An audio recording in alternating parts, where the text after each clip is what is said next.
Hi there, welcome along to the Sweet Spot Live. It's Bruce Millington and Steve Palmer, absolutely on the back of our seat, really, rather than the edges, aren't we? Because it's the final round of the Ryder Cup. And when we had the idea to do another Sweet Spot Live after the success of the first one, we were expecting to be able to take you through one of the most exciting nights of sport in the calendar. But Steve's all gone a bit wrong for the Europeans, hasn't it? And we've been left with, well, so far it's a mismatch, and the early skirmishes in the singles don't suggest that there's a huge swing towards Europe just yet. But what can people expect from tonight? We'll have some bets for people, won't we? There's still plenty of singles to go off. It's going to have some fun, aren't we? Well, there's got to be a correct score, isn't it? That's the important thing. There has got to be a correct score, whether that be 21-7 America or something a little bit tighter. I mean, we had our pre-tournament investments and we expected a heavy American win, but we perhaps didn't go heavy enough. We were talking about exotic score lines, and I think in our podcast you said when you get into the 20s, that just doesn't happen. But there is a real chance that America could end up with 20-plus points tonight. So the correct score market will be highly interesting, right to the death. And the nerves may set in. I don't know if you watched the first few holes. Xander Schauffele missed a tiddler at the first to gift Rory McIlroy the first hole, and then Patrick Cantlay hit a terrible pitch at the first. So maybe some nerves might set in, but I don't know. They've got such a buffer. I fully expect an emphatic American victory. They've got the top point scorer markets. Yeah, we'll find ways to make this the most fascinating few hours of your life. I guarantee. Okay. When you say tiddler, was it shorter than the putt that DeChambeau was made to putt yesterday, and then he got all hoity-toity about it, didn't he? It was pathetic, that, wasn't it? There has been a lot of hoity-toityness, isn't there? Even Shane Lowry didn't enjoy that. I mean, they should just have the rule. You just got to put it in the goddamn hole, shouldn't you? Exactly. I always say that if you need to dispute whether you get a putt in, the best way to prove it is stick it in the hole. I do think it's just the height of petulant to moan about that. Just get on with it. And that's the whole name of the game, isn't it? Getting the ball in the hole. That's the thrill of it. I mean, my son loves just putting the ball right next to the hole and tapping it in and hearing it go in. That's the buzz that got you in the game in the first place. So there's nothing else in sport like this concession, is there? Wayne Mardle, our friend Wayne Mardle, the darts player, he was saying last night, just make him putt it out. Why would you not? Yeah, I wholeheartedly agree. It's like to use like rugby union parlance, you don't get right in front of the try line and then they just say, penalty try or whatever, do you? No, that's true. So we can spend an hour discussing this, can't we? We can spend an hour discussing. I'm hoping not. I'm hoping not. What we do want, though, is your comments. And already I've got the YouTube feed up and they're piling in. So we will be working through as many of those as we can. We want you guys to feel very much part of it. What bets have you got? What are you sweating on? Have you had a massive bet on America at the start? Have you got some top scorers? Before we look into all that, Steve, perhaps we should actually look at the top scorers situation. Look, I've done a sheet I've done a bit of research. Blimey! Well, you're way ahead of me. I've just got a pot of sausages. That's all I've got. Let's have a look. They're really good ones, honey and mustard. So can you tilt them up a bit? I can. Can you see that? Honey and mustard sausages. Yeah. They look so I've got a punnet of sausages. But what are you doing by way of drinking? Well, I know there's sort of like hard and fast rules on non-alcohol, but I've got a couple of bottles just to keep things civilized. Here's the situation. So the match score is 11 US, 5 Europe. Europe need 14 to retain it. America need 14.5 to win it. There are 12 singles matches tonight. I think roughly half of them have started already, and the last one goes off in about an hour. So at the moment, Dustin Johnson leads away 4 out of 4. DJ's been absolutely perfect. Jon Rahm, without Jon Rahm, goodness knows what the score would be. He is the top European on 3.5 points. Then you've got 3 players on 3 points. You've got Schauffele, Morikawa and Garcia. Cantlay's on 2.5. Thomas, DeChambeau and Scheffler, as well as Tyrrell Hatton on 1.5. You've got a few on 1, 2.5. And 1, 2, 3, 4, 5, 6. Half the European team are pointless. That's absolutely extraordinary, isn't it, Steve? Who would have thought it? Yeah, that's a silly question. It's very hypothetical. I don't expect you to go through the name of all the people who would have thought it. Well, we oppose Fitzpatrick on the spread, so that's good. We oppose Wiesberg on the spread, and we oppose Fleetwood on the spread. So yeah, plenty of zeros is good for our spread followers. Okay. If you've had a bet on top rookie, Schauffele, Morikawa on 3, Cantlay on 2.5, Scheffler on 1.5. No one else counts there. Actually, Scheffler doesn't count, does it? Except for each way purposes, potentially. And then top wild card, Schauffele 3, Garcia 3, Scheffler 1.5. So again, you place money there. So if you've a win bet on the top top wild card, only Schauffele or Garcia can win. That is one of my 2 bets that I'm sweating on, actually, Steve. I've backed the Americans. I'm not sweating on that. But I have backed Schauffele top wild card on your say-so, I must say. So I'm hoping he pulls it out. He's currently losing to Rory, isn't he? And Garcia, he's about to go back to one down, I believe. Okay. Yep. And Garcia's against DeChambeau, and DeChambeau smashed his drive onto the green at the first, didn't he? Goodness me, that was something else, wasn't it? It was a real show of strength, wasn't it? Yeah. He whipped the crowd into a frenzy and then delivered. In fact, he's 2 up there. Right.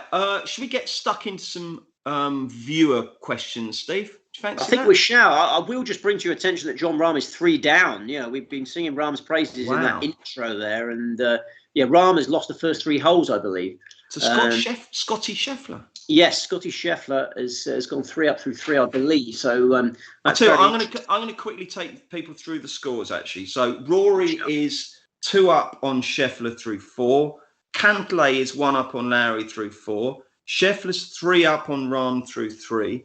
DeChambeau 2 up on Garcia through 2. Hovland 1 up on Morikawa through 1. DJ and Casey have just started. And then to come, we've got Koepka v Wiesberger. We've got Finau versus Poulter. We've got Thomas versus Hatton.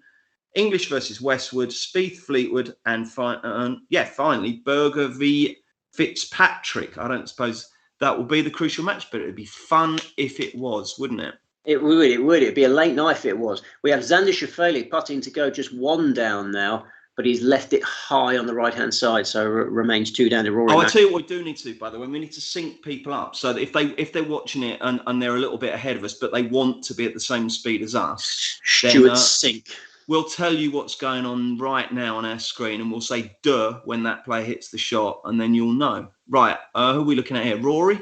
This is Rory to tie the hole. Yeah, to tie the hole. So looks a long putt, doesn't it? I saw him make a Horlicks of the tee shot, and I assumed he'd already lost this hole. But yeah, this will be an amazing half after some terrible early play on the hole. So you say we'll both say "duh" when he hits the putt. Duh. Duh. Oh, okay. Brilliant! We're synced. We couldn't be more synced if we tried. Talking of sync.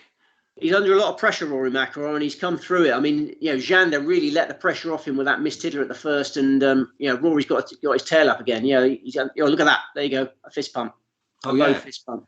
Right, the first question came in from Matthew Simpson, who said, "Steve, 2 cracking tournaments next week." Matthew, come on, let's get this out of the way first. You are right; they are good, and we will be back. He's a fan of the Sanderson Farms Championship. He loves it. He loves it. 2 of his personal favourites, the Alfred Dunhill Links and the Sanderson Farms. Can't wait. Well, you'll have to, because they don't start till next week. And Matthew, if you tune in to the Sweet Spot on Tuesday, Steve, is it you this week, Steve? Yeah, very much. We'll be here to take you through that. Right then, let's have a look. Scheffler might be going 4 up on Rahm. I've just seen Scheffler with a laser-like iron. I mean, Jon Rahm back is in a huge amount of turmoil now. Yeah, because that opens up the top score. If you back DJ, you're going to love seeing Rahm struggle, aren't you? Yeah. Right then, RF says Lowry will beat Cantlay. We'll see. Joe Croft says an echo, lads. Joe, is there still an echo? I did mention this to Will, our brilliant producer, and he says he's sorted it. Come back to me if there is still an echo, okay? Blimey. Stephen Hughes wants to know why there's no Scotch eggs, Steve. Blimey. Don't do that to me. Don't. That's cruel. That's not fair. That's ridiculous. Scotch eggs. No, I haven't got Scotch eggs today. Have you got a wasp on your screen? Not on your screen, but there's a wasp on the main. Oh, no. Is it a wasp or a Goodyear blimp? I don't know. Anyway, what have you got? I've got sausages, I've got pork pies, and I've got biscuits, and I've got nuts. Lovely. Okay. Right, Jim Freighter, 18-15 correct score. Do you agree with that, Steve? What do you think the correct score will be? No, that's not possible. 18-15. 18-10. That was my mistake. 18-10 entirely feasible, Jim. Yeah. I think you might be onto something there. I mean, I went very exotic this morning. I thought 21-7 at 33-1 was the value option. I anticipated a real crushing, but Xander just let off a little bit of heat with that missed hitter at the first. I think that's very important. So I don't know. I'm caught between 2 stools if that's a thing, because obviously pre-tournament 17-11 was as exotic as we got. So if we can get a 6-6 draw out of the singles, then 17-11 cops. Do you wish you'd been Exotica? I do wish I'd been Exotica, yeah.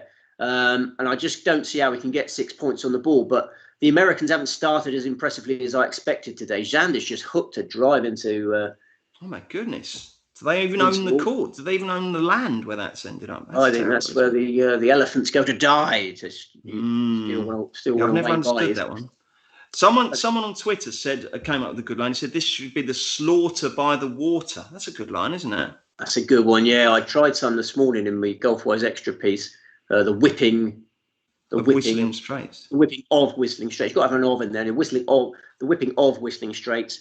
The slaughter by the water is better, isn't it? Yeah, I like that. Yeah, that is better. Yeah, I can. But then someone else came out and said this could be the escape by the lake. Well, that doesn't rhyme, man. I don't think it's going to happen. But anyway, right, let's keep working through. Stephen Smith says, I back USA at 16 and 16.5 points at the start of the week. But it looks like they get more. Yeah, it does, unfortunately.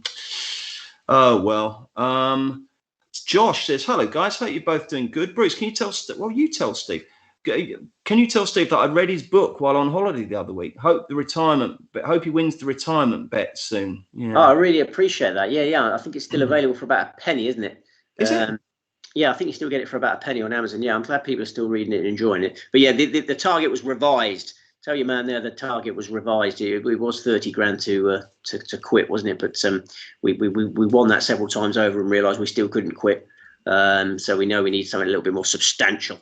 I forgot about that. You did actually, in your younger days, you did think it was possible to quit full-time work with 30 grand. Yeah, I know. I was utterly convinced that would be enough to be a full-time gambler and nothing could go wrong and I'd cover all the expenses. But it's not enough, is it? Oh, who's that in the drink? That's Larry in the drink, I believe.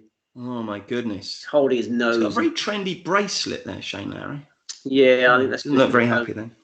Yeah, right. I know. You could win £1 million and you might still need to work. I really have sort of misjudged that. It depends how many sort of responsibilities you've got. Absolutely. Steve, are they forced to play all the matches to the end, says Jim? This is a really important point, this, Steve, isn't it? Because they are, but the point if you're getting involved in these singles games is motivation, isn't it? Because if USA have already won it, do you really care? Well, there'd be a lot more concessions, I think. I mean, the tie price shortens for the later matches, only fractionally. But yeah, they've come down a little bit hard on them because in the olden days, Garcia's just rolling in there. You know, a lot of these games where they're just like, oh, we've had enough. Let's just walk in from the 13th hole or whatever. But they are obliged to play to the end now. So I think you can bet fairly and squarely on these matches with a little bit of confidence. But I just think a few more concessions maybe if everyone's a little bit bored of it by the end. But we shall see what transpires. Do you know what, Steve? I'm going to do so. It's just going through now and it's gone through. I have just backed Ian Poulter to win his match. Oh, have you? Oh, right. Yeah. Now, if you're a regular Sweet Spot viewer, you'll know that I think it's an absolute joke that Poulter got in front of Justin Rose. And I think that the evidence of what we've seen so far corroborates that. But talking about these dead rubbers, I just think I could just see Finau. You know, he'll be like, well, we've won the cup. We don't care. But I think Poulter, we're desperate to protect his singles record. And he'd be like, come on. So I've backed him. I think I could hate myself really, intensely at the end of that. Yeah. That's a tricky one now. I mean, Tony Finau, one of the nicest men ever. I assume you like Tony Finau as a character. Oh, very much so. I think Finau is not going to be ruffled by any Poulter shenanigans today. No. This is Finau's second Ryder Cup. He smashed Tommy Fleetwood in the singles, if you remember rightly, in Paris. I would favour Finau in that match. I think Poulter's, I think this is his last Ryder Cup, and he's going to end with a big fat 0 against his name, I'm afraid. Right, let's go through the games that haven't started yet then, because if someone wants a quick bet, they can. We'll start off with Kupka versus Wiesberger, which is about to start. May actually have teed off. Kupka versus Wiesberger, roughly 4-7 Kupka, 11-8 Wiesberger. What do you fancy there? Just a quick line. Yeah, Kupka will win that. I think he's shown high motivation. Actually, Kupka. There was that unseemly spat with the official, wasn't there? But I wonder whether that's his way of saying how much he cares about the Ryder Cup. I don't know, because his comments were a bit misconstrued before the tournament, and he, he's coming under a lot of stick. Paul Azinger said he should come out of the tournament if he didn't want to play in it. Blah blah blah blah. So I fancy Kupka for that. To cut a long story short. Finau Poulter, as discussed. I think Finau win that. Win that. Thomas Hatton, that's quite a good one, isn't it? Yeah, Hatton's done well. He's played some great shots at key moments, but I think Justin Thomas is too good for him. I think Thomas has stunk the place out this week, hasn't he? He's been really disappointing. Look at his record. Lost half, won lost. That's not very good, is it? No, it has been very disappointing. What has happened is what I feared would happen is Thomas and Hovland playing each other a lot, because obviously Thomas was me American and Hovland was me European. They've played each other twice. But I think, Thomas had a nice rest. He rested for the fourth session. So, I expect Thomas to come out all guns blazing today and play well. Right. And then we've got English at 8 to 11, Westy 11 to 10. What's going to happen there? English has played great. Westwood's been a great disappointment. Again, I only see a home win. I'm sorry for European golf fans who are expecting me to come up with something, but I just think match two. I thought Rahm and Hovland were the only two that were capable of winning today. And, who was the weak link out of Westwood and Fitzpatrick this week, Steve? Fitzpatrick played quite nicely, yeah. Oh, yeah. Okay. Westwood can't hold a putt for the proverbial toffee. Righto. Spieth at 6:54 our time. Spieth is 4-5 to beat Fleetwood, who's even money. What do you reckon? I'm sorry, a home win for me. Win for me. And finally, 7:05, Berger 4-6, Fitzpatrick 6-5. Yeah, I suppose Fitzpatrick's got half a chance in that one because he has played some half decent golf.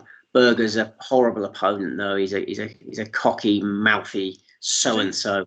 Yeah. He was chiming in, wasn't he, when there was that to do with the officials yesterday? Yeah, he used the BS word, didn't he? Yeah. I think he was just trying to impress Brooks Koepka a little bit there. Not as bad as Koepka. Koepka used the F word, didn't he? I thought he acted in a threatening behaviour. I think he should have been frog marched off the course. I genuinely do. I thought what he said to those officials was revolting. Yeah, I'd agree with that. Yeah. He must have made the officials feel terrible there with some of his comments. I mean, he seemed to think he's entitled to have the ball move because he'd broken his arm a couple of weeks ago. Well, sorry about that, but if you're not fit to play, don't play. That's my motto. Absolutely. No, it's not my motto, but that's what I say. No, I wish the rules officials had fought back a little bit more than they did, but I suppose they kept their dignity. They walk away from that incident with their dignity. They had the moral high ground, didn't they?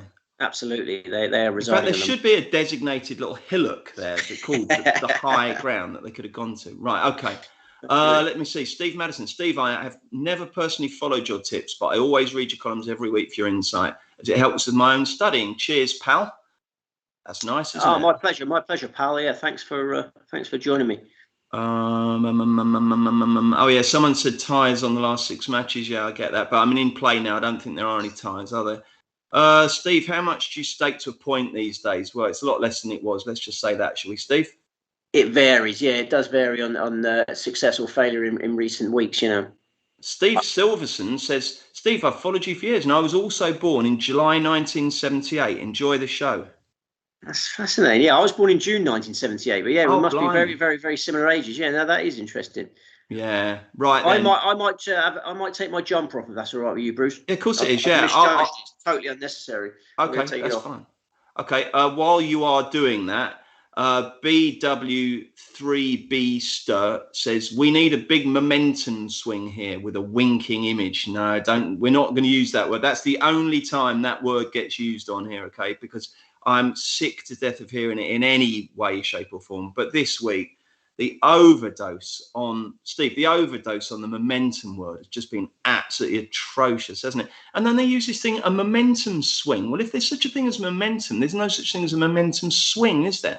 Cantley. Oh, they've got their name on their jumper. Look, that's sweet, isn't it? Like their nans knitted it. That's a nice touch, though. Now, I'd be interested to see if DeChambeau from behind, whether they can fit it on there. It must be a very small font for DeChambeau, mustn't it? Yeah, that's true, actually. Yeah, it's like when Jan Vennegoor of Hesselink played football. Do you remember? Yeah, I do remember. They used to have to get that, and it sort of almost made a complete circle round his back, didn't it? Do yeah, I do.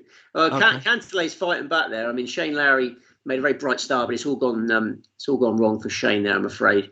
Oh, he's just made that little lad stay, hasn't he? He's chucked his ball in the crowd. Look how happy he is. Oh, what a beautiful moment. Oh. That's a Ryder Cup highlight right there, isn't it? Is that your Ryder Cup highlight? Have you had a Ryder Cup highlight yet? I haven't.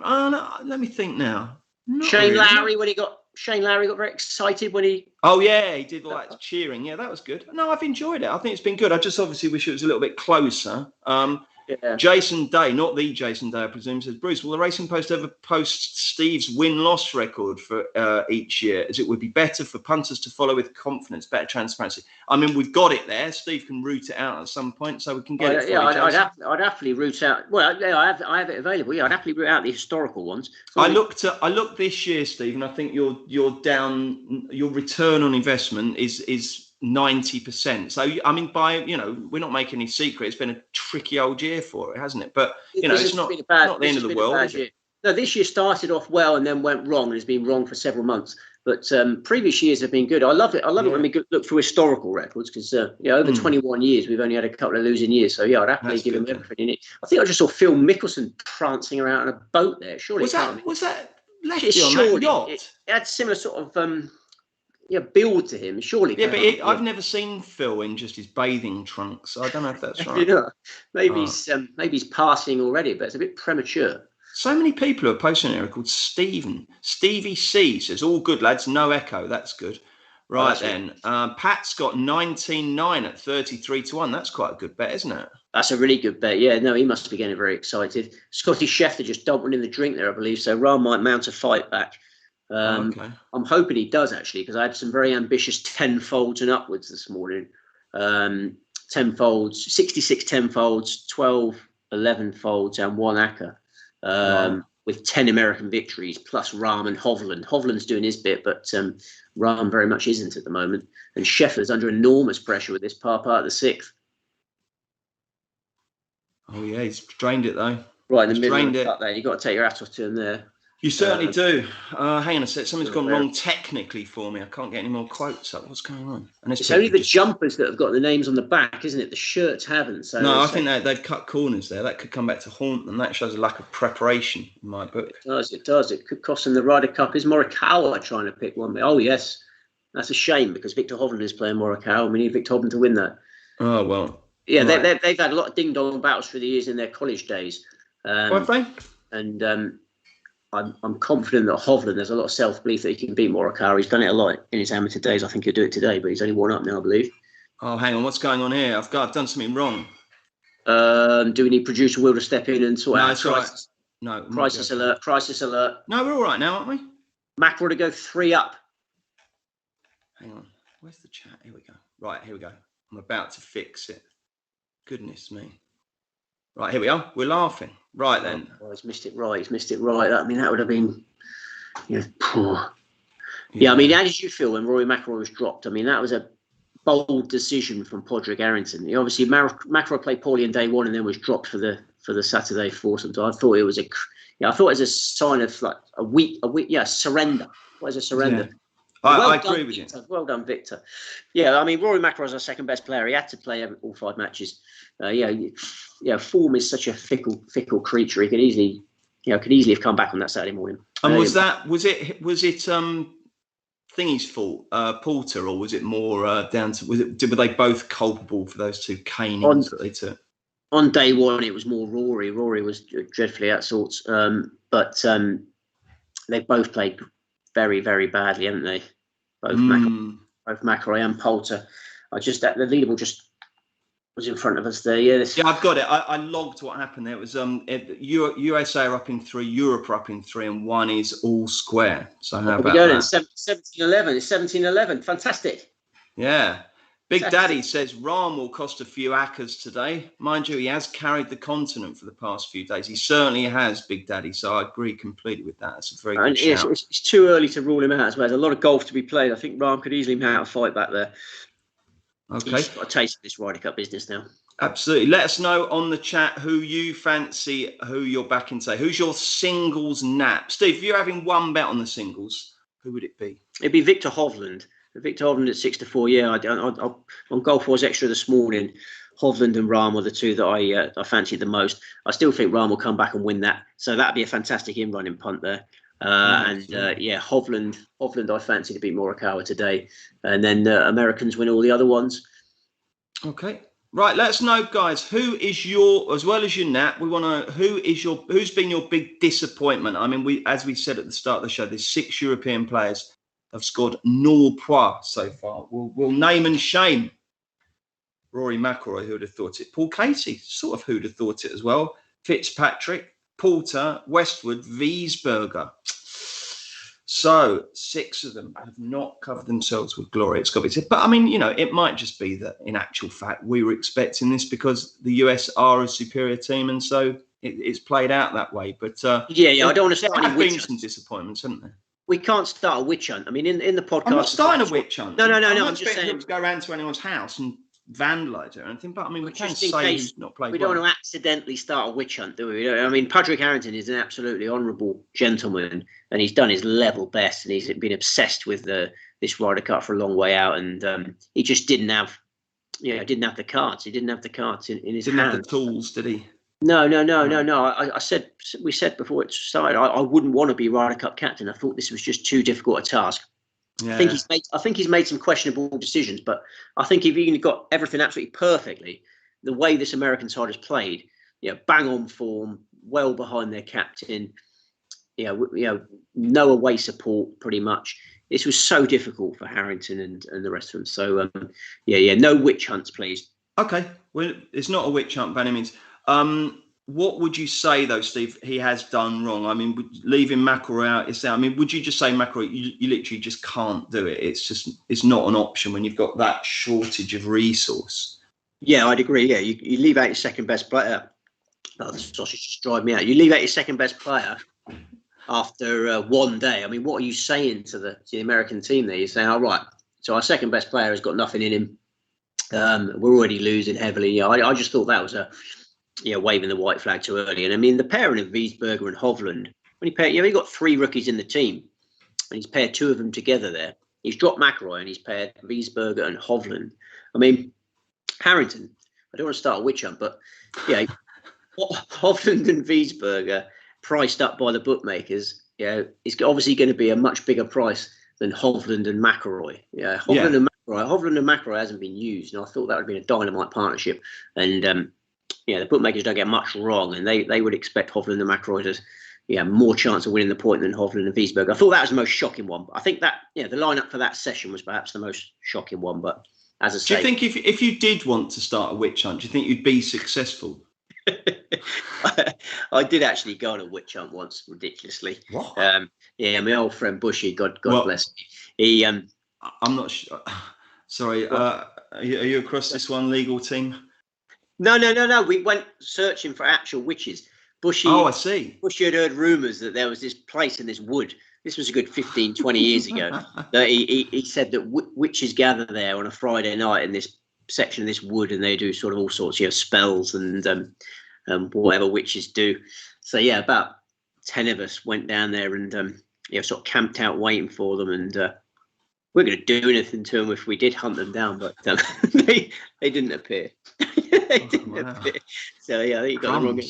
Yeah, that's a good story, isn't it? Stay tuned, viewers. This is the sort of gold you're going to get. And by the way, what you may want to do, if you think that the golf is done, you can carry on listening to us, and you can watch the American football on your TV, can't you? So we'll keep you posted. I love a bit of American football. It's not your thing, that is it? Gridiron? No.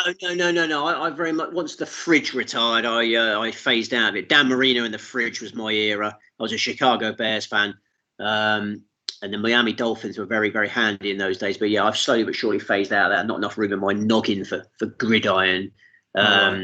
But don't forget, you've got Vigil at 9 p.m. as well. We don't want to push viewers on. You can't watch this and Vigil. I mean, Vigil requires absolute perfect concentration. You can't even eat crisps or anything during Vigil. It's just impossible. You miss one sentence and you've lost the whole thing. It's a heartbreaking clash, don't it? Final day of the Ryder Cup and the final Vigil. I'm one behind on Vigil, so it doesn't bother me that much. You do have this thing called Sky Plus where you can record I know. You like. No, I've really enjoyed that drama. It really has. No, it has been good, but I do think that it's so difficult to follow. I even have the subtitles on because I can't really understand all these sort of nautical terminology. So, she's a fantastic actress, isn't she? Did you see her in Dr. Foster? No, I didn't. No, I didn't. She's one of my favourites. And then the one who's on the submarine, or the one back ashore. The investigative detective lady. Oh right, yeah. Oh no, the one on the shore I find her very hard to watch, actually. Yeah, when they do all the lovey. Yeah, we've got. Yeah, sorry. I was just going to say when they do all that lovey-dovey stuff. I zone out a bit. But I like the storyline of what's going to happen to the submarine. Like Is your favourite no? Poulter? No, I'm not a big fan of romancing, hard-hitting submarine dramas. Okay. Here comes the postman. First. You're gone. Yes, the go. postman. Aye, Pulse. Well, beat your chest then, mate. That's what you're in the side for. He's played it very cool there, isn't he? He's wearing a visor, Steve. You hate visored players, don't you? He's got no chance, is he? Yeah. No, that's right then. We've got loads of comments, so let's work through these. Connor Crowley says English to beat Westy at 4-5 is the Nat by miles. Would you corroborate that, Steve? Yeah, I'd agree with that. I think Hovland is a slightly better bet, but I think English is a fantastic bet. Playing great. Chris Eccles says, hi, Steve. Do you have trouble getting bets on at the odds? Yes, very much so. Yeah, it's not. Yeah, it's much harder than it used to be. But yeah, betting is easier than it used to be in some respects, and you get all these fantastic each way terms and bonuses, this and that. But in the actual getting what you want on when you want is obviously much harder than it used to be. Okay, right then. Darren Walker says I've got DJ at 15-2 and 12-1 for top yank and top overall scorer. So that's good for Darren, isn't it? Particularly with Rahman struggling so badly. Yeah.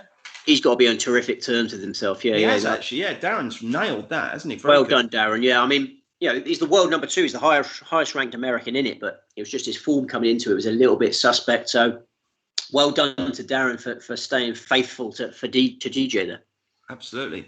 Pat Welton says had Morikawa for top point scorer, but Strix rested him for 1 round. No chance of a refund for rested players. Sort of smiley face there. So he wasn't being serious. No, I don't think so, Pat. I think you'll do well to do that. But it's a good bet, and you never know. You might get some each way money. So we'll have to see. Okie dokie. Right then. This young lad Tommy Tiger. This is RF backed anti-post for the Masters 2022. Looked good at Wentworth. Bit of a temper on him, but a good price. Well, he's not going to win the Masters in 2022, is he? Which year is Tommy going to win the Masters, hopefully, Steve? Yeah, 2022 is very ambitious. He will be 3 years old for that. But I think 2040 is very viable. He's making tremendous progress. Already got his brand sorted out. Can you see that one on there? He's already giving out Tommy Tiger balls. What's that? Can you say that again? You see that one? Oh, wow. Where'd you get that? Yeah. That's Tommy Tiger merchandise. Yeah, that's Tommy Tiger merchandise. Yeah. So he's already got it. Just working on the brand at the moment. What? How's that worked? We can sell his. Yeah, you can get these made. Yeah. And, on the internet? Yeah, you'd be amazed what you can find on the internet these days. Yeah. So that's going to be his ball when he's a superstar. A picture of a tiger with his name underneath. Tommy Tiger. What make of ball is that? Because obviously you're obsessed with balls. We'll come to that. Yeah, that's that. Yeah, we'll come to that. Yeah, it'll be a Titleist Pro V1X user. It's McIlroy. You got to be happy with the way McIlroy started if you're a European golf fan. So much pressure on his shoulders. He could potentially come away with 0 points. Yeah, can you imagine that Rory McIlroy come away from a Ryder Cup with 0 points? Hang on a second. Yeah. Try and imagine it. You can. I did. It's difficult, but I just about managed it. Yeah. But no, that's amazing. What were the chances of that be at the start of the week? Eh?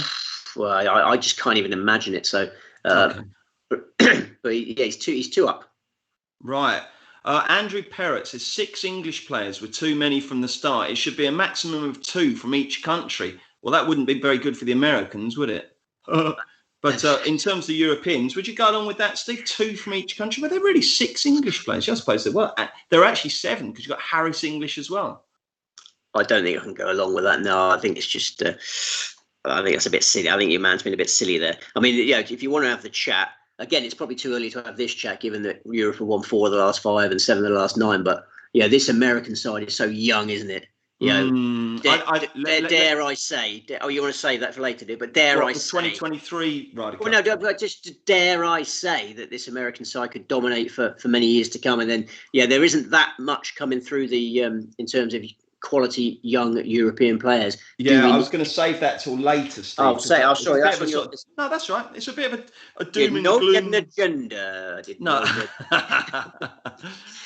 Sorry, if you've never watched The Office, we will probably lapse into Brentisms occasionally, but it won't be too often, hopefully. Right then, back to the comments. Rahm 5-1 now. Would you take that, even though he's 4 down? He's still 4 down, is he? Hmm. I thought we got back to 3. I'd have to have a good look at it. How many holes to go? And you obviously got to time your bet to perfection on them, haven't you?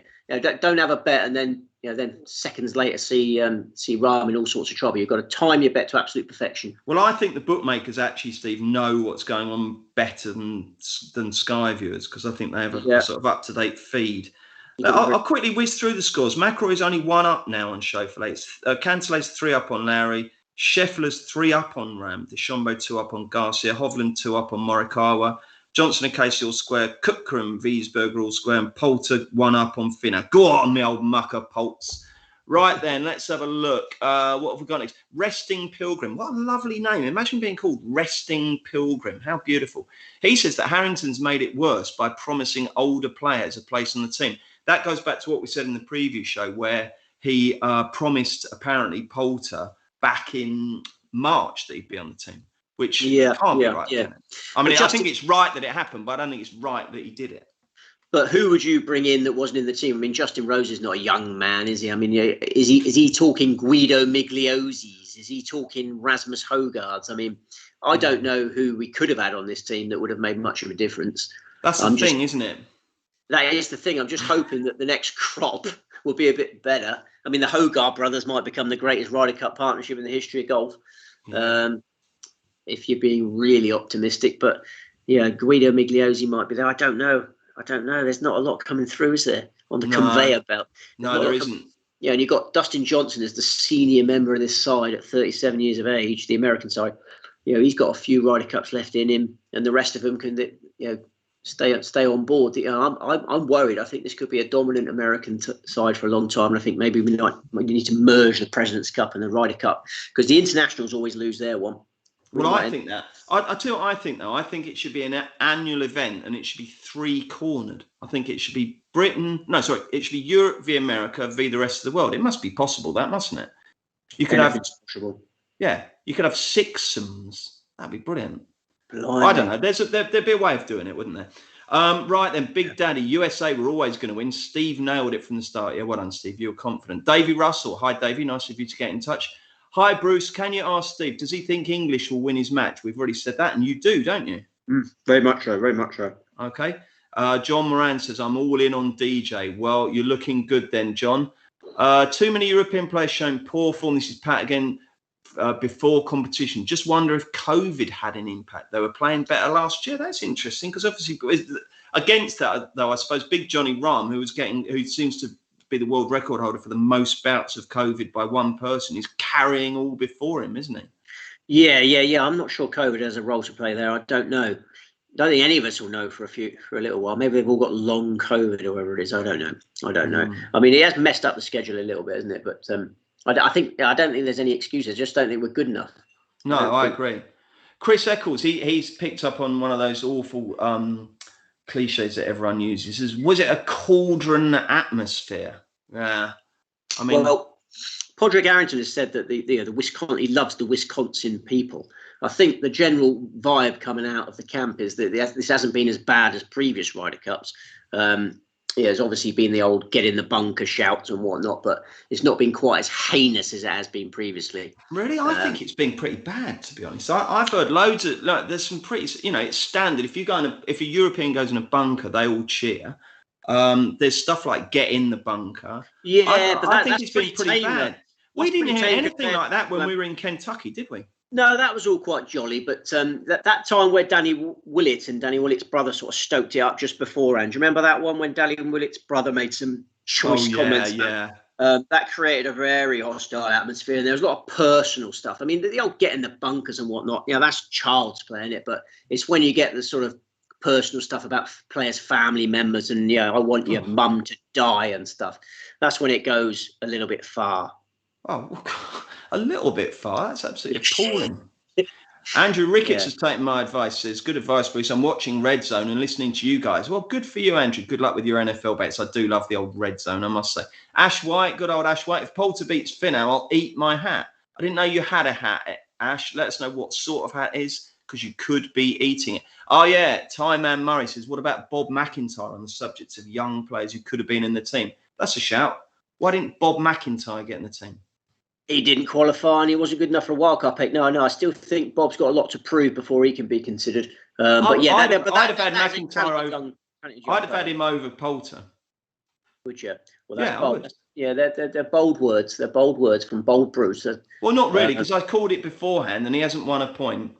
But I'm hoping he's going to be my new buddy by beating Finau. God, Garcia's in trouble there. He just played a ball. He snapped an Achilles there, didn't he? Oh my goodness, he's managed to keep it on the. Is he? It's a really good golf shot. Yeah, that's a really good golf shot from Sergio there. What do you think of the course, Steve? It is an absolute belcher, isn't it? Wouldn't you love to play it? Yeah. I mean, the most fascinating thing for me is the size of Lake Michigan. I couldn't believe it, like 100 million miles wide, 100 million miles long. It's huge, isn't it? It's got to be the biggest lake in the goddamn world, isn't it? Or somewhere close. I don't know. Let's have a look. Morikawa's just lost the fourth. He's only one up now. But what would your top 5 courses that you want to play be? Augusta National, TPC Sawgrass, Pebble Beach, Torrey Pines South. Oh, blimey, DeChambeau in the water. Oh, my goodness. I like to test myself. Maybe PGA National. I like to test myself.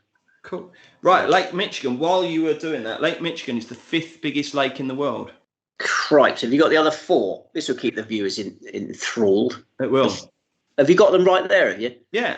The Caspian Sea is number 1. Then you've got Lake Superior, Lake Victoria in Africa. Then you've got Lake Huron. I've never even heard of that. And then Lake Michigan. How about that? Blimey. So where is that? What country is that number 1 lake in? All sorts of countries. It's so big. It has borders with Kazakhstan, Russia, Turkmenistan, Azerbaijan, and Iran. Blimey. There you go. Michael Drain says, how do you think they'll bet for the next Ryder Cup immediately after this? He says, it was great to meet Steve at Wentworth and nice of him to stop and have a chat. Oh, yes. No, it's nice to meet those guys. No, they were fantastic characters. Yeah, they'd had a great day out. It was just right at the end. They'd had a terrific day out, and I'm big fans of them. What do you think Michael's question then?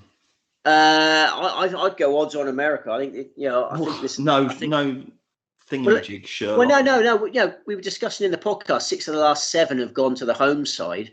And it's now going to be 7 of the last 8 have gone to the home side, and the Miracle of Medina was the one that's the odd one out. So it's quite a bold assertion to suggest that there'd definitely be odds on shots because home advantage is always so important. But I just really like the look of this young American side, and I think they're going to grow and grow and grow, and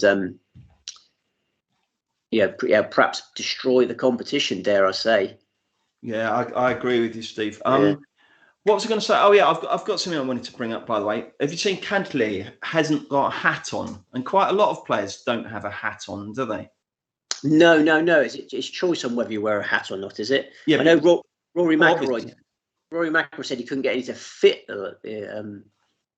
Rory McIlroy doesn't mind not wearing a hat, letting the old... Okay, but what I'm saying is that in normal tournament play, the only player I know who never wears a hat is Robert Rock. Rock, yeah. So it just goes to show that these guys only wear a hat, or not only wear a hat, sometimes they wear a hat out of preference, but basically so that they can have a sponsor emblazoned across the front of it and they can make more money.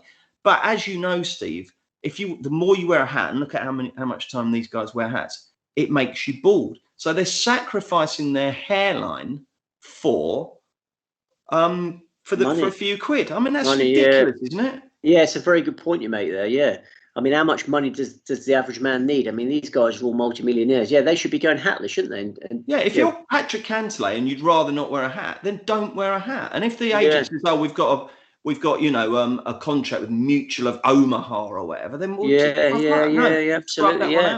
No, hair's very important, isn't it? But if they lose all their hair, they're probably so rich they can have that operation to sprout it all again, can't they? I'm not sure about that. I think that comes. You have to commit to that before, quite early on. So I'm not sure that's possible. Yeah, you're right, actually, because Wayne Rooney tried it, didn't he? Wayne Rooney's obviously got all the money in the world, and he tried that, and it didn't work out, did it? If I remember rightly. It didn't. It didn't. Oh, Shane Lowry's fist pumping to himself. He is, isn't he? I think Graham Gooch. Scottish Scheffler. Oh, Graham Gooch. Yeah, Graham Gooch. Lots of cricketers have had it done, haven't they? Because they obviously wear hats, don't they? Shane Warne. Scott Scheffler's drained another one. Gosh. He's quietly going about his business. Yeah, quite a good Ryder Cup now, actually, hasn't he, old Scottish Scheffler? He's been fantastic. He's been the perfect partner for DeChambeau, keeping DeChambeau nice and relaxed. He's a very light-hearted character, Scottish Scheffler, and he's been good for the dressing room, I think. I think Strix has managed this lot well, hasn't he? There's no eruption of violence or anger or anything, is there? So. No, he's a cool dude. And he's had that emphatic 1911 President's Cup winners captain in 2017, and now he's going to win the Ryder Cup after track. So yeah, Stricker is a formidable captain. Yeah, Johnny Rahm drains an 8-footer to keep it at 3 down. Well done. Attaboy. That's only through 6. They're only through 6 holes. Yeah, there's a lot of golf to be played there. Keeps the 12-fold alive. Butch would have said attaboy there, Johnny. Hasn't it been lovely to have Butch back in the Yeah, nice to see Butch back. Yeah, he's obviously not so scared of COVID anymore, because the reason he was staying behind closed doors was that he was very fearful of the old coronavirus. I wouldn't be quite so sure that he's there. He may well be doing it from his ranch in California. Oh, is he doing it? Is he doing it? I don't know. Yeah, maybe he is. I don't know. So we need more Butch in our lives, don't we? We do indeed. Canadian Maple fan says, Steve, did Keeley drink all your beer supply this week? Thanks, guys. Excellent work. Oh yeah, you met Paul Keeley, didn't you, in the week? Oh yes. Keeley came down with his lovely wife Kirstin. We spent an afternoon at the Springhead pub. No, he was in good form, old Keeley. I love the way he just drops everything to watch a horse race. That's the best thing about Keeley. Our 2 wives were having a nice jolly chat, and the conversation was going lovely. And then all of a sudden, Keeley just get his phone over and just put his head down like that, and just complete side. I say, all right, Paul, yeah. Watch the race. Oh, he does that. Brilliant. I know. I play golf with him every Monday, and he'll just suddenly be looking at his phone and. But that's what you need. Get it up. That's what you need to be the best. Yeah, he's a very successful horse racing tipster, and he's got that devotion. But I don't think Kirsty Keeley was too impressed. No. Chris Eccles won't be very impressed with me, because when he mentioned the cauldron atmosphere. Sorry, Chris, you meant when he went witch hunting, didn't you? Sorry, I was a little bit out of sync with you there. That's very good indeed. No, sorry, I should have spotted that one as well. No, I've had a very long day. I should have spotted that one. Yes. I was on Racing Post Greyhound TV this afternoon. How did that go? Yeah, 100% record for the last 2 visits on tipping. Yeah, I'm tipping fantastic on the Greyhounds at the moment. What do you look for? A lot easier than golf. How do you go about picking a... In the past with Greyhounds, I like the ones that came from behind. They're a strong dog, but now it's just a case of getting your nose in front. I don't know if you know much about the toaster track. I do know quite a bit about it. Yeah. Yeah. Basically, it's very, very tough to get for the 1 and 2 dog to get round. Yeah, it is. Yeah. First bend. So you concentrate on the middle. If you get a fast dog in the middle traps, you're laughing your socks off. There's winners to be had at toaster. Who were you on with today on the dog channel? Ian Meek, and Richard Harkness. Yeah, Richard. Oh, right, yeah. No, it's a great channel for people looking for entertainment out there. It's on all day Sunday now. It's on right now. Don't desert us. We keep putting people onto other stuff, don't we? Go and watch Vigil. Go and watch. Go and watch American football. Racing Post Ground. Any other documentaries on BBC Two that have just started that you wanted to shed our audience to? Jim Freighter says Lake Superior is bigger. It's in the name. Yeah, fair enough. I suppose it could be a superior lake by having cleaner water or better fish or something, Jim. John Moore says, what about Seniors Ryder Cup? I like that idea, don't you? That's a good idea. Yeah, well done. Really good idea. That would be brilliant, actually. That would be superb. Yeah, all the old animosity would come out again, wouldn't it? Yeah. Monty would be having a big fire up against someone, wouldn't he? Yeah, that'd be. Oh yeah, Sam Torrance. Yeah. Him and Tom Lehman can go up against each other. What does he say? He calls himself a man of God. That's it. Yeah. That's a good idea. Whoever come up with that one. Let's get it happening. Right. Let me give you a score update. US up in 4, Europe up in 3. Significantly, the 3 that Europe are up in are only by 1 point. The 2 of the 4 that America are up in are by a point, but the other 2 are by 3. So it's very much this is handy for Steve Stricker. He's not panicking. What he won't have wanted is for Europe to come out all guns blazing, but that hasn't happened. So they're very much in control still. Who's this skinny little chap from America standing over a putt? That's Harris English. I've just seen my microphone's just been sitting over there for ages. Have you not been able to hear me properly? I've just brought it back into play. It's been sat there ever since I went for the sausages. No, I think the microphone element of your headphone is what's carrying all before you there. So I don't think you need to worry about that. What are you doing? Are you messing around with it? Well, no, I'm just bringing it back. Good, okay. No, it all goes through that. It must be such a powerful microphone that it was picking everything up over there. Mate, if you don't these are expensive kit, this. Yeah, state of the art, isn't it? Next. Did Harris English get that one in? I don't know, actually, to be honest. I was taken aback by something distracting me. I don't know what it was. Hopefully next year you guys could do live at the British Open. Well, we did it this year, Canadian Maple fan. You missed it. But you can look at it retrospectively. We won't tell you who won. But it's all on YouTube. Let's have a look. Higgs 54 says, Steve, project our 12 for Italy in 2023. Blimey, that's a job. Who's going to be capping, or do we not know yet?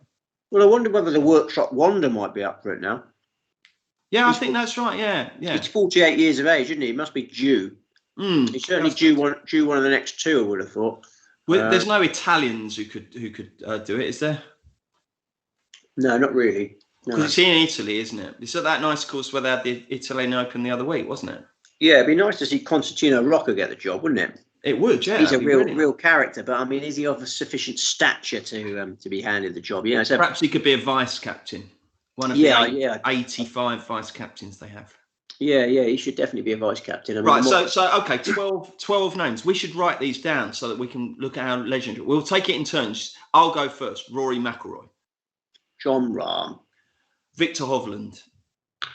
Sergio Garcia's got one more left in him, I think. I'm going to go for Rasmus Højgaard. Well, if you're going to go for Rasmus Højgaard, I'm going to go for Nikolai Højgaard. Okay, I'm going to go McIntyre. What's happened? You've gone quiet on me. No, I'm not sure about that. Tyrrell Hatton, have we said him? He's obviously. No, we haven't said Tyrrell Hatton. You say that, yeah. Tyrrell Hatton. How many is that? 8 so far, isn't it? So we've got 4 more. Do you know what? I actually think Wiesberger will still be about for this next one. So I'm going to say Wiesberger. Okay. Impressed with that one. Yeah, I'm not sure. I don't know. I just don't think he's got the gears. I think he's a good European Tour winner, but I think that's the thing. I think he'll qualify. Because I just think he'll keep picking up the prize money over here. Yeah, you're right. If they keep the system as it is, I mean, the proof of the pudding's in the eating. There he is, right there. Shane Lowry. Guido Migliozzi. Fair comment. If we get Francesco Molinari's back sorted, then he's got to be there, isn't he? I'm going to say Francesco Molinari, asterisks, sort your back out, mate.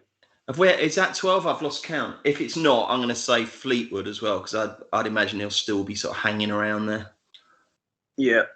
So who would that mean isn't there out of this team? Poulter wouldn't be there. Fitzpatrick Westwood's got Westwood wouldn't, and actually, we've probably been quite harsh on Fitzy, haven't we? Did we not say Fitzy? No, we didn't say him. No, it's a bit harsh on Fitzy, I suppose, but.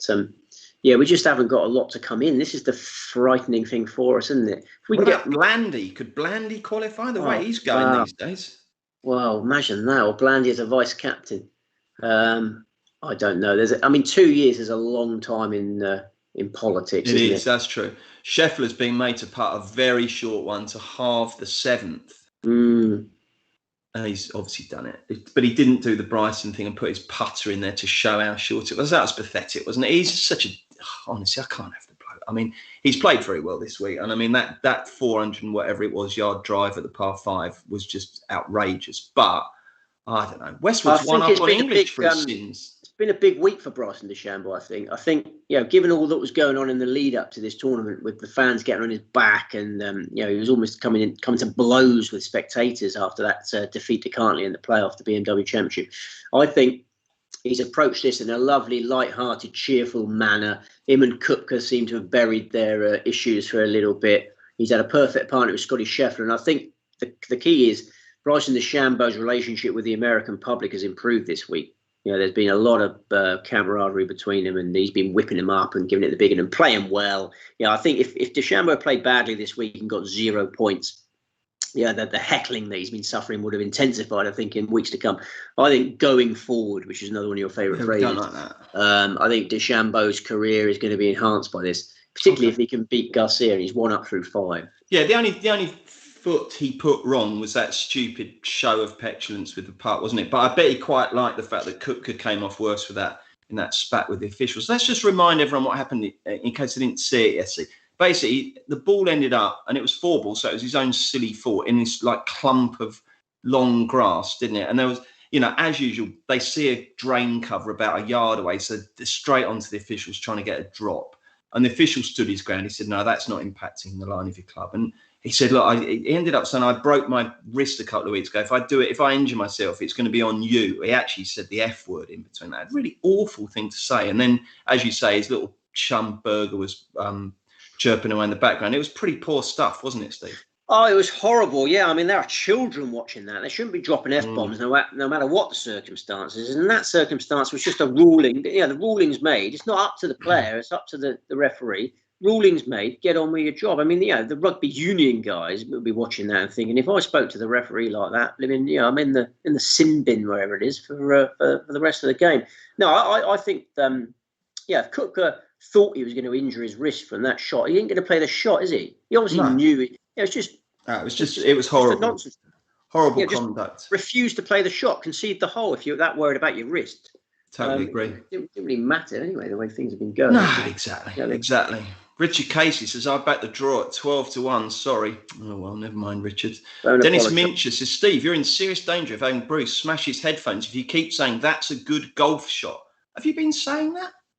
I do like to say that's a good golf shot, just in case you're wondering if I'm talking about some other sport. Yeah. No, I just find it amusing. Oh, okay. You do it ironically. Yeah. I do it to be amusing, yeah. Okay. By the way, going back to swearing, there has been quite a lot of swearing, haven't there? People, the Sky commentators have been on their toes, haven't they? It's a sign of the times, isn't it? There's potty mouths everywhere. I mean, you remember Nikolai Højgaard swore sensationally after winning on the European Tour the other week. Really calmly, didn't he? Yeah. Really calmly. And then one of our commenters, very interesting, he lived in Denmark, and he said that the youngsters in Denmark don't realise that the F word is a swear word, because it's just, obviously they're learning the English language and they've just seen that F word is around so often. It's just, merely, an adjective or whatever. So, Nikolai Højgaard, when he dropped that F-bomb sensation, he didn't realise it was that offensive, I think. I'm jealous of how bright you are on the screen, Steve. I wish I could do something about it. I've got lighting issues.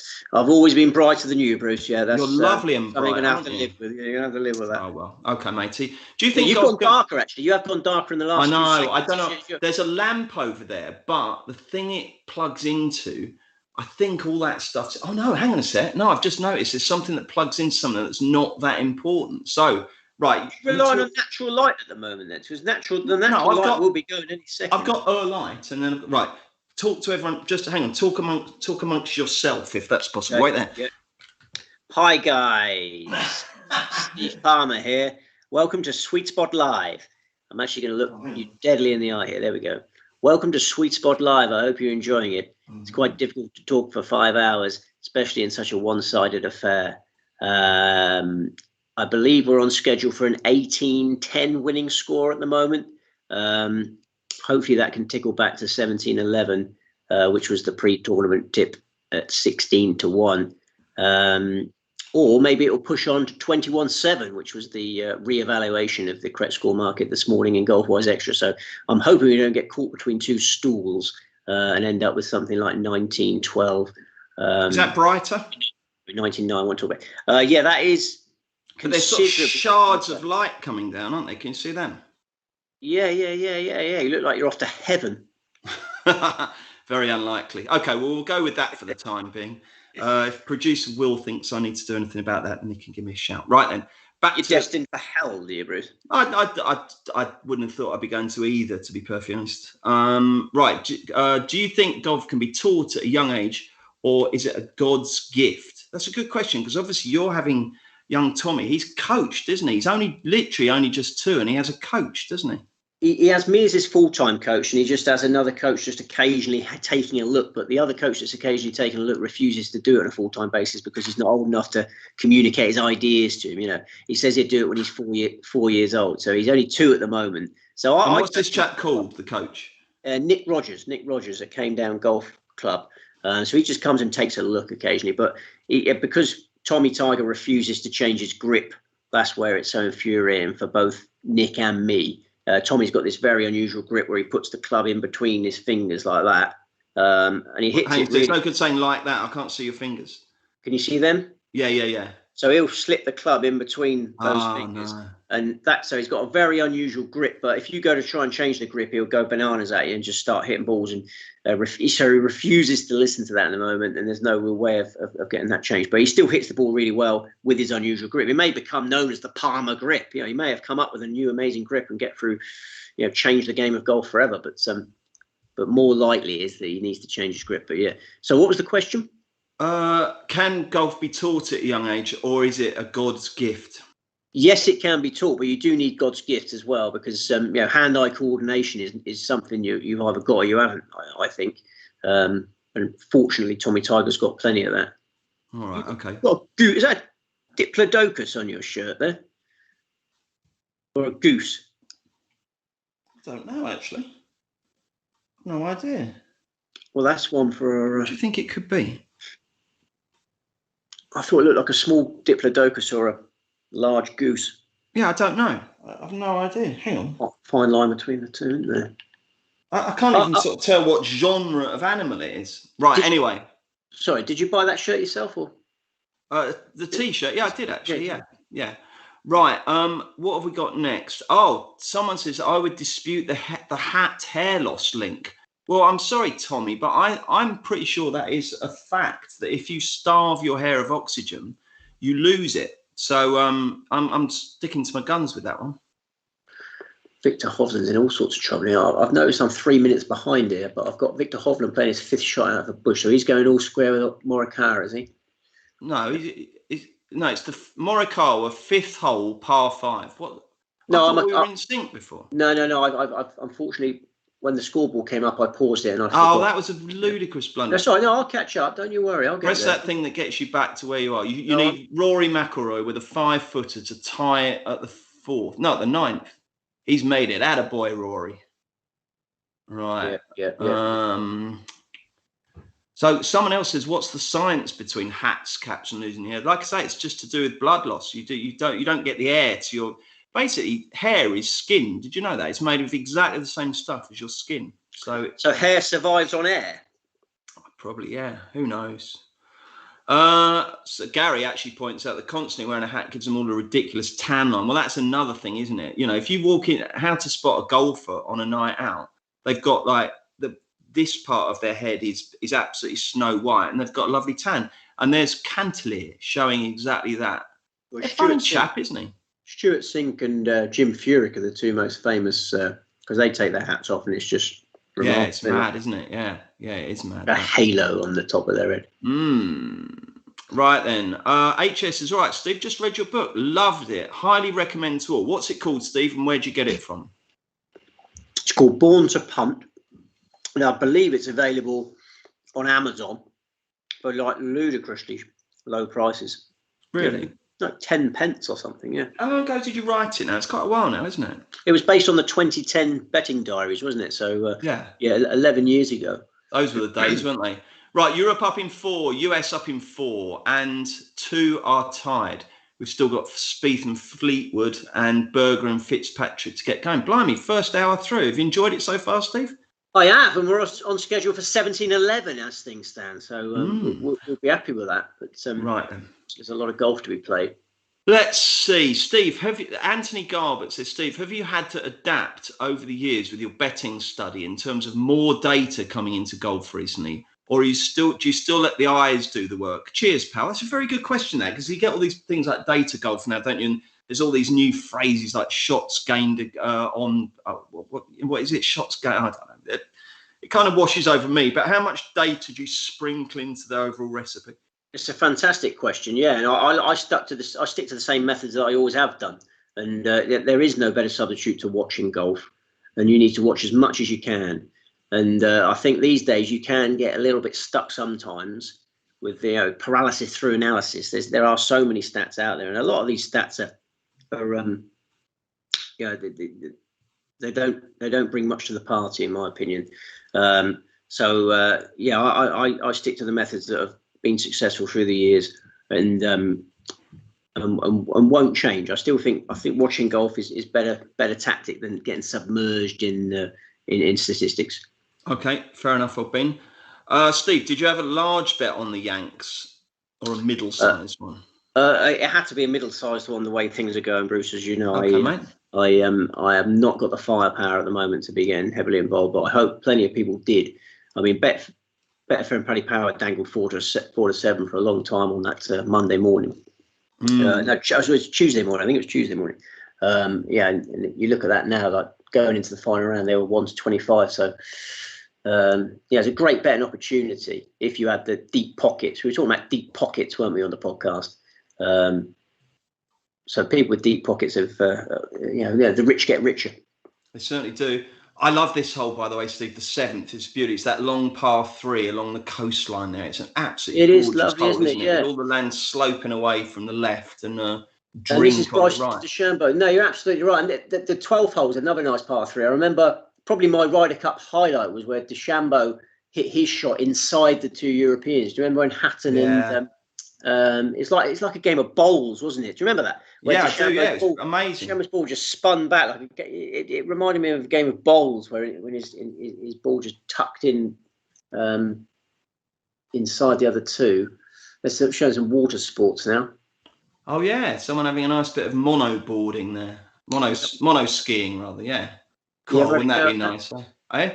Have you ever tried that? I've done it with 2 skis, one on each foot. It's quite good fun. I'm not bad at it. Actually, I'm not very good at many sports, but I'm okay at that. I can stand up. Very enjoyable. Have you done it? No, I haven't done that. No. Is that a sport? Can you claim that as a sport? Is that in the Olympics? You can. Yeah. No, it's not at the Olympics. Jordan Edwards, hang on, I'll go back up to this one because Jordan's got a good tip for you, which I agree with. He says, get off the Diet Coke and get on board with Coke Zero. It's got 0 caffeine and 0 sugar. I agree with that. I think you should switch to Coke Zero, Steve. Well, the caffeine is essential, but you need the caffeine, don't you? If you drink Diet Coke for the caffeine, don't you? It's just to fire yourself up. I have tried it, yeah. Okay. But I think the lack of caffeine is a negative for me. All right, mate. Fair enough. You know your body. Paul Casey's Mr. Sitter. Has he got all flustered there, didn't he? He's not playing well this week, Paul. We should talk about Paul Casey briefly, Steve, because I had a Twitter conversation with someone and they said, I loathe Paul Casey. And I said, out of interest, why do you loathe him? Because I've heard people say that they don't like Paul Casey, but I've always found him, a pretty affable kind of chap on the course. He's never done anything or said anything that I've seen that's irked me. But apparently there was a quote once where he said of himself, an informed Paul Casey is good for golf. I mean, Christ, that's not great, is it? No, he has referred to himself in the third person as quite a lot. I used to have a real downer on him. He's just always been a bit too cocky. No one likes Mr. Cocky, do they? I suppose not. No. As life's got on top of him a bit through the years. He's had a divorce and seems a little bit more humble now than he ever has been, really. And I've warmed to him a little bit more recently, but I can understand why he's not everyone's cup of tea. Fair enough. Ryan Perry, another rival to people wanting to watch this show. I mean, we've done our best to erode our audience. Did you know MVG is playing Gerwyn Price in about 10 minutes? What's that? Oh, my God. Oh, blimey. Even I'm tempted to switch over. No, don't do that, please. No, I'm not sure. I'm going to struggle on my own. Because MVG won a tournament the other day. MVG won the Copenhagen Masters, his first victory of the year. But Gerwyn Price had to pull out of that event with some injury issues. So Gerwyn Price said he said he wouldn't have won that tournament had I not been injured. So that would be a really spicy darts match. I'm not sure we can better that. Oh, okay, fair enough. Well, you never know. I think it's pretty good. Connor Crowley says you can't lay these days. That's a good one. What else have we got? Here's Alex Hack. This is awesome. Makes the golf even better. Oh, thanks very much, Alex. Makes it even better with the sound off and you boys Talking us home. Love it. Question for Steve. Have you ever played DraftKings and played lineups for the golf? We heard about that the other day. Someone was talking about these fantasy golf games. Did you examine it further? When we were up at Hanbury Manor, someone said that, didn't they?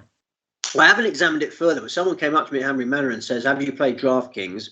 It's made for you. You'll love it. And it's a great opportunity. And I was like, no, I haven't actually. No, I prefer traditional betting. I haven't really got into the American style stuff yet. Wow. Who's just played that lovely shot? That was Rory, I believe. So it sounds like there's opportunities to be made there on this DraftKings thing. And I must make a note to look into it. Michael Greenall, Steve, I met you once in Weymouth. You stopped and we had a chat for 5 or 10 minutes. You're a man of the people, great bloke. Do you remember that? I would always stop. If someone shouts my name, I would always stop and happily talk to them, whoever they are. Obviously, does it happen much? How many times a year How many times a year would someone start talking to you in just in general life as a result, obviously, of them recognising you? How many times a year? Yeah, probably about twice. Oh, right. Yeah, it depends where you go. Obviously, if I'm sitting in my work shed, which is where I spend 90% of my time, you don't get many people coming up to you in there and saying hello. But if you go to sporting events and whatnot, you get more of it. But you don't get out much, do you? To be fair, I don't get out much. I remember going to the, when you get a parcel that's failed to deliver to your house, and then you have to go and get it. I remember going to the Brighton postal office to do that, and I gave him the envelope, and then he read my name off the envelope, and then he wanted some banter. That was the most strange one. I just wanted my parcel, and he wanted some banter. But you've got to take the banter when it's there, haven't you? Do you remember that brilliant one with Kevin Pauline when he was in Greece, I think, and he was going scuba diving with his son, and he was on a boat with his son, and they had all the scuba like wetsuits and that, and they were sitting there waiting to submerge and see some tropical fish, and this fella said, "Are you Kevin Pauline from the Racing Post?" And he's like, "Yeah." Mad, eh? It's mad, yeah.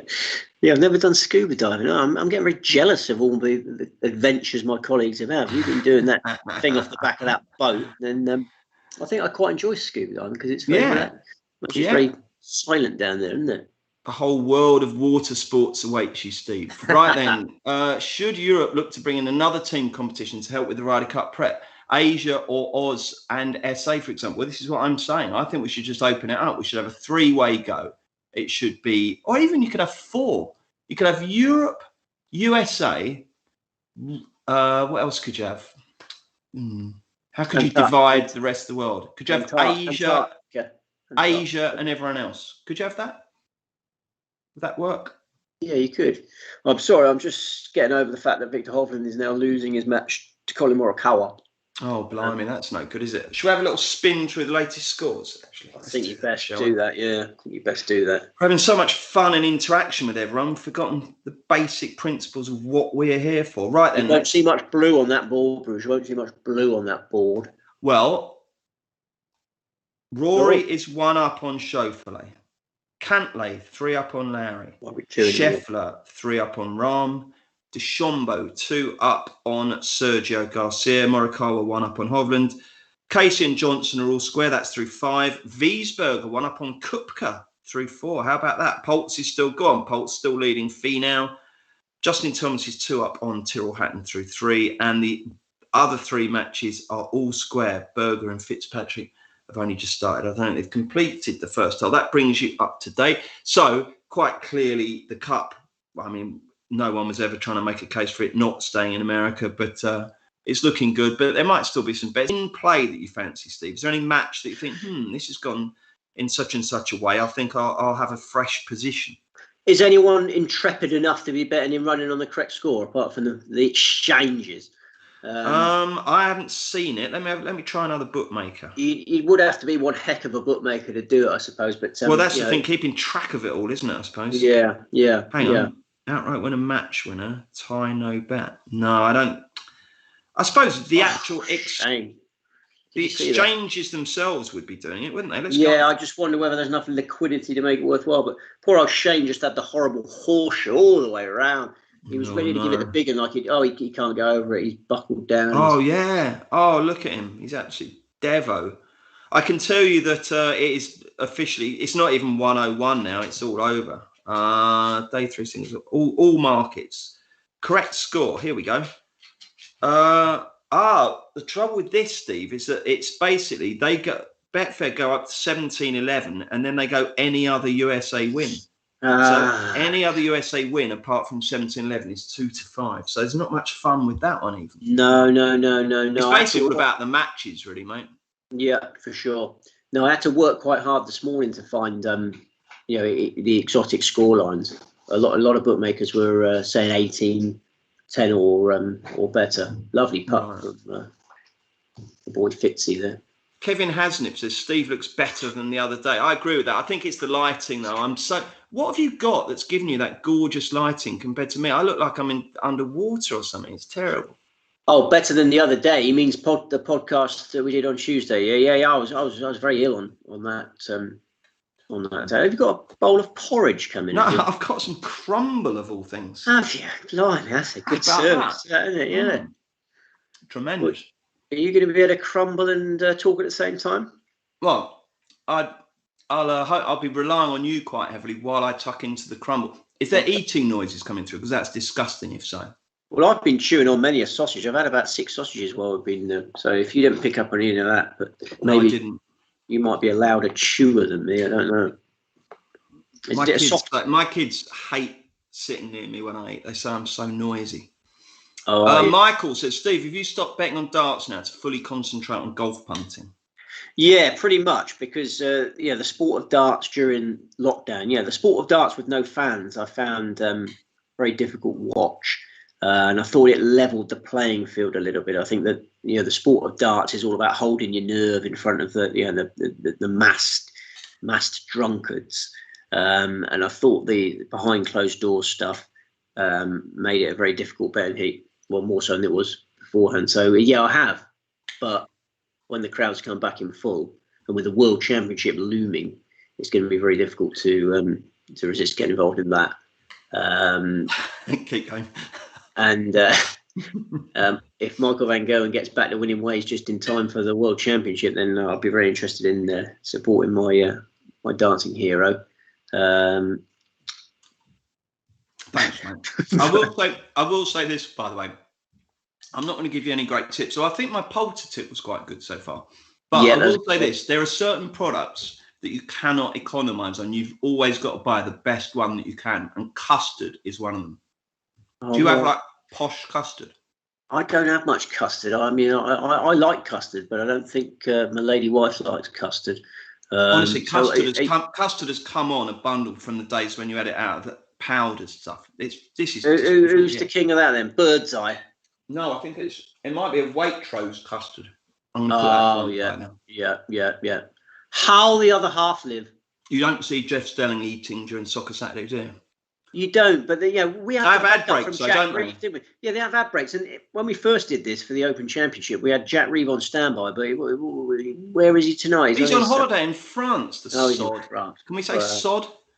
I think we can say sod. I think we can say not sod. Git. He's lovely. He's lovely. Git and sod are very much in the same He's level. A lovely man. Oh, Steve, Ben Harris comes up with a good question. He talks about another player who might make the frame for 2023, and that's Sam Horsfield. He says, Steve, do you think Sam is massively overrated by the layers, or do you think he is that good? I rate him highly myself, but being on at short prices in weak fields, blimey, I had so many questions. I went down there and lost it. Oh, and he hasn't done it. So what do you think of Sam Horsfield? Because you've tipped him a few times this season, haven't you? Yeah, I think your man there said it all, really. Yeah, I agree. I think he's a player of great potential. But we've lost heart in him a little bit, haven't we? He's been a flopping favourite a few times in very weak European Tour events. And it's been due to a couple of things, really. A very cold putter. When the putter gets cold with Horsfield, it's frozen. And then he's had those difficult Friday rounds, hasn't he? He's had a few problems with Friday rounds. But I think, it's a name we should have mentioned. Yeah, Horsfield's definitely on the radar for future Ryder Cups. Oh, you've got to feel for Andrew Perrott. Guys, had one of my biggest bets, USA in the golf and AJ in the boxing. Did you see the fight last night? I did see it. And I don't want to make your misery even worse, Andrew, but I must admit I did fancy the other fellow. I've never been a big I love AJ as a bloke. I think he's a really nice guy and a great ambassador for sport and boxing, but I don't particularly think he's that good. And did you watch it last night, Steve? I didn't manage to. Absolutely did a job on him. Blimey, yeah, I think Joshua has lost his hunger, didn't he? I think it's one of those things. He was blessed with enormous amounts of hunger early in his career, and then when you become a multimillionaire and life's just perfect, I don't think you want to be risking your face as much when you go into the ring. That's much more reading of what's happened there. I think it just all happened quickly for him, and he's lost his hunger. Oh, did you see that shot by Deschambault? Take any chances, did he, old Anthony Joshua? Yeah, I did see that one. He didn't throw the kitchen sink at it by all accounts. No, he didn't. He didn't even throw the cloth or even that Brillo pad that you use on particularly difficult saucepans. No, it was a pretty tame performance. The other guy was very good indeed, the Ukrainian. Well, he's got the hunger, isn't he? He's got the hunger. It's all about the hunger. You lose the hunger, then you lose everything. If it was all about the hunger, mate, Poulter would have 5 points. It's all about the skill and the ability and the raw talent. You do have to have hunger with boxing. I suppose you've got to go to the well, haven't you? You have. You have. It's a very dangerous sport. If you want to protect yourself and not get hurt, then you perform like Joshua did last night, I guess. We're talking about punching. Yeah. Talking about punching, Ryan Perry says, how many walls have you punched betting on the golf? I'm a professional wall puncher, almost legendary. Any other suggestions for the losses? Well, don't punch walls, Ryan. Come on, that's dangerous. I'd be interested to know how old he is, because I used to have a very bad temper on these things, but I'm much calmer now. I don't really do much assault of property or myself. But in the bad old days, I remember I used to use darts quite a lot, just darts into the arm. Oh, no, that's ridiculous. You did not. Yeah, I did. Well, but because that takes your mind off things. But no, that's I'm not condoning that for 1 second. Good. I'm doing the opposite of condoning. Good. That's ludicrous. Right, Steve, with the Las Vegas tournaments coming up on the PGA Tour, I think we have to keep a close eye on coke racks for me. He loves the area and greens. What are the Las Vegas tournaments when they're at home? That's a really good point he makes there. Morikawa 2 up on Hovland there. I could see the pain in your face. I know. I'm struggling to go over that because I thought Hovland at 6-4 was a fantastic bet. And we've got problems now, but the projected score is quite exciting. 17-11, isn't it? Yeah, I'm still hanging my hat on that. What did you put up again? 16.5, 11.5? 16-12, 16.5, 11.5, and 17-11. So 17-11 is the biggest price one at 16-1. So, but we all know it's going to be 17.5. Well, we don't know anything. That's the beauty. We don't know the future, do we? So anyway, back to Cochrane. Is he a player that you'd want to keep an eye on? Yeah, I like Jason. I mean, the one he did win was the big. Well, he's won 2 now, but the first one, it was an amazing bit of course knowledge that he had, didn't he? Because he was associated to the track. We didn't know that at the time, but sorry, I'm eating a sausage. I'm watching John Ryan. I'm thinking he almost pulled that one out of the bag, didn't he? Thinking about Cochrane, but he knew Shadow Creek better than anyone. He had huge amounts of course knowledge for that one. But your man's right. Okay. We certainly will keep an eye on Cochrane. Someone's claiming that Bet365 is still betting on the correct score live. Let's have a look. Oh, all credit to him. Oh, yeah, they are. Oh, Shandy Bass. Dave Bass is the Bet365 odds compiler. He's one of the most... Yes, they are doing it. Right then, here we go. Do you want me to take you through the latest prices, Steve? Do I ever? Right, they go 19.9 or better at 6-5. So all your exotics are covered in that 6-5. So, yeah, they think it'll be a landslide. 18.5, 9.5 is 9-2. 18.10 is 9-2. 17.5, 10.5 is 11-2. 17.11 is 7. 16.5, 11.5 is 11. 16.12 is 18. So how about that? The only thing I suppose where you could say that you've got a chance with stuff like 16-12 is that if if the Americans do win and the other matches are close, the other guys might just sack it off and let Europe win, I suppose. I think in the olden days that might happen. I don't think it does now. Fitzpatrick's never won a Ryder Cup point. He's going to want to play to the end. Oh, my goodness me. What are you doing? Do you know what this is? Ryder Cup debut. It's a fly swatter thing, is it? Yeah. Yeah, but it electrocutes him, does it? Electrocute. Have you got one of these? No, I'd love to have one of them. I've only just got it. It's absolutely... Yeah, well, I wouldn't have it with young kids around, I must say. No, she wouldn't let me have it because she would worry about me murdering God's creatures. She gets very upset when I murder any creature, even a mosquito, which I often give her the choice. I say, do you want that mosquito to bite our son all through the night, or do you want me to murder it here and now? it's a pretty easy answer for me, but I suppose we all are God's creatures. I do commend her in a way. Okay, right then. Yeah, Bet365. Thanks for letting us know about that, guys. That's excellent. I think the 6-5 is worth taking there. I think this is going to be a landslide. I think. Okay. Well, we're up in 5, down in. I say we. Christ, I don't like doing that. Europe up in 5.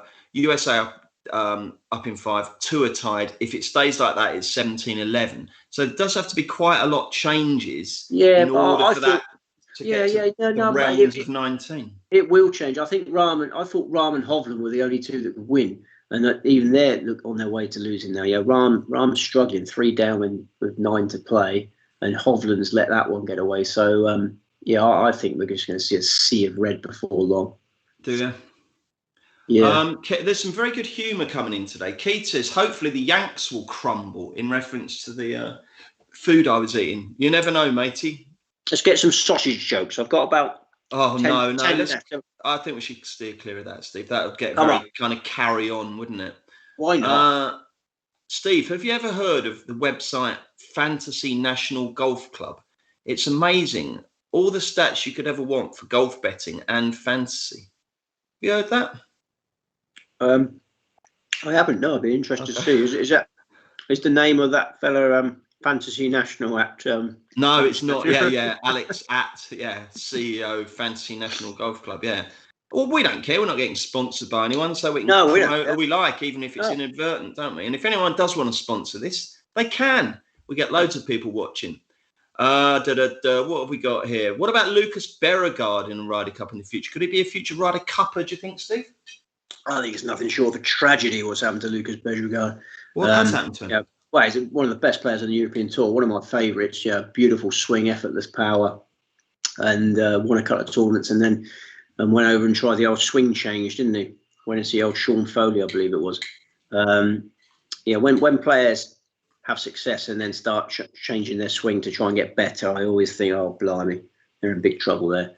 Talking of big trouble, Schauffele's in a bunker that's got a little tuft of grass on it that he's standing on. He's had to come out sideways, so he could lose his hole, couldn't he? Word. Yeah. Rory McIlroy fans, we couldn't imagine him coming out of the Ryder Cup with 0 points, and he's looking very good for getting one now, isn't he? Rory will be so desperate to win this one. He will not want this as a stain on his career. I agree with that. Dustin Johnson for top scorer backers about to go 1 up. Well, you say that. It's about 10 foot. Oh, he's drained it. Did you know that? I just know everything, Bruce. Do you know sometimes, when they go, okay, here's, here's David Toms at 13. Do you think they know what's coming up? Sometimes they probably do, don't they? I just sense that one. I mean, in a normal golf tournament, you get so excited when your player comes on, don't you? Because it normally means he's done something good. Yeah. In a Ryder Cup, it's a different ball game. And I like it when the leaders are on like about -23, and they'll go, and here's so and so, and it'll say +1, and he's in a bunker. Yeah. You just know it's gone in, don't you? Yeah, that's it. Yeah, it's like if it's exciting. Fleetwood, yeah, quite. Tommy Fleetwood trudging off there. God, look at the galleries. Yeah, look at them. Who would you most like to be out of that? Oh, it's too late. Right then, here we go. Score update. Up in 5. America up in 6 now. 1, 2, 3, 4, 5. Up in 5, isn't it? Is it 6 or 7? No, 6. 1, 2, 3, 4. Oh, sorry, I thought it was 7. No, it's 7-5 to America. There's no tied matches out there. Oh my goodness, you're right. This could be a rout because only one European is leading by more than 1, and 4 of the 7 American leads are by more than 1. So it's going to take something special for them not to just win the singles as well. There's probably betting on the singles winner as well, Steve. We should have a look at that, shouldn't we? You should have a look at that. I'm going to brandish the pork pie now, I think. You do nothing but eat. Honestly, I've never known anyone like it. You should weigh about 20 stone, shouldn't you? It's a Melton Mowbray. They all are. I've never come across a pork pie that wasn't made in Melton Mowbray. I must go to Melton Mowbray. That looks nice, that. What's your favourite sauce or seasoning for a pork pie? Well, I am going to go in. I haven't got any sauce available, so I'm going to go in as it is. See how we get on. I like a little bit of mustard with mine. You're just going to eat it like that, or are you going to cut it into quarters? I just didn't know whether you want a mustard comment. Good for you. Well, you could have said like, "Oh, I prefer a bit of pickle or something." No, I'm a purist. I'm a pork pie purist. I just could be. Yeah. I think that's sacrilege, Trevor. Yeah, I'm a pork pie purist. That doesn't need anything with it, does it? Hang on a sec. What have we got next? Oh, I've got to put my spectacles back on. My eyesight is pathetic these days. What's going on? Laser eye surgery. Why are you not having laser eye surgery? Your wife is right, Steve. Disgusting behaviour, Bruce. What have I done wrong? Oh, was that killing the fly? I didn't actually kill it. I was just showing them the thing. Sometimes though, it's kill or be killed, isn't it? That's what the point I make. Well, the house flies in here aren't going to kill me. There's nothing. There's no arachnid in here that's going to kill me. Those mosquitoes are very dangerous. I think mosquitoes are like the biggest killer of humans in the whole world, aren't they? Yeah, I think you're right. Yeah, you see a mosquito, you don't know where it's come from. No. Where's the next? Josh says, "Where's the next Ryder Cup in the US?" I know the next in Europe is in Italy, and who's going to be the captain for both teams? I don't know. Well, we were speculating earlier about the captains. I don't think they name him yet, do they? So no, we think Westwood might be. Where's the next US Ryder Cup? Let's have a look. 2025. That will be, won't it? Very good question, actually. Do you know the answer to that? No. I'd take each Ryder Cup as it comes. Well, that's the thing, isn't it? I mean, you don't even know if you're still going to be walking God's earth then, do you? You don't want to get ahead of yourself. It's actually in Bethpage Black. Oh, fantastic. Fantastic. That's hard, that, isn't it? Yeah. That's a fantastic venue. I mean, a very partisan, home support there. Blimey, do you know what? We're all up to 2029. Shall I take you through the next venues? I think you should. 2023, Marco Simone Golf and Country Club, Rome. 2025, Bethpage Black, Farmingdale, New York. 2027, the golf course at Adair Manor, County Limerick. What? Blimey. That's fantastic. Yeah, I've played there. Have you? Yeah, JP McManus has his invitational thing there, didn't he? Did he invite you to it? Yeah, he did. Many moons ago. No way. Did you meet the great man? Yeah. He was at the dinner. Yeah.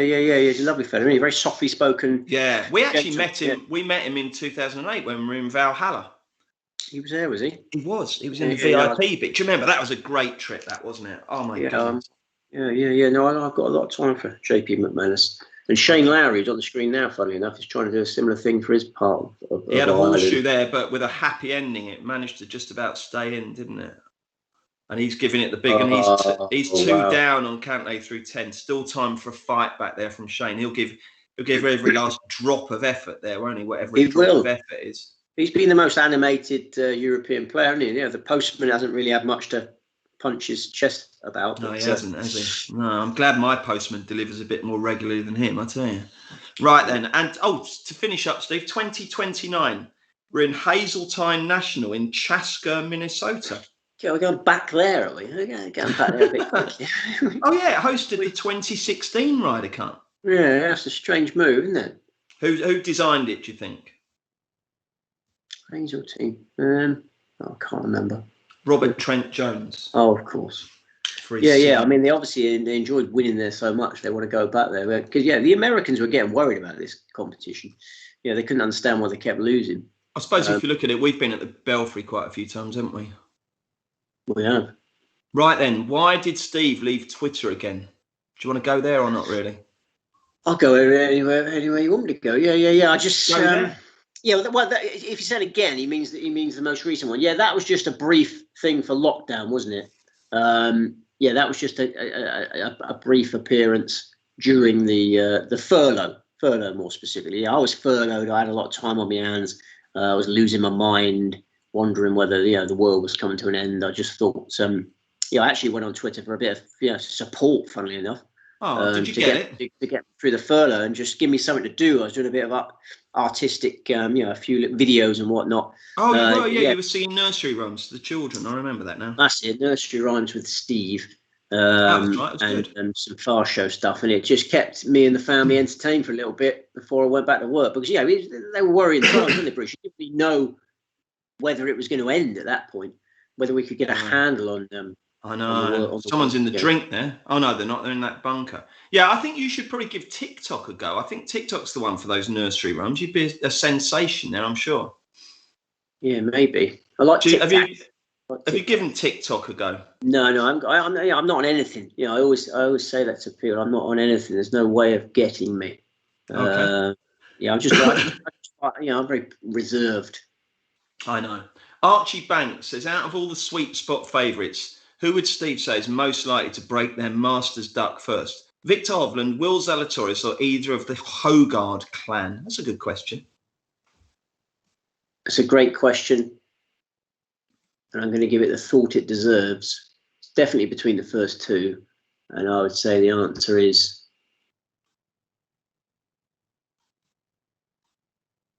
Victor Hovland. Okay. Yeah, I think he's got so much talent in those hands. I mean, you talk about Will Zalatoris. That's another player another young American that can come in to bolster the ranks of this team. Yeah, what an addition. You know, Matt Wolff, if he can get his head together, he could come onto this team. They got a frightening conveyor belt compared to our conveyor belt. I'm still bugged by the lighting issue. I'm going close to the camera now just to see if that helps. No, it doesn't, does it? Right, Padraig Harrington, good captain or bad captain, says Safety Man. Who could take his place? Oh, he wants to start a witch hunt, doesn't he? He doesn't. He just I don't know. I think good captain with an impossible job here. You know, you talk about Graham Taylor having the impossible job. I think this was a nightmare time to get it. An away match with no supporters, coming up against officially, statistically, the greatest team in Ryder Cup history. You know, the average world ranking of this team is 8. You know, it's the lowest. It's the best world ranking of a team in Ryder Cup history. You know, Harrington had everything against him for this. So I'm not going to call him a bad captain. I think he'd be a really good captain if he had a few more, a better quality squad at his disposal. You know, give him another go. Give him a go. Right. Give him a go at Adair Manor. Okay. Neville agrees with you. He says it's a bit too harsh to have too much of a go at Padraig. Away against the US, against that US lineup with hardly any European fans. Yeah, that's fair enough. Josh Maguire, would Poulter make a great captain or not? That's a good question, isn't it? It's a great question because you could see him getting a go, couldn't you?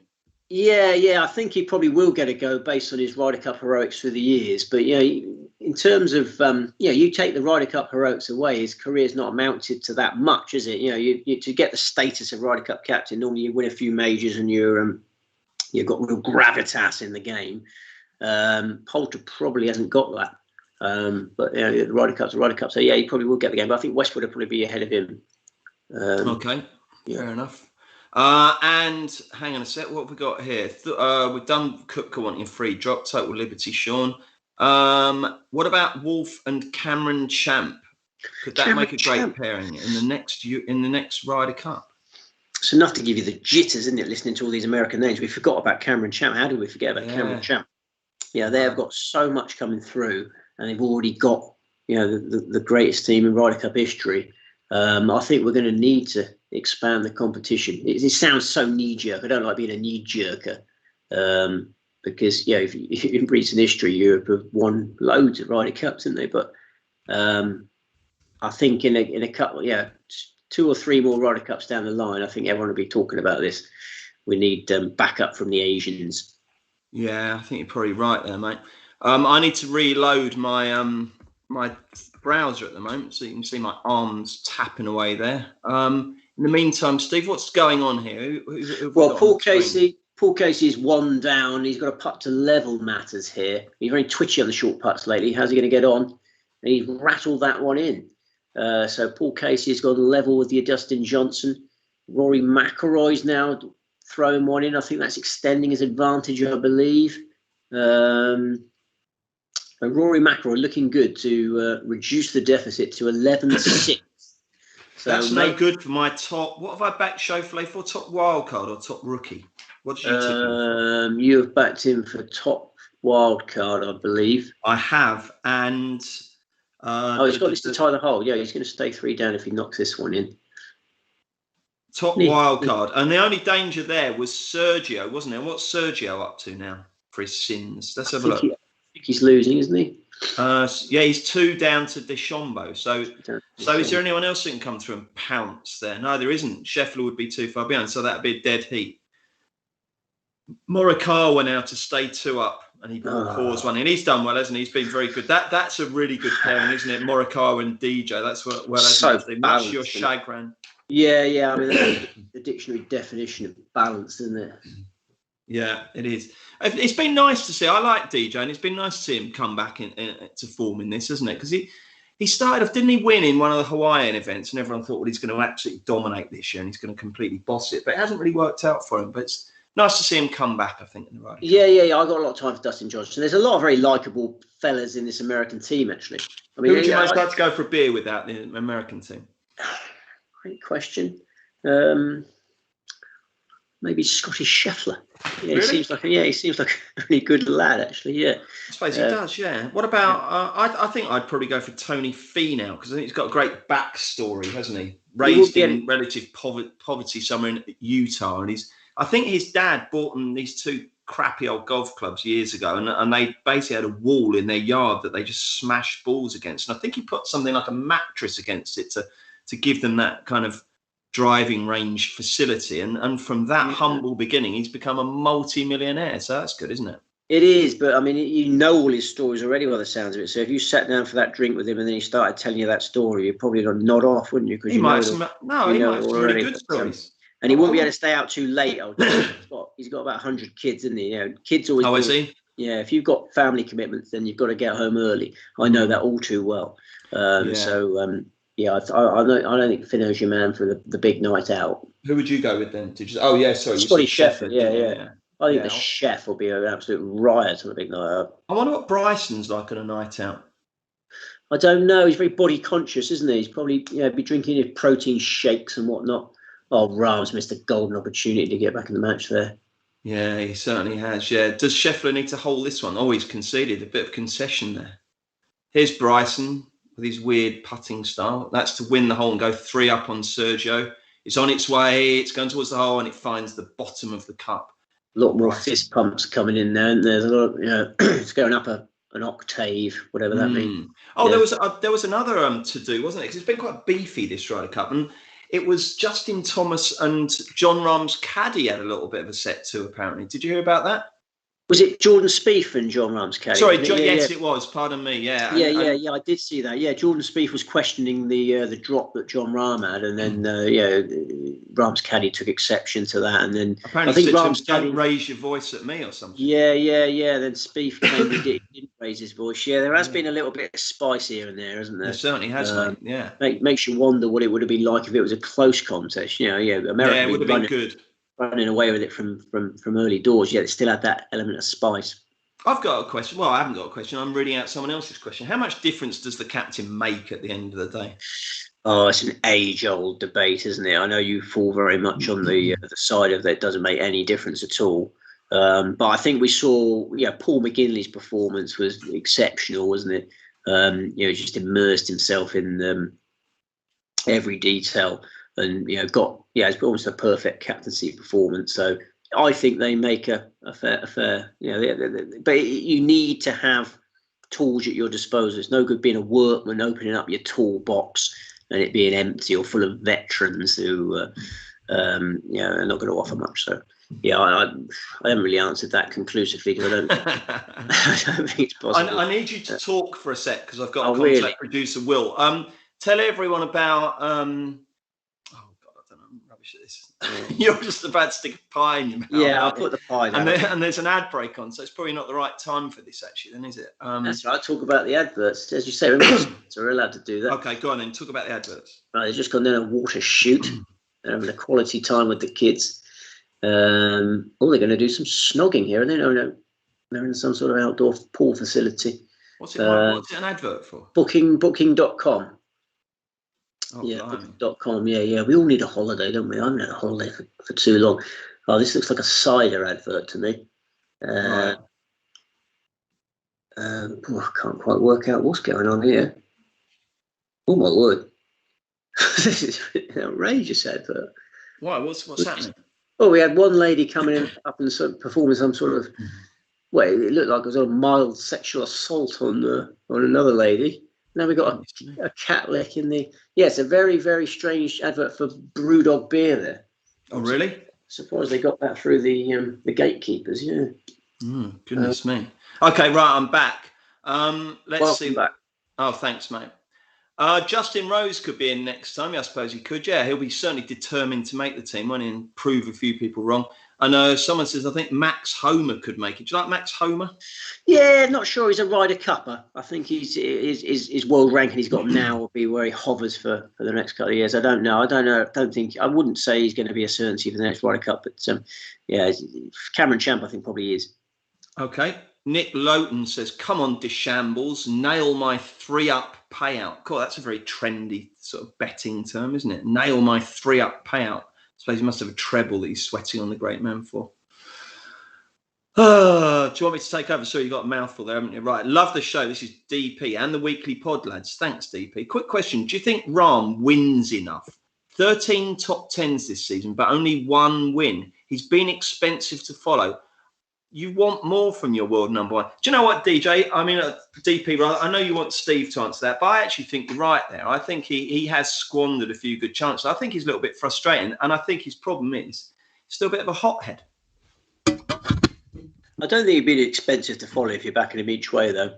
Well, no, I suppose not. Winning is not easy. I mean, he walking that one in, was he? The arrogance of Jordan Spieth there. Didn't go in there, so shame. No. Yeah, I mean, if you've been backing Jon Rahm each way for the last few months, you're on reasonable terms with yourself.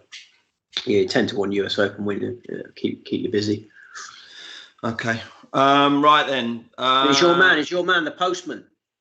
What's he done? I'm guessing he's won a hole because they haven't shown him for a while. Yeah, he looks very happy. Right. Dennis is coming up with some lighting solutions for me. You need the light in front of you, Bruce. I know, Dennis, but I don't have a light there. Having it directly above or behind is where you've gone wrong. You can't move the light, so raise the computer. This should have a similar effect. Right, let's try that then. Oh, hang on. Oh, no, the microphone's gone over. It's all gone wrong. It's all gone wrong. I've lost my browser. Hang on. Your marbles. I have lost it. I mean, it's all very well Dennis saying raise your microphone, but if I do that, hang on. Oh, hang on. Steve, talk. Brooks Cooper's just gone 1 up over Bernd Wiesberger. I'm now raising my laptop and it's through 7 holes. This isn't working, is it? Look, this is hopeless. I'm going to turn the overhead light off. Wait there. Justin Thomas, I believe, is shown for a while. This is the winner. I'll go 3 up. Oh, to tie the hole. Goodness gracious. Oh, that's horribly disappointing. Justin Thomas putters let him down again.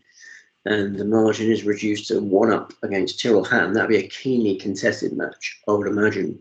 Bryson DeChambeau let him rip on the 10th, drivable, 356 yards. It's very much like the 3-wood in his hands there. So I guess he's not going for it. Or he's had a few protein shakes. He's just short. He's about 10 yards short of the green. Mightily good effort, that. Bruce has gone very dark again. I'm even darker now. This is like Blair Witch Project. It's looking quite spooky. But I'm actually going to take really, really drastic action now. Okay, so hold on. Right, you'll have to keep talking. Okay, wait. Sergio, is he going for the green? He's had a ruddy good go, and he's just short as well. It's all down to who's the superior scrambler there. DeChambeau's got a slightly better angle there. Sergio's got more ability though, hasn't he? So more scrambling ability. Probably a pair of pars, if I'm honest. Wait there. 3 up. Hang on. Rory 3 up and has got the swagger back. Great golf shot. Getting better. Looks like Rory McIlroy will reduce the arrears to 11-6. Will that send shockwaves through the rest of the matches when the deficit is reduced to 5? No, it won't. It's hard to generate excitement for this because the Yanks are going to win comfortably. Oh my word, that's a beautiful golf shot from Xander Schauffele. It's Shane Lowry. Come on, we're all behind Shane Lowry. We want Shane Lowry to do well because he wants to do well more than anyone in this goddamn competition, I believe. He was unlucky. That just checked up a little bit sharply. Surprisingly sharply. Right, look, watch this. See if this works. Colin Morikawa missed the whole bundle on. Yes, a little bit of meat left on that bone, Colin. Hang on. Steve, how do you think it looks lighting-wise? Right. You've changed room, have you? I haven't changed the room. No. You're in the same room. Am I in the right position here? I'm not sort of centered. How about that? How about that? Yeah, it's fantastic lighting. Yeah. Great. It looks like a totally new room. Yeah, it's incredible what you've done there. Okay, right. Hang on. Right, we're in. We're in. Yeah, it's clear as crystal. Oh, great. Excellent. Thanks, mate. You haven't missed much. There's been some golf shots. Okay. You communicate. Oh, no, I've got it. No, we're all right. We're all fine. We're all fine. Great. We're back. Thanks for that. I just need my glasses. Sorry. Where are my glasses? He's forgotten his mask. Here we are. Right. I'm back. Sorry about that, guys. You definitely don't get that on Soccer Saturday. Right then. Here we go. Phew. God, so pleased I sorted that out. Right. Let's have a look. Thanks, Dennis, for your lighting tips, by the way. Well done. Right then. Let's have a look. Steve, do you think Rory will complete the career Grand Slam in the next 5 years? Next 5 years. It's a yes, no. It's a tough question, though, isn't it? It's a tough question because I'm a massive Rory McIlroy fan, and I'd like to see it happen. I've backed it for the Masters about 1 million times without success. Oh, John Rahm's a shocker there. 5 years. Well, if it doesn't happen in the next 5 years, will it ever happen? Just to put this one to bed, I'm going to say yes. Okay. Brilliant. Thank you very much for that. I hope that helped, Hayden. Great. Jonathan Great McGuire, question. who's the best left-hander around now? Is it still Phil Mickelson? So I really wanted that putt to go in. Oh, Victor, let one slide by there. Is it still Phil Mickelson? Are you communicating with your lady wife? No, I do need that. Yeah, I do need that actually. Yeah, that's true. Yeah, I forgot. I've unplugged the laptop, so if that goes wrong, I'm in all sorts of trouble. Yeah, right. Probably. Okay. So I mean, your Bubba Watsons, your Robert McIntyres. Yeah, it probably is still Phil Mickelson, isn't it? I don't think Mike Weir will mind us saying that. Who else is there? Oh, Brian Harman, is he one? Yeah, I suppose he is. Carly's having a mare there, isn't he? Yes, he is. Yeah, he's all over the place there. Yeah. How much? Oh God. What's happened? No, yeah, electrocuted. I got electrocuted. You got electrocuted the other day. Yeah, I don't get electrocuted. No, we're not going. It lives with you for a long time. Okay, right. This looks like a crude gesture, doesn't it? What does? That. What? Can you not see me? Oh, sorry. Yeah. I'm sorry. I'm now. I've got my equilibrium back now. I'm all absolutely fine. So pleased. Sorry about that, everybody. Someone's made a very good point that they said. Kylie said Bruce's lighting is reflective of the European performance. Absolutely right. But anyway, we're back now. Oh yeah, Steve. How much, says Jordan? So how much emphasis do you put on a golfer playing a tournament in his native area? Can I ask, why have you still got your finger up? So no, I was just wondering how long I could keep it up. Yeah, right. that's the finger that got electrocuted. Okay, and how is it? Is it straight now? And no. The point I'm making is, don't think you'll get over it quickly. Well, no one did get electrocuted. What's happened? If you do get electrocuted, it will live with you for a long time, because that was a good week or so ago now, maybe 2 weeks, and it still aches, like nobody's business. Oh my goodness! And I wonder when it's going to get better. Oh, that's awful. So can you answer Jordan's question? How much emphasis do you put on a golfer playing a tournament in his native area? I think you put loads on. I actually think you put too much on, if I might say, or you're going to take that up with the HR if I'm publicly criticising you. I judge every case on its merits, but yeah, I think it does help. Particularly if they know the course like the back of their hand. So yeah, I like to know everything, and then we'll act accordingly from there. Do you know what my counter argument to that is? Yeah, I know what your counter. Yeah, I do know what your counter argument. Who am I going to mention? I don't know who you're going to mention, but you're going to say they play the course when it's set up much easier than in competition play, and then when they get to the competition, they get shocked by the difficulty. Yeah. Exhibit A, Colin Montgomery at Troon. Good exhibit. Thank you. Right then, what have we got? Rahm's in all sorts of trouble now, isn't he? Yeah, I know. It's amazing, isn't it? Who'd have thought it? Typical Rory these days only turns it on when the pressure's off. That's a bit difficult. That's tough, isn't it? I mean, should we drill into that? You obviously watch much more of this than I have. Have you watched this absolutely non-stop, basically, Steve? Yeah. I think that's a bit harsh. Yeah, you don't win as many titles as he does without holding yourself together. He won at Quail Hollow in a very tight finish not that long ago. So yeah, I don't know about that. Okay. Do you think he was dragged down by Poulter, or were they both as bad as one another? No, the latter. Yeah, the latter. I don't think we can blame that on Poulter. I don't know. He wouldn't be saying that, the fella, if Rory was losing today. So I think it's a bit harsh to weigh in more criticism when he's actually doing well today. I don't think it's a case of the pressure being off. The pressure was immense on that first tee, but yeah, Scheffler just loosened it a little bit. Right, look at that. It's a sea of red. Look, it's a sea of red. McIlroy's 2 up in the first match, and the next 5 are all being led by the Americans. In fact, the next 6 are. So Europe up in 3, America up in 7, and that leaves 2 tied. So it's not looking good, is it? Well, it's got 19-9. Yeah, check your Bet365 market now. That'd be odds on now, wouldn't it? The 19. Yeah, that's the trouble. They're all doing that any other, aren't they? So we'll have a little look now. Shall we look? That's another Graham Taylorism, isn't it? Mm. Correct score 19-9 or better is 5-6. So if it stays as is or gets better for the Americans, 5-6. The only thing that can really thwart that, well, obviously one is Europe suddenly playing better, or 2, the Americans just saying, as we've been saying all along, oh well, we've won it now, we don't care, you can win. Not going to happen. They're obsessed with their individual player records and that. They're all playing right to the death, Andy Sinton. Okay, fair enough. We've got a chip in. We've had a chip in. Oh, Sergio. Right. Let's have a look. Oh, what's this someone said here? Oh, that's gone. Someone says this is better than Soccer Saturday. That's very kind of you. That's ludicrously kind. Yeah, I can't possibly agree. I think it's all right. I think actually a football watch-along that's just a bit more irreverent might be quite good. You never know. Sean, here's a tester for you, Steve. This is a test. This is a real test. Sean says your 4 major winners next year, Steve. Tell us with the venues, first of all. Obviously, we know that the Masters will be at Augusta. I think they're back at St Andrews for the Open, aren't they? They are back at St Andrews, yeah. I don't know where the other 2 are. I like to address this at Christmas time when I do our award-winning season preview package. Well, come on, just for a bit of fun. Well, this fella might not buy the paper if we tell him that, and more importantly, I haven't got a bloody clue. I'll tell you where the USPGA is next year. It's at the Ocean Course. It just says Ocean Course. That's no good. Oh, Kira Island. Yeah. No, Kira Island. That'll be good, won't it? No, we've just had that, haven't we? We've got your year's model, haven't you? 2022 USPGA Ocean Course.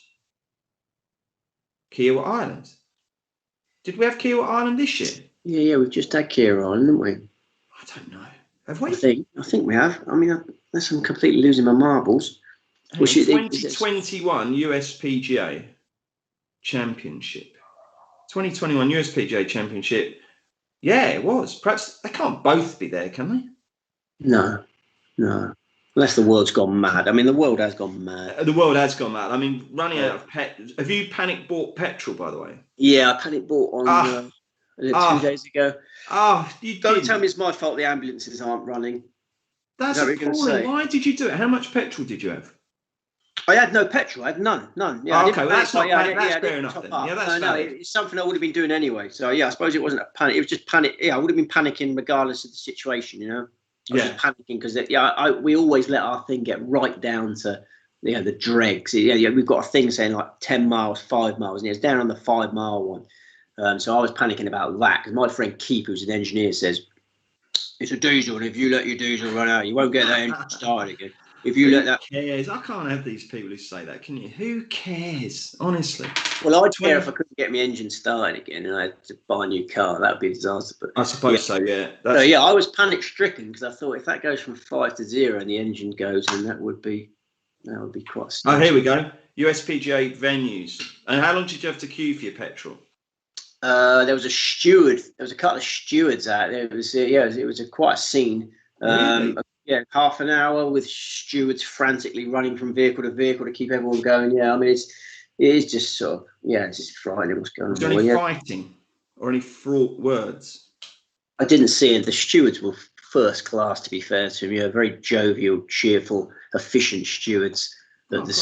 Sainsbury's, Weymouth. Oh, lovely. Well, yeah, our local one didn't have stewards, and there was all sorts going on. To be honest, it was a shambles. The traffic was backed up. It just paralysed the whole village. It was not good. Right, 2021. Did you? You talk about John Rahm being a hothead. You've been a hothead in the past. No. Did you get out of your vehicle with your baseball bat? No, not at all. No, I know the area, so I went around the back doubles. 2021, Kira Island, you were right, Steve. You haven't lost your marbles. 2022, Southern Hills Country Club, Tulsa, Oklahoma. We had the seniors USPGA there this year, I believe. I'll tell you what. Yes. I think my last winner I tipped was Alex Chaker to win the seniors. Me. 2024, Steve. 2024 is at Valhalla. We had such a nice time there, didn't we? We know that course like the back of our hand, didn't we? Yeah, we do. We had so much fun there, didn't we? I love that. It was one of my favourite ever trips that we've been on, wasn't it yours? Yeah. Seeing Henrik Stenson in the lift and stuff. You can't tell your grandchildren about that, can't you? Getting on the same plane with DJ Spoonie. Oh, blimey, yeah, what a character he is. The US Open next year is at Brookline, Massachusetts, the country club. The Battle of Brookline, yeah. So are you not going to proffer any tips for Paul? No, I'm not a fan of anti-post betting on golf because the week of the tournament you get double the each way places. Yeah, the prices probably won't be much different. Yeah, just hold it, Alan. Hold it. Just hold. Yeah. But I apologise for that because I expect he wants to get involved now. But yeah, there's a lot to be said for holding. Yeah. Oliver says, with the current standings, do you have any in-play bets for the rest of the singles matches? While you're thinking about that, Steve, I'm going to take us through a massive, great rundown, and you can say if you think there's any more value. So down the card, McIlroy 2 up on Schauffele through 13, Lowry 1 down on Cantlay through 12, Rahm 4 down on Scheffler through 11, Garcia 3 down on DeChambeau through 10, Hovland 1 down on Morikawa through 9, Johnson is 1 up on Casey through 8, Koepka 1 up on Wiesberger through 8, Poulter, go on, Poulter, 1 up on Finau through 7. Justin Thomas is 2 up on Tyrrell Hatton. They've played 6. It's all square in Harris English versus Lee Westwood through 5. Spieth is 1 up on Fleetwood. They've played 5. And Fitzpatrick is 1 up on Berger. Any value there, Steve? What do you like? Come on, give Oliver a bet. Well, Oliver wants comebacks, doesn't he? He doesn't want odds on shots. He wants odds against shots. I can see Schauffele putting the willies up McIlroy. This is a key shot at the 14th, actually. Second shot to the 14th. Yeah, McIlroy is fragile this week. We all know that. He's staring a big fat 0 in the face. If Xander can apply a bit of pressure, I could easily see this game turning rapidly. Let's see where this golf shot goes. Oh, it's nice. They're both about the same as each other, aren't they? They're equidistant. They're equi there, aren't they? I think Schauffele's below the hole. Do you think he's first to go? I don't know about that. I think possibly. I think he might be first to go. He might pop it in. Rory misses his. You got a complete momentum swing there. I can see Schauffele getting back into that match. Patrick Cantlay now, I think he's away and gone. Rahm is just really letting everyone down. Maybe he won't get back into that when he run out holes. DeChambeau away and gone. Victor, I've got great faith in Victor. Blimey, he's playing one close to the sprinkler head here, isn't he? Be careful, Victor. He'd break his wrist. He might break your wrist. It'd be on them, wouldn't it? Be on them. Oh, shots up. Oh no, it's dribbled through. Unlucky. No, it's disappointing. It's up against the collar. So have you got a bet then or not? I'm just trying to find him comebacks. Yeah, I think Schauffele. I mean, you're not giving me prices, so I'm not going to fully commit. But I think Schauffele can come back against McIlroy. I think Hovland can come back against Morikawa. All right, well, Shane, I can see Schauffele's 9-1. Is he really? Yeah, well, when Schauffele rolls that one in and then McIlroy doesn't roll his one in, then we'll see who's 9-1. Hovland's 11-4. He's 1 down at the turn. Yeah, Hovland get back into that. As for other comebacks, Tony Finau will obviously take the postman down at some stage. Tony Finau can come back in that one. Harris English is behind against Westwood, yeah? Is he one down to... No, that's all square, that. Oh, that's all square. I've got flash score on the go here. English is 4-6, all square. Yeah, we'll get stuck into that. Harris will get the job done there. Here we go. Rory's first to go. Missing it. Oh, he's drained it. Oh my word. Look at the emotion. Look at the emotion. Yeah. That's interesting, that. It's been a hard week for Rory. Yeah. Pressure's on Schauffele now. God, he looks fired up for this. Yeah, that's a personal emotion there for Rory, because he must know that the team is going to lose. That reaction is a personal relief.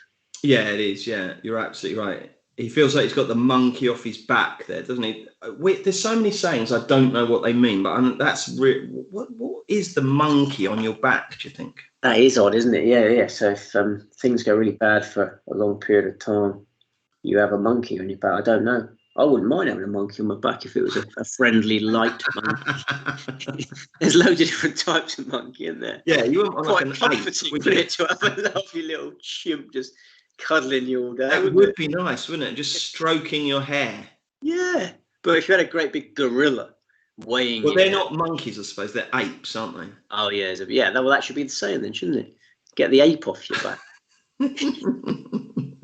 Should we commentate? Who are we going to be? I'll be Paul McGinley. Who do you want to be? I'll be Ewan Murray. Okay, Shoffley here. We want him to lose because I'm the most biased commentator ever. So yeah, we want that to happen. So Europe can win. Sorry, we can win. Go on, you be Ewan Murray now. And Sheffield. He needs this. He really needs this. Must make fun. Oh, Lee John West. No, I'm not very good at impressions. Who do you think has been the best Sky commentator? That's another good question. You're full of good questions. Thanks, man. I just see if Patrick Cantlay gets this one in and I'll answer that question. Nowhere near. Best Sky well, Tim Barter. I always like Tim Barter. I love it when Tim Barter comes on, and Tim Barter just never lets you down. He's like, Sheffield is in all sorts. First name of the team sheet for me, Tim Barter. First name of the team sheet. Oh, my word! He's played that backhanded. He just about stayed on the apron. What a shot by Scotty Scheffler. He was in a bush and he had to do that thing where you turn your club round backwards and play it left-handed. That was incredible. What a shot. Yeah, if we tried that, 9 out of 10 we'd miss. We certainly would. Can I give you my thoughts on the Sky team, Steve? I'd love you to. I really would. Okay, well, I think... Oh, my goodness. Who's that? Hovland. Oh, full horseshoe. Unlucky, mate. I think every time Butch comes on, it's just like a balm in my ears. He's just so brilliant. I love him. Don't you all wish you had an uncle like Butch Harmon? It'd be so brilliant, wouldn't it? I'd love that so much. So I'm going to go with my number one is definitely Butch Harmon. I love it when someone just misses a putt and he just goes, that's really good. And I like it when he says, attaboy. Yeah. I'd agree with that. I love Butch Harmon. I wish he'd talk about other things. I just listen to talk in life all day. Yeah. I bet like if you went to a restaurant with him, he'd like order for everyone, wouldn't he? And he'd get this incredible wine from the Napa Valley, and he'd just tell you all about stories about how he met Sinatra and stuff like that. I'd just be brilliant, wouldn't it? Really great. So very close though to him, another world class sports broadcaster, Radar. Wayne Riley, just absolutely brilliant. He's so fun, he's clever, he's wise, he reads these things carefully, gets the wind right. He's just got all these brilliant array of things. Like we love it when he calls the driver the chief, don't we? But he did a new one the other day. I don't know if you heard it. He says he's pulled the rifle out of the bag. Yeah. No, I'm a huge fan of him. Yeah, he's just completely fearless as well when he's interviewing the players. Dustin Johnson was talking about not feeling old in the interview, and then Radar just piped in. I don't feel old either. He just sort of he's he's good at interviews as well as the on-course stuff. He had a right go at Boxall the other week. He was describing how difficult this shot was, and he said, and the other thing he's got to worry about is the overhanging trees. And they went back to the main commentators, and Boxall goes, "Yeah, those overhanging trees could be a problem." And Wayne Riley just lost it on air. He goes, "I already said that." Real tension. And I'll tell you what, he went up in my estimation when he said that. Well, maybe there's some cost cutting going on, and someone's got to go. It's between Boxall and him. I don't know. Wouldn't get rid of Radar. That'd be ridiculous. I should hope not. He's not very good at the actual commentating, but he's good at the on-course and the interview. Oh, he's brilliant on the on-course. Niall says, is there a golf market you'd like to see the bookmakers offer that they don't currently offer? That's a very good question. There must be some undiscovered golf markets, mustn't there? That'd be really good. Yeah, we have debated this long and hard. I don't believe we came up with anything, and I do believe we've seen the Scheffler putt twice, haven't we? Unless I'm again. Yeah, we did. Yeah. Thank goodness for that. Marbles intact. It must be quite hard to edit this thing, mustn't it? I think 12 against 12. I think it's a job I could do quite well, actually. If Sky are listening, I think it'd be quite good. If you have the experience of watching golf tournaments and knowing the key shots, that's what it's all about, isn't it? We've fallen behind with the questions. Thank you so much, everyone, for your input. It really is appreciated, because I think when we saw the state of the game today, Steve, we thought that there's hardly any point doing it, but apparently traffic's really good. We've got 45 thumbs up and no thumbs downs as well. I know you hate a thumbs down, don't you? That's red rag to a bull, isn't it? Yeah. We'll have an army of thumbs downers now. No, it's fantastic. I have no idea what the traffic is. If we can get through 9 o'clock with anyone watching, I'll be delighted. Johnny Rahm's chucked his club. He's chucked his club. He's hit this so far one side or the other. Oh, blimey. Did he hit radar there? No, he's hit a steward. He's hit a ball. I'm going to rewind that just to watch the full tantrum. That was amazing. Trouble is, you just know if he was 3 up, then he would just held the follow through. Yeah, this is a reaction to the scoreline, isn't it, rather than what's happened. I mean, I haven't got. Schauffele now is 3 down with 4 to play, so he's got all sorts of problems. But he's found the cut and prepared at 15. Right, we're going to have to catch up on the questions, because I do not want people asking questions that don't get an answer unless they're silly. No, nor do I. Did either of you ever play PGA European Tour 96 on the Super Nintendo? In the lineup, I had Seve, Monty, and even a young Lee Westwood. I recently re-bought it. I think it's the best golf game ever. I did play that, and I absolutely loved it. You're absolutely right. It was superb. I loved that. That was great. It's probably before your time, that, isn't it, Steve? Yeah. I was more of a Sega Mega Drive man. I never had a Nintendo. I was a Sega Mega Drive man. And the Tiger Woods games were always the ones I went to. I used to play hours and hours and hours at the Tiger Woods. Did they have Sawgrass and Sawgrass? What's the one Scottsdale? What's the one in Scottsdale? TPC Scottsdale, yeah, Phoenix Open, yeah. No, there's a lot to be said for that. But yeah, the modern generation spend far too long on screen time, don't they? So they need to get out there and do things with their life. So yeah, we can't condone it. Hello. Look at this for a sea of red. 1, 2, 3, 4, 5, 9 matches the US leading and 3 Europe leading. This is an absolute rout, isn't it? Very much so, John. We're getting close to our 21-7, 33-1 chance now. Good old Porter, though, hanging on, keeping his dander up, whatever that means.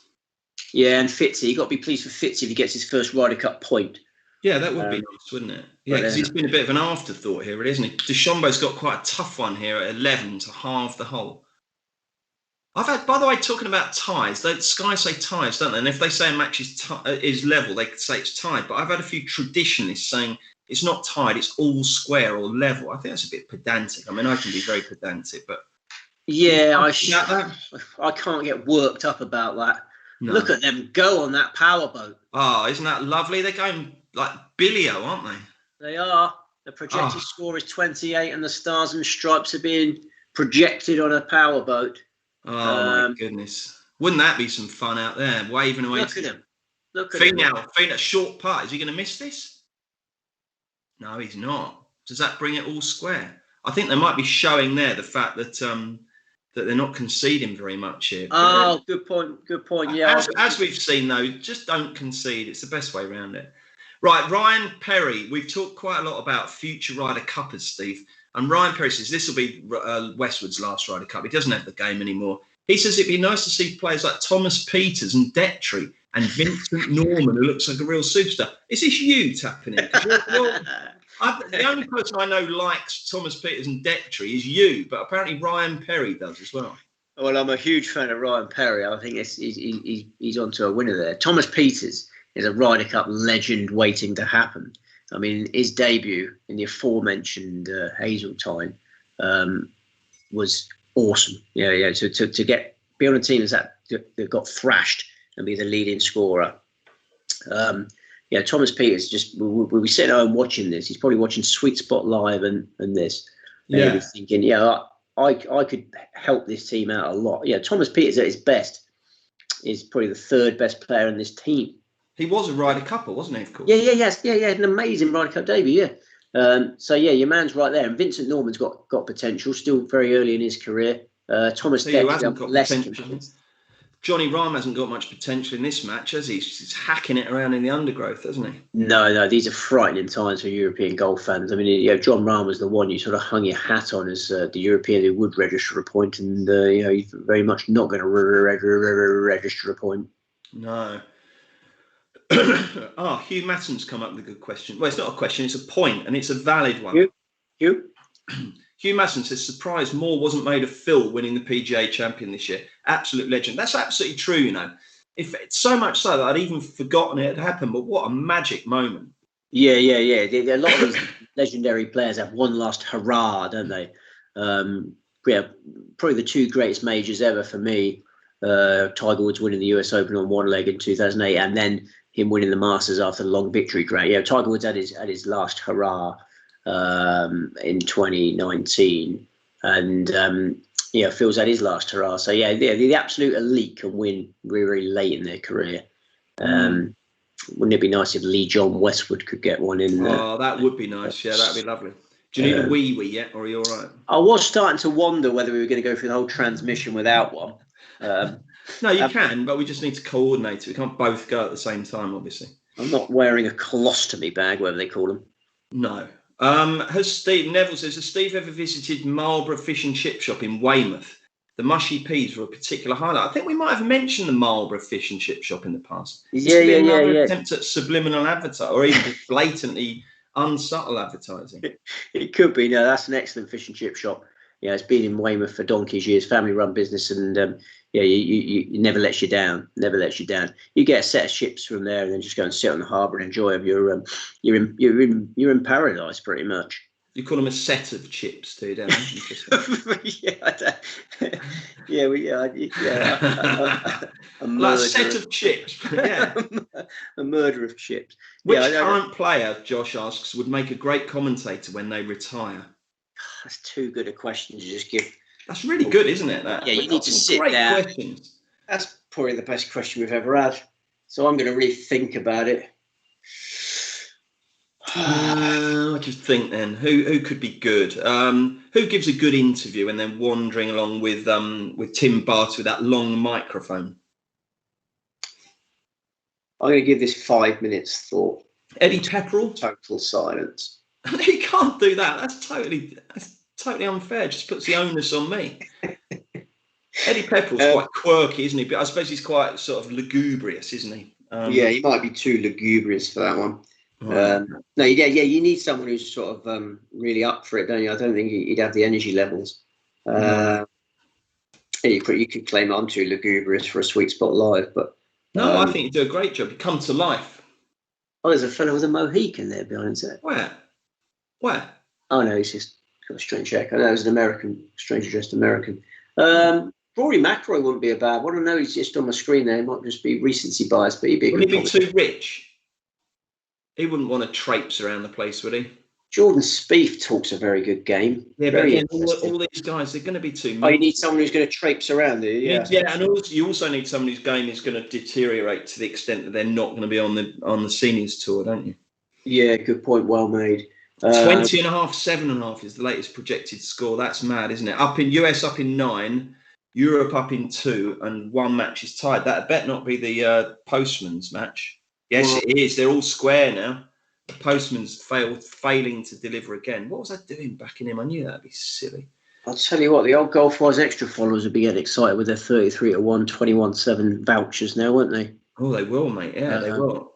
I've lost track of where we are. Someone's just said Bruce Critchley. I don't know whether we're talking about great commentators or not so great, but Bruce Critchley, he always seemed a nice fella, didn't he? Alan Rodney says, hi guys, you're doing a great job under the circumstances. Do you still believe the face spitter is possible, Steve? I do. Just explain to everyone what a face spitter is again, would you? Yeah, the face spitter is a bet large enough for you to quit your job. So you don't need to work anymore. You can either be a professional gambler or just enjoy the riches.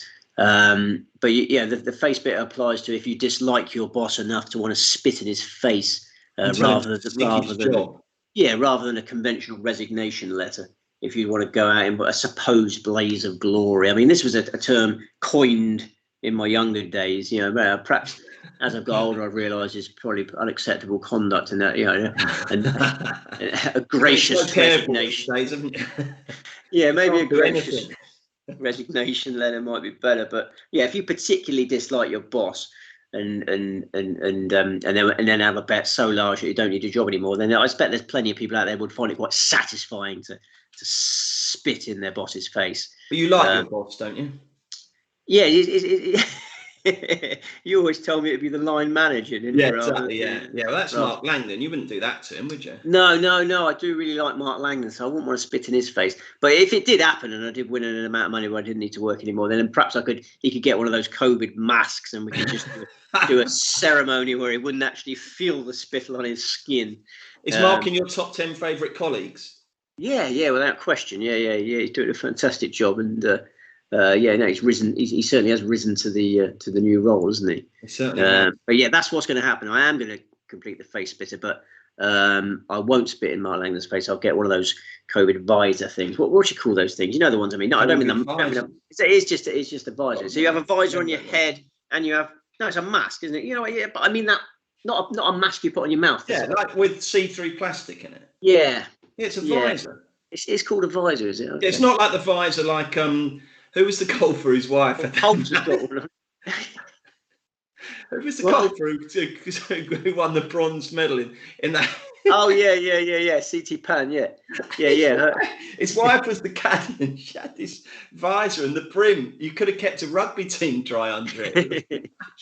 Yeah, that's it. What were you about to say something about Poulter? Well, he's got a visor on, isn't he, today? Yeah. Right, come on. We need to catch up. David Pratt, not David Platt, says, is Patrick Cantlay nicknamed FA Cup in the locker room? Why would he be nicknamed FA Cup? Big ears, I guess. Oh, right, okay. I had a friend who was called FA Cup Head. Really? FA Cup Head? FA Cup Head, we called him, yeah. What was his real name? Yeah, really big. Well, James Parr was his real name, yeah. Okay. Hopefully he's not listening. What else we got? Stephen McPhillips. Hi, Stephen. Superb way to end today in the battle cruiser. That's Cockney rhyming slang for the pub, of course. All afternoon. Had a dozen pints, a nice double on high-flying Hibernian and Arsenal, and I'm now listening to the dynamic duo. Fab night in store. Thank you very much, Stephen. I'm glad you've had a nice day. Good for you. He has had a good day, hasn't he? That sounds nice, doesn't it? Arsenal and Hibs. Yeah, they were 3-0 up the last time, so I'm such a professional that I haven't even checked to see what the final score was. Yeah, me too. Yeah, it was 3-0 last time I looked. Yeah. Oh, we've got a nice quote from Joseph Newton. He says, Butch Harmon, great shot there from Polsey, a tremendous player and a heck of a nice guy to boot. He does use heck brilliantly, doesn't he? That's a heck of a shot. Yeah, that's brilliant, that. Right then, what else have we got? Did Harrington drop? This is Simon Coolhand. Did Harrington drop the ball on day one with his parents? He had the players to keep this closer. McIlroy isn't a foursomes player. Damned if you do, damned if you don't in this game. McIlroy should have played 5 matches. Yeah, he's a foursomes player. He's a fantastic ball striker. He's it's just his form concerns from the first day there. Oh, he could have put the point on the board there. That was to win the golf match. Oh, right. That wasn't a very long part either. What are you eating now? I've got so many sausages. Got a massive crate of sausages. How many sausages are you planning to eat during this transmission? They're not full size. Look, put one up to the camera there. They're quite girthy. But they're not they are, aren't they? Yeah, they're circular, aren't they? Terrific girth on them. Look at they're that. Not very sausage-shaped sausages. No. Nice though? Yeah, really, really nice, yeah. Are they room temperature or have they come out of the refrigerator? No, room temperature. All right, put your sausage away. Michael Giles says, has Steve got any cans of Pepsi Max left? You might have seen the shock development in the sweet spot last week where Steve defected from his beloved Diet Coke to Pepsi Max because I think they had a special offer, didn't they, at the supermarket? Yeah, very much so. No. I think the lorry driver crisis is ongoing, isn't it? That's not been resolved, is it? So I think Diet Coke is struggling to get to the shelves. Never mind your petrol. Never mind your petrol crisis. You got your Diet Coke crisis. There's a multiple crises in this nation at the moment, isn't there? I know. Can Steve tell the story of when he backed Portugal to beat England at Euro 2004? Is there? Do you remember that? Is there a story attached to that? I hope not. Just to say, I backed Portugal. Yeah, I don't know whether there's a story attached to that. That might be one of our work colleagues. Do you recognise the name there? It's just I remember having a Portugal shirt, and betting was just everything in those days. As I've matured, I've England games. I've become a little bit more I don't like backing against England in the tournaments now because I like watching them with my kids, and I don't like my kids seeing me cheering on Portugal now. But I think that must be a work calling. I remember getting on the London Underground with my Portugal shirt on the way home from a shift in the office, having written about that game. Oh, I see. Okay. So I think it was just a sort of life-risking trip on the Underground that he's getting on about there. Okay, Peter Plus, which I regret. Peter Plus says that apparently "tied" is now official terminology. All square and halves should not be used. So there you have it. Thank you, Peter, for clearing that one up. Put that in your pipe and smoke it. I have, yeah. Here's a good one from Stephen Gentle. What a lovely name. Stephen Gentle. That'd be so nice, wouldn't it? You'd hope that you'd hope he is gentle by name and gentle by name. You'd hate it, wouldn't you? Oh Christ, I don't walk home that way because there's that gang of school kids, Stephen Gentle and that lot. Oh, they'll have you. You wouldn't want that. And hopefully Steve is very gentle. And he's asked a lovely question. Do you think the US second 12 would have won this week?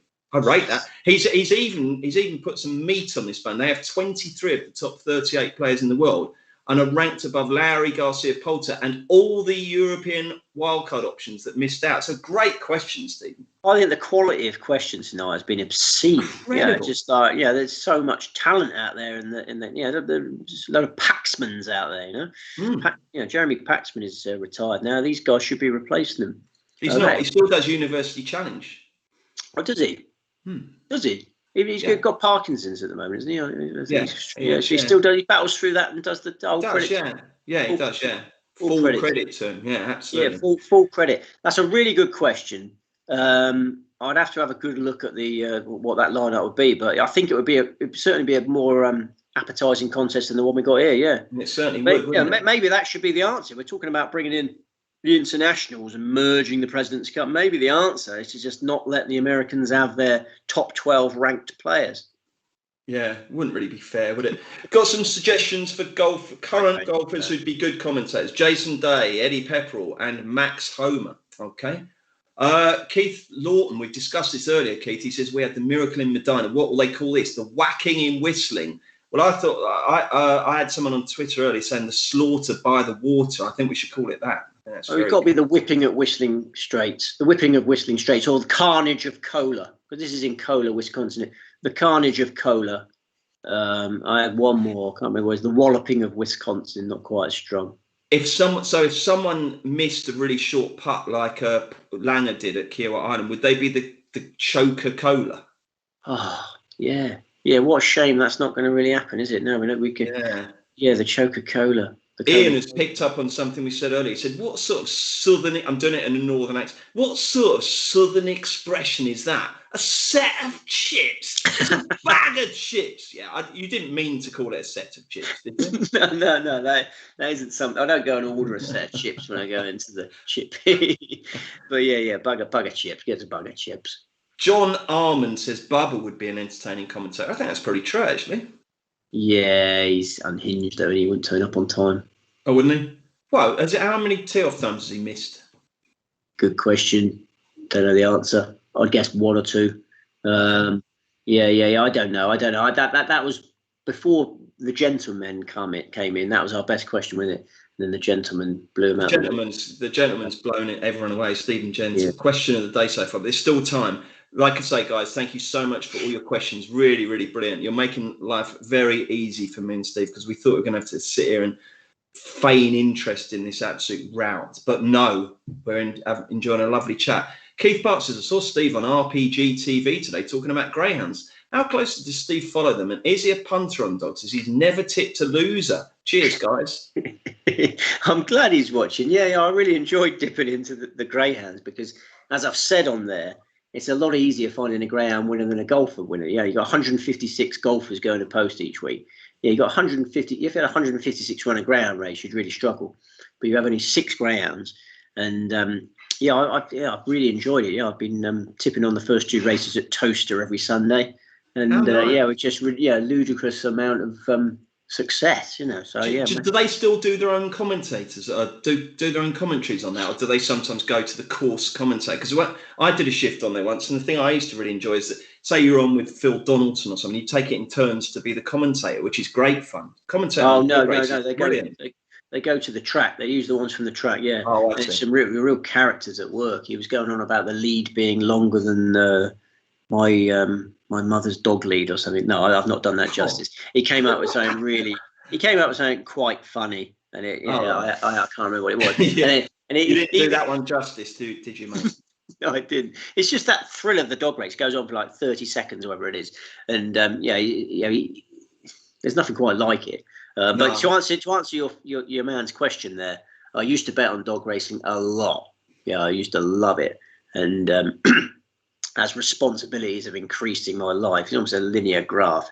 Responsibility increase, greyhound betting, staking going the other way. And what's happening with the Save Paul greyhounds? Because you love a night at the dogs, don't you? And you were very, very put out when that closed down, weren't you? I still wake up in cold sweats about the fact that Paul Ground Stadium is closed down, because my closest greyhound track is 2 hours away now, which is Swindon. Oh, I live a long way from any live dog action now, and Paul Ground Stadium. Yeah, the actual building. What a shot by Hovland. Fantastic. What a shot. That's a heck of a shot there. Attaboy, Victor. That's it. There's life in that match. Paul Ground Stadium, the building is still there. It just needs someone rich to come in. So if there's anyone around the Poole area who's got a lot of money, come on. Harry Redknapp. Harry Redknapp, for example. Yeah, Harry Redknapp. He likes his sports, doesn't he? Why can't he just hold an absolute monster? Yeah, he's better at that on those ones than the short ones. He's rubbish on short putts. Is Harry Redknapp watching this? Do you know? Has he popped up in the feed? Almost certainly. Well, I would like to look you directly in the face now, Harry, and say, come on. You've got loads of money, got loads of time on your hands. Paul Ground Stadium needs you to save itself. Well, I don't know. I would go to Paul Ground. I would go to Paul Ground Stadium more because I feel guilty. It's one of those things where you never realise you love something so much until it's gone. It's often you talk about relationships like that, don't you? You might dump your girlfriend and then 2 days later you're crying your eyes out, thinking, "Oh, I miss her so much." Oh, look, fist bump from Patrick Carney. It's like that at Paul Ground Stadium. I didn't go there enough. I didn't give it enough support. Yeah. Do you know what, Steve? I mean, growing up as a teenager in South London, I absolutely loved greyhound racing. I used to go to Catford a lot and Wimbledon and loads of other tracks, Haringey and Walthamstow. Wembley Stadium, you could go greyhound racing at Wembley Stadium. 100,000 capacity, and there'd be about 2,000 people there echoing around the place. It's absolutely brilliant, honestly. And they've all gone now. It's such a shame. Such a shame. Yeah, it's only about 22 dog tracks left, I believe. I know, mate. I know. Never mind. Right, Brett Williams. This had better not be true. Matt Williams was Steve's favourite colleague, he tells me. Is that right? I had some adventures with Matt Williams. Yeah. Is that Brett? Did you say Brett Williams? Is that his brother? Is he your brother? No, Brett Lloyd. I don't know who Brett Lloyd is, but Matt Williams. Anyone who's ever worked with Matt Williams will say that he's just an absolute legend. He's now a professional punter, an absolute top man, isn't he? But he got the professional punter role that I've always dreamt of having. But he's a horse racing judge of extreme quality, isn't he? But if Matt wasn't your favourite colleague, who might it have been? Oh, you mean Paul Keeley? No, someone on the sports desk. Right then, let's. Victor's back in it. See, Victor's hold that. Morikawa missed.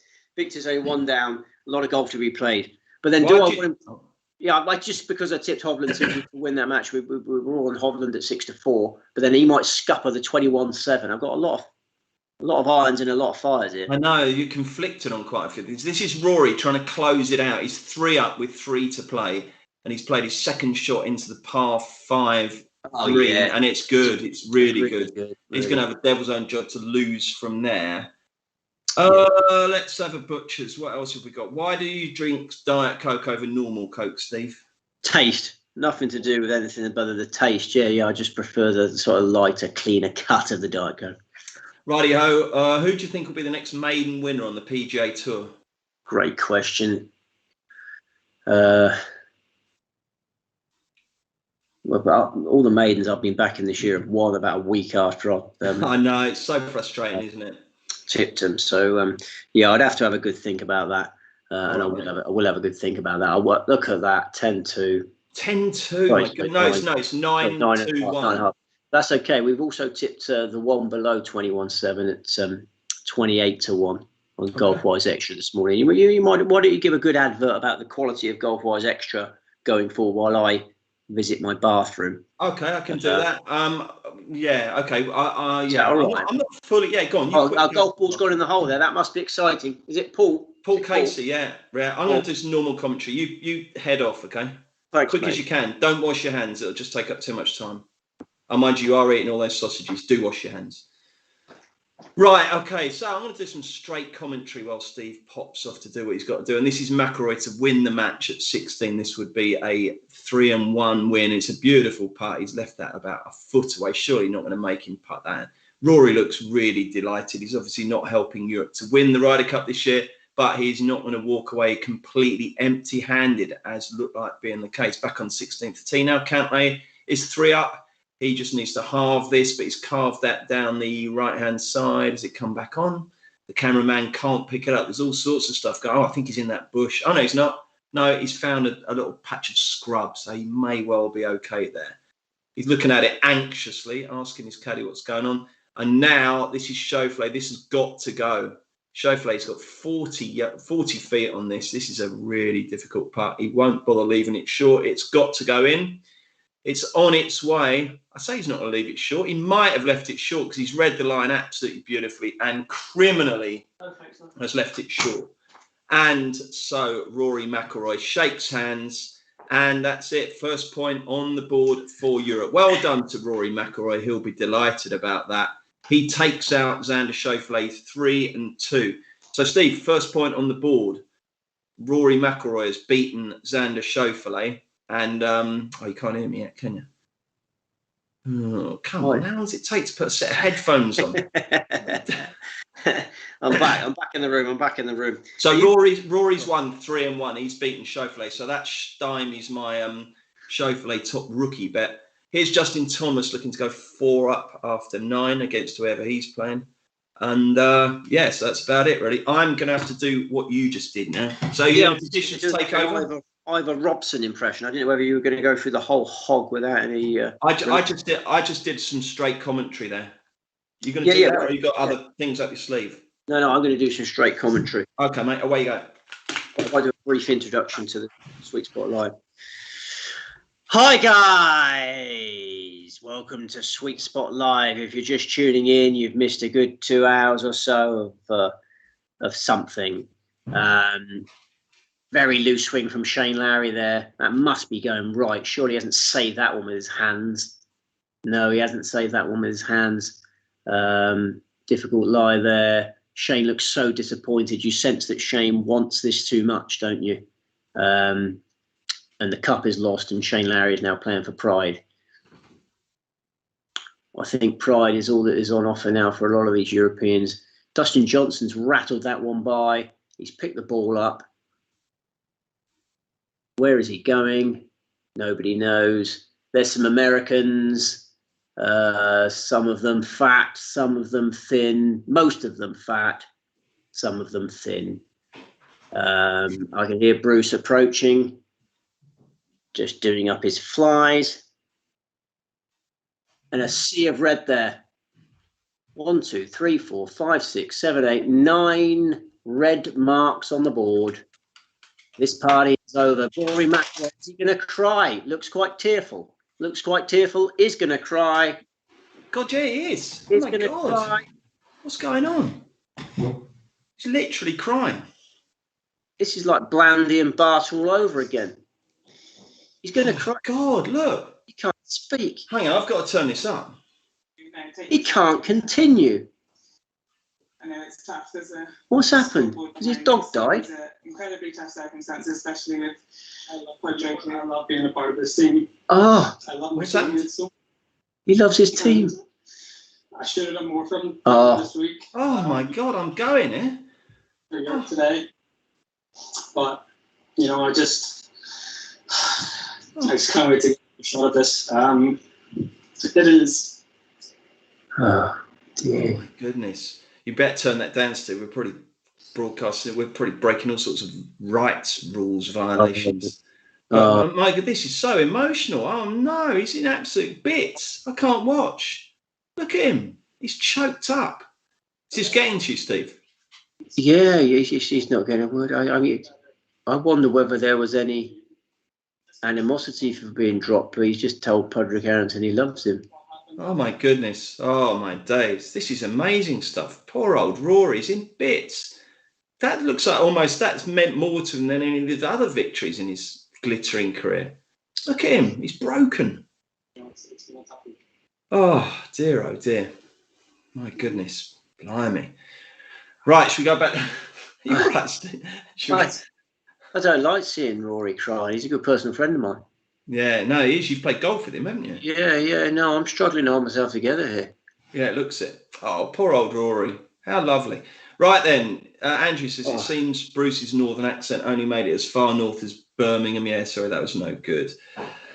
What is it? Oh, yeah, here's a good one. Joe Holden. What is it with the crowd running to circle around a golf ball? So, you know, when they stick it into the crowd and into the gallery and they all scuttle up there and run and circle it, don't they? It's a bit odd, isn't it? Well, they all want to be close to the player for starters. There's nothing more exciting than being close to one of your heroes. But I think the other tragic side of it is they think, we might get on the telly here. You know, everyone wants to be on telly, don't they? They all want to be on Big Brother. They want to be on Love Island, and they all want to get close to golf balls. Yeah, they do. Well, this is funny, actually. You should say that because Joe Holden. Oh, no. Michael Joss says, did Steve enjoy making the gambling documentary? It was a great watch. Did you enjoy being on TV? Oh, Britain at the Bookies? Yeah. Britain at the Bookies. Yeah. I mean, I fluffed that one, didn't he, old Paul? Yeah, I did. Enjoy's a strong word. I was in a sort of strange mood when that all started up. Yeah, there was a lot going on in life there. I have no regrets. It was one of those things where I kind of knew that, anyone who's not a punter is anti-punting, aren't they? You know what I mean? The casual, the average person who doesn't get involved in betting thinks betting's a bad thing. So I kind of knew that I was going to get some, negative spin on things, but I didn't care. I thought I just went into it and said, I'm going to have a ruddy good laugh here. And I think that was achieved. It was very funny. I loved it. It was really, really funny. And you still get people saying this will not be beaten to me. They'll sing a catchphrase. You've actually got a catchphrase. I mean, that's superb. Superb. Ian Poulter's 1 up on Tony Finau. Go on, the Postman, my favourite member of the European team by miles. If you could pick one player, Tom asks, from the rest of the world, USA excluded, to play for Europe, who would it be? Mine would be Cam Smith. Great show, guys. Thank you very much, Tom. Thanks for watching. Thanks for your question. What's the answer, Steve? Matsuyama. Why did you do that high-pitched voice? That was just my thinking voice. Oh, okay. I'd probably go for Hideki Matsuyama. Right. Do we need the silly accent? Why did you have to say it like that? No, I didn't start saying Hideki there. I just went, I was just thinking. Yeah, do you not ever think and say things like that? Yeah, you do. Yeah, probably just passes the time of day away, doesn't it? Yeah. Chris Hodgson says, he was putting you right. This dog stays longer than the mother-in-law. That can't be the first time you've heard that one. Is that what he said? No, I don't think he said that. It was something to do with the dog lead. The dog had a lead. Oh, okay. Yeah. Maybe. No. Hang on a sec. Someone's correcting. That it's got a longer lead than my mother's vacuum cleaner. That was it. That's no good. RPG TV fan there. Yeah. That was it. Yeah, I must admit I guffawed when he said that. I think, I had a lot more energy this afternoon. I guffawed. And then he often says favorito as well. I love it when they refer to their favourite as the favorito. Oh, do you? Yeah. Well, I tell you what, Steve, talking about greyhounds, this is a treat. We've got David Temple on. He says, you were listening to me commentating at Mullingar on RPG TV today, Steve. Love the podcast and the articles. Makes the viewing much more enjoyable. So, David Temple's the commentator at Mullingar. How about that? Role reversal. Well, there was a lot of tension earlier on whether Toaster was going to go ahead before Mullingar because there was a loose hound at Toaster which delayed racing for about half an hour. Yeah, they had to get the dog whisperers on board to lure the hound back in. They couldn't get Toaster started because there was a hound just running riot. Wow, that must have been so dramatic. Well, you can imagine the impact it had on dog timings after that. And then, fortunately, we just managed to get Toaster away before Mullingar started. And then, the even money 3 dog at Mullingar flopped. And, your man there, Temple, and know all about that. Goodness me. Have you ever read Harry Finley's autobiography? I've got it, but not read it. You've read it, I think, haven't you? I've read it. Yeah. I mean, I always wanted to be Harry Finley and have that, that sort of £1 million bet, whatever he had on New Zealand. I always hoped I'd get up to that level. I never did. The closest I got was to winning £305,000 on Tiger Woods in the 2018 Open, and didn't quite get the job done. Okay. Have USA played well, Andrew Perrott asks, or have we played badly? I watched every second, and some of our golf over the back nine has been awful on all the days. I think it's very much a bit of both, isn't it? I know it's a cop-out answer, but yeah, we haven't played anywhere near to our abilities, but probably closer to our abilities than, I mean, America play fantastic. It's an in-form side against an out-of-form side, and that's how it's materialised. Now, can Victor get this putt in? We all want Victor to get this putt in, don't we? Yeah, well, I presume so. This is to tie the hole, though. He's one down. Do you think he'll get it in? I don't. Yes, I do. Oh, no, he hasn't. Oh, no. 2 down. That's no good, is it? No. Lee Giles wants to know what your favourite flavour of crisps is. Cheese and onion. What a boring answer. Yeah, I know it is a boring answer. And I wouldn't have it before a hot date either, because, you've got to, you don't want cheesy breath, do you? Well, I hope your hot dates are over now that you're happily married. Yeah. No, I don't have hot dates anymore. But I remember I did go on a hot date with a girl once, and she had a pollock just before we met up. And what? Sorry? She had a pollock. What do you mean? Fish. It's a type of fish. And I was sitting there watching the James Bond movie while the stench of pollock was around me, and I just thought, I'm not sure we're going to go places. No, I'm always aware of the impact of stuff on breath. That's just mad on so many. I don't want to say so many levels because only idiots say that. But what? Imagine going out on a date, and then before you go out on the date, you sit down and eat a pollock. No, I didn't eat the pollock. She told me she'd had some pollock just when she turned up. Wow. Okay. Right. Oh, God. It's South African all round there. He's Sean Pollock. Yeah. Hang on. What's the projected score? I don't know, but I tell you what, Steve, I've got bad news for you. We've got a thumbs down. Oh. We've got 76 likes and 1 thumbs down. If you are enjoying the show, please do just click over to the thumbs up and just give us an extra one. We'd love you even more. What's going on here? Garcia's slid one in. Does that matter? Who knows? Does anything matter, Steve? Well, the projected score matters, I suppose, isn't it? Oh, there's the projected score. 19.5, 8.5. Cripes. Been a bit of a rally. If you could add a team-based event to the golf calendar outside of golf, what would it be? Something like the Six Nations? I don't understand that question, do you? I will try and understand that question. I'll let you try. So if you could add a team-based event to the golf calendar outside of golf, what would it be? Something like the Six Nations? So a golf tournament or a non-golf tournament? I suppose he means you could have... Oh, I know. I'd have a mixed tournament. I'd have a mixed golf international tournament. I think the way that we're going and the way that we're leveling up on inclusivity and gender equality, I think it would be not only the right thing to do, but a really, really good thing to do. So that would be my suggestion. What's yours? Might be better than mine.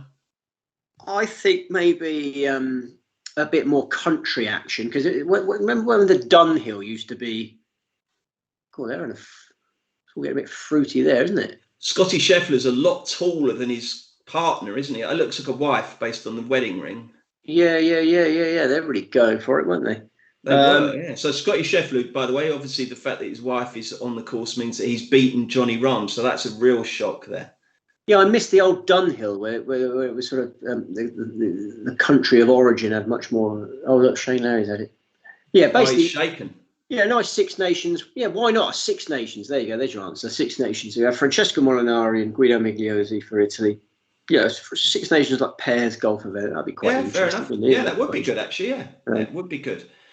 Oh, go on. Well, I was just saying the results things are really happening now. They look 13. Yeah, they are. The results are coming in. Results are coming thick and fast. This is Bryson to go 4 up with 4 to play, and it's only a short putt, but he's knocked out. Oh, my goodness me. So lifeline for Sergio Garcia there. What's your first Ryder Cup memory, Josh wants to know? Mine is Paul McGinley holding the winning putt at the Belfry in 2002. I was 8. What's yours? Remember in the Zinger hold from the bunker, Paul Azinger hold from the bunker. Yeah, I think that was the first one I got fully engaged with.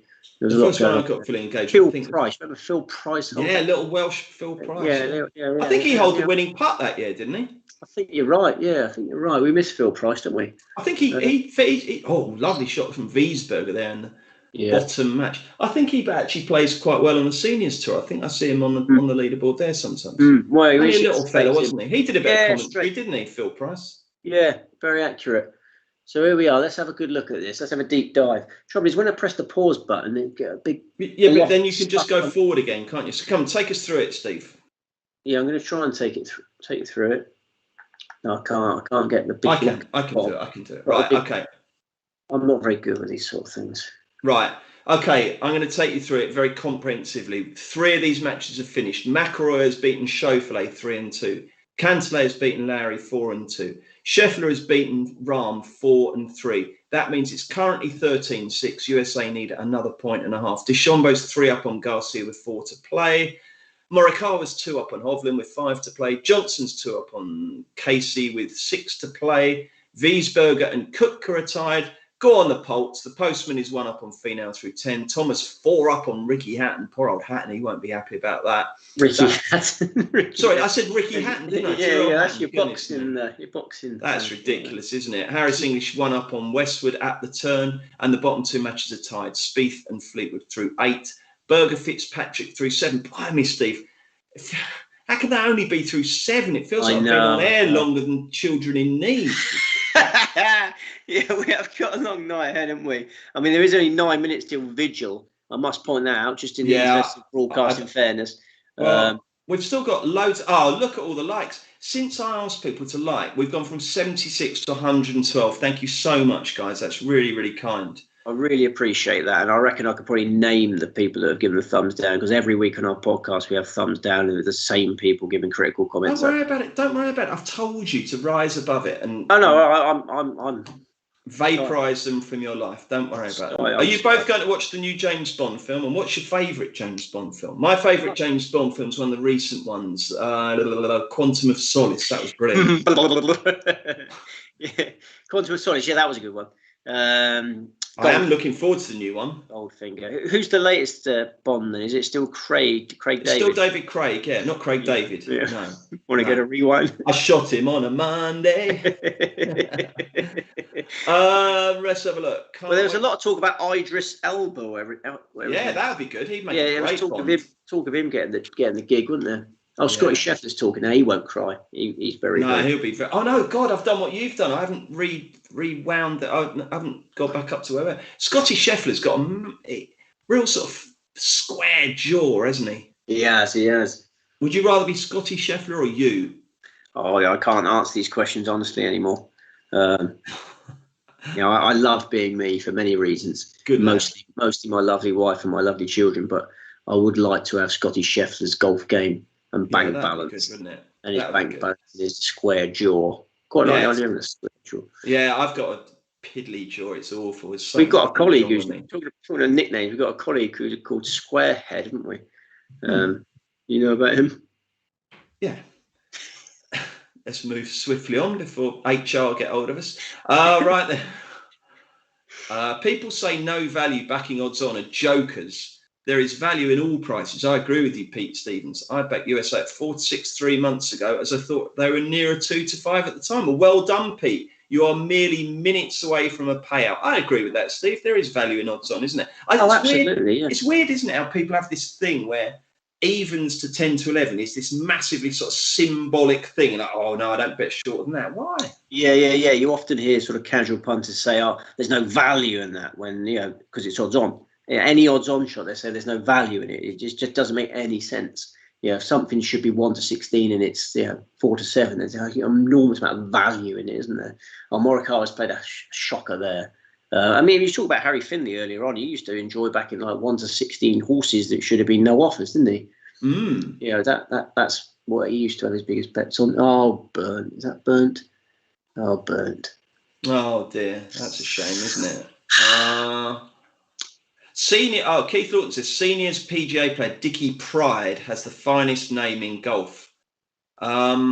Controversial Bernard Langley is the greatest player ever, still competitive. Would you? I mean, you and I have both obviously had quite a long relationship with weirdly named golfers or exotically named golfers. I mean, I think I speak for both of us when I say nothing will ever touch Domingo Hospital. I mean, it means Sunday Hospital. There's a new one on the scene now, though. I don't know if you've spotted him lately. Austin Smotherman. Oh, yes, I have. Yeah, that's a good one, that, isn't it? I really like that name. Yeah, I think that's got potential to take over as the best. Austin Smotherman. Yeah, that would be brilliant. I'm going to smother you.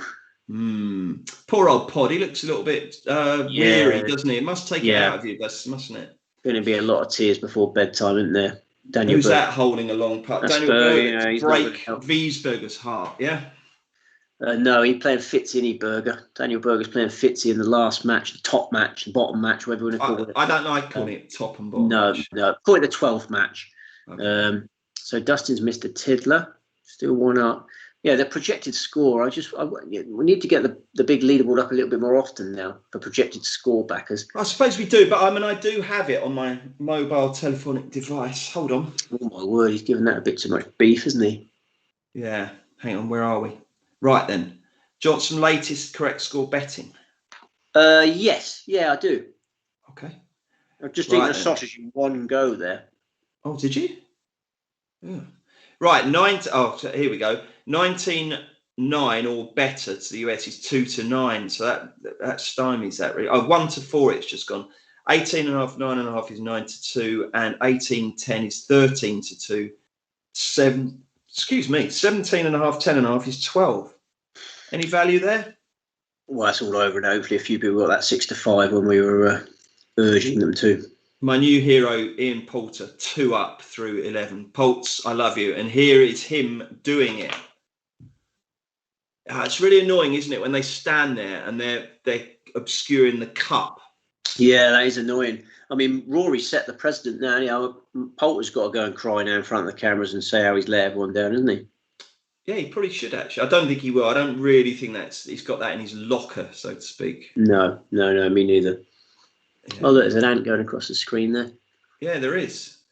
Padre Harrington has 3 majors. That is a wow. What a career. You're right, actually, there. 2 in the same year, as I recall, wasn't it? Yeah. And back-to-back opens. Yeah, they all came very, very hard and fast. Backed him for both of his open victories, so I will always love Padre Harrington regardless of what happens here. I'm not going to start which one. You're going to start which one? I'm going to start which one. No, a couple more good, unusual, exotic golfers' names. Duffy Waldorf, yeah, that's a beauty. And the new one who you tipped the other day, Elvis Smiley. Yeah, Elvis Smiley, yeah. Got a big future he's quite good? Yeah. I think he's got a massive future, yeah. Yeah, very raw talent, but classical swing and great temperament, comes from a sporting family. 126 likes now. We've got loads of viewers. We've got as many viewers now as we had at any point. So that's amazing. So unfortunately, really tough luck. You were hoping it would all be done and dusted and you could go and watch Vigil, weren't you? But well, I know my lady wife will be watching Vigil. Well, she won't wait for you. No, she won't be able to contain herself. No, she's as excited. Can't you tape it? I'm going to watch Vigil after the Ryder Cup has concluded, yeah. You've taped it, yeah? I've taped it, yeah. Series link. Right then, Andy Turner says, looking forward to the Alfred Dunhill and the Sanderson in the US now. Are any of these guys playing, Steve? What do you think? It's a great question. I expect so. I don't know the answer. I'll find out tomorrow. Right. 28. Yeah, we tipped 28 is the latest projection. So USA up in 6, Europe up in 1. Go on, Ports. And we're tied in 2. We tipped 28 at 20-1. We tipped 3 correct scores this morning, and that was one of them. So we're on good terms with ourselves. Yeah, GolfWise Extra's been going well this week, hasn't it? Yes. I'll tell you what I'm also going to do here, Steve. I'm going to open up this beauty. It's the Racing Post pullout that appeared on Thursday. And I'm going to see how your tips went. Well, the correct scores in there were 2. I was getting a lot of stick from Europeans in the lead up to this, telling me 17-11, no chance. Europe always win the Ryder Cup. You're a clown, Steve. Who called you a clown? Oh, just friendly banter from associates. Oh, fair enough. I wasn't clowning enough, was I? 17-11 was an underestimation of the. No, you were far too serious. You should have been more of a clown, shouldn't you? Yeah, I should have got some stilts on and gone for 28. So, but names of things a clown wears. Or does. They've got a flower with like the water squirts out of, haven't they? That's it. Yeah. They launch custard pies into your face, don't they? Bit massive shoes. Massive shoes, heavy lipstick. Yeah. Typically white-faced. And maybe like a red nose. Red nose. Yeah. You've got it. What else? Don't they pull a bunch of flowers out? Or is that a magician? Maybe it's magician a magician. does that. Yeah. The rabbits as well. Oh yeah, I know. A rotating bow tie. Yeah. My daughter was so scared of the clown when we went to the circus. She was just sort of huddled into me, just to keep him away from me. Because you get these clowns just come up to try and have banter with all the kids, and I just had to say, just. Not today. Yeah, they're quite scary, aren't they? Well, there is actually, you have like arachnophobia for people who are afraid of spiders, and there is an official clown phobia. Is there? I'm not surprised. Yeah. Right. So on page 2, you went for USA to win the match. 8 points. That must be the most you've ever staked on anything. Yeah, I think Lee Westwood to win the Nedbank once was another big one. That was successful. Yeah, all the 8-pointers normally win. Okay, fair enough. Touch wood. And then you went for 3 correct scores: 17-11, 16.5, 11.5, 16-12. That's probably not going to happen, but the win's good. Justin Thomas, top American. He was a disappointment, wasn't he? Yeah, gloss over the rest of them. Yeah. We're not going to get much joy. The spread tips are good, but I don't think there's much else good happening in there. But I do. Go on. I was just going to say, we might get the correct score over the line today. The tip today. Quite healthy prices, but we shall see. Go on. You look like you were going to. I did just want to pull out. No, I'm not criticising. No. What I was going to mention. No, you said Chaufflet top wild card. That will happen in a dead heat with Sergio, so that's good. Okay, that'll do us. That's the one. You did have this thing about balls, didn't you? I did have this thing about balls. Yeah, I carried it. I mean, it's amazing research. You carried a panel that had what ball they all use. Yeah. I thought it would be helpful, and I mean, the Colin Morikawa Dustin Johnson partnership did happen due to using the same ball, and they are they both Titleist loyalists? Tailor-made loyalists, yeah, and they played perfect harmony, Morikawa and Johnson. I just thought that might help people work out what the pairings might be, and then yeah. But I read somewhere that they can choose which ball they tee off with, can't they? They don't have to play with the same ball all through the entire round, do they? Each hole, you stick with it for the full hole, haven't you? Oh, this is always a good page, Steve. Did you not like that panel then? I loved it. No, I thought it was great. No, I loved it. The odds makers' verdicts. This is what the odds makers. Let's see how they've done. So the first question was who'll win the Ryder Cup? USA, Europe, unlucky Ladbrokes, USA. Winning score 16.5, 11.5, 17-11. It's 16. No one's gone. Oh, Noel Lyons of Ball Sports went USA 18-10. That could happen, but otherwise no one else was bold enough. Yeah. You had to be very bold. But we should have been. Starman for Europe, for the US, Chaufflet, Spieth, Finau, Morikawa, Thomas, Chaufflet. So nobody got DJ. Mind you, DJ's only one up now, Steve. Yeah, but Rambo's blown it, isn't he? So and Chaufflet's blown it. Morikawa and what's Morikawa doing? He's winning, isn't he? He's one up on Hovland, I believe. Okay, so he could actually join Johnson at the top there. So that's quite interesting. If Johnson loses, Johnson had to lose. We'll keep an eye on that developing situation for you. Developing story. And who will shine for Europe? Rory McIlroy, John Rahm. Well done, Jake McGuire. Betfair, you were right. Shane Lowry, no. Wiesberger could surprise people. He hasn't really. Hovland, no. And John Rahm from Martin Wilcox from William Hills. That's good. And your best bet in any market, Rory McIlroy to be top European? No. Chaufflet top rookie? Yes. Probably dead heat. Shane Lowry top European wild card. Did that happen? Morikawa's a rookie, isn't he? So he might blow that one. Yes, that's true. Actually, sorry. Shane Lowry won't be top European wildcard because that will be Garcia, I think. Yeah, that's right. That's done and dusted. Morikawa to win all 5 matches. Not quite. He got 3. He won all 3 that he played, so he could be 4 out of 4, but not quite there. Fleetwood to be top English player. That can't have happened. Mind you, hang on, so I say it can't have happened. That might have happened, top English, because the English have been awful, haven't they? Oh, yeah. Hatton probably. Hatton will probably be top Englishman. But yeah, it hasn't been good for the English. Europe to win the foursomes on day 1. That didn't happen. And USA to triumph by 4 to 6 points. So no one was quite bold enough, were they? No, not enough bold decisions, was there? No, they weren't. No, never mind. Right then, back to the questions. What have you got for us? Our old mates. Paul Casey's got a putt there to put the willies up Dustin Johnson. Has he really? Right. Someone says that they're faced with terrible Danish TV commentary. Sweet Spot's been a godsend. Thanks a lot. Wow, imagine that. The choice between us and Danish TV. That might be that fella I mentioned who lives in Denmark and knew that Nikolai Højgaard wasn't swearing. He didn't think he was swearing. Yeah. I wonder who the analyst, who the sort of Ewan Murray is of Danish TV. It's probably Tommy Bjorn, isn't it? Yeah, it's got to be Tommy Bjorn. Or Thorin Who else is it? Steen Tinning. Soren Kjellson, Steen Tinning. Yeah, they got an embarrassment of riches over there. Of course, someone's just played a Brahma. That must be DJ, isn't it? What a response. Oh, yeah, look, he's licking his lips. He loved that.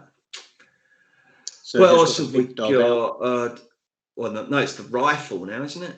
Or the rifle, the chief, whatever you want to call it. The driver, as no one ever called it. Yeah, good swing. Straight down for the tee. A little glare backwards. Is there a bit of... I expect the crowd is getting very, very raucous now. I haven't got the volume on, but I'd imagine the Bud Lights have been going in all day, haven't they? Yeah. JR says, Sky Pictures, 5 live commentary with a bit of Sweet Spot. Great show, guys. Thanks very much. He's backed 21-7, 40 to 1. Good luck, JR. That'd be a good effort. Good man. There were some 40s out there, was there? He's done well. So what's Poltz just done there? He's done something good. He's got 3 up. Oh, brilliant. 3 up. Good old Poltz. Won't hear a word said against him. Really justifying that wildcard pick, isn't it? Very much so, John. Right. How many hours a week does Steve spend on research? Do you start researching before the last tournament finishes, Steve? No, not normally. Only for majors. If there's a major the following week, I am contractually obliged to start researching a bit earlier because I have to do a massive player guide. So, yeah, only for the majors. Otherwise, it's Monday morning, early, hopefully fresh. And I spend the whole day Monday trying to work out who's going to win these golf tournaments. And what do you do? How do you go about it? You start looking at course form. I guess that's your first port of call, is it? I get those lowdowns done first of all. The lowdowns that appear in Wednesday's Racing Post. That's you're working out whether there's been any changes to the course since it was last used is the most important thing and the hardest thing to find out. So you find everything you can about the course, and then gradually start whittling down the field from there. We're looking at 10-2 there, aren't we? We are. Yeah, so 21-7. So your man got 40 to 1. I'm glad. 40 to 1. Well done, JR. We tipped it at 33 to 1. On Golfwise Extra. On Golfwise Extra, when not a lot of firms were active. So I'm guessing someone came out late with some correct score markets because they're a little bit sluggish because all these. Every day it's been very late finish in the Ryder Cup, and I think the odds compilers have sort of lie-ins and stuff. There was a few sluggish odds compilers, but it's Paul. Well done. So I'm delighted for that. I'm delighted for that, man. It's got a good chance of happening now. Really good chance of happening.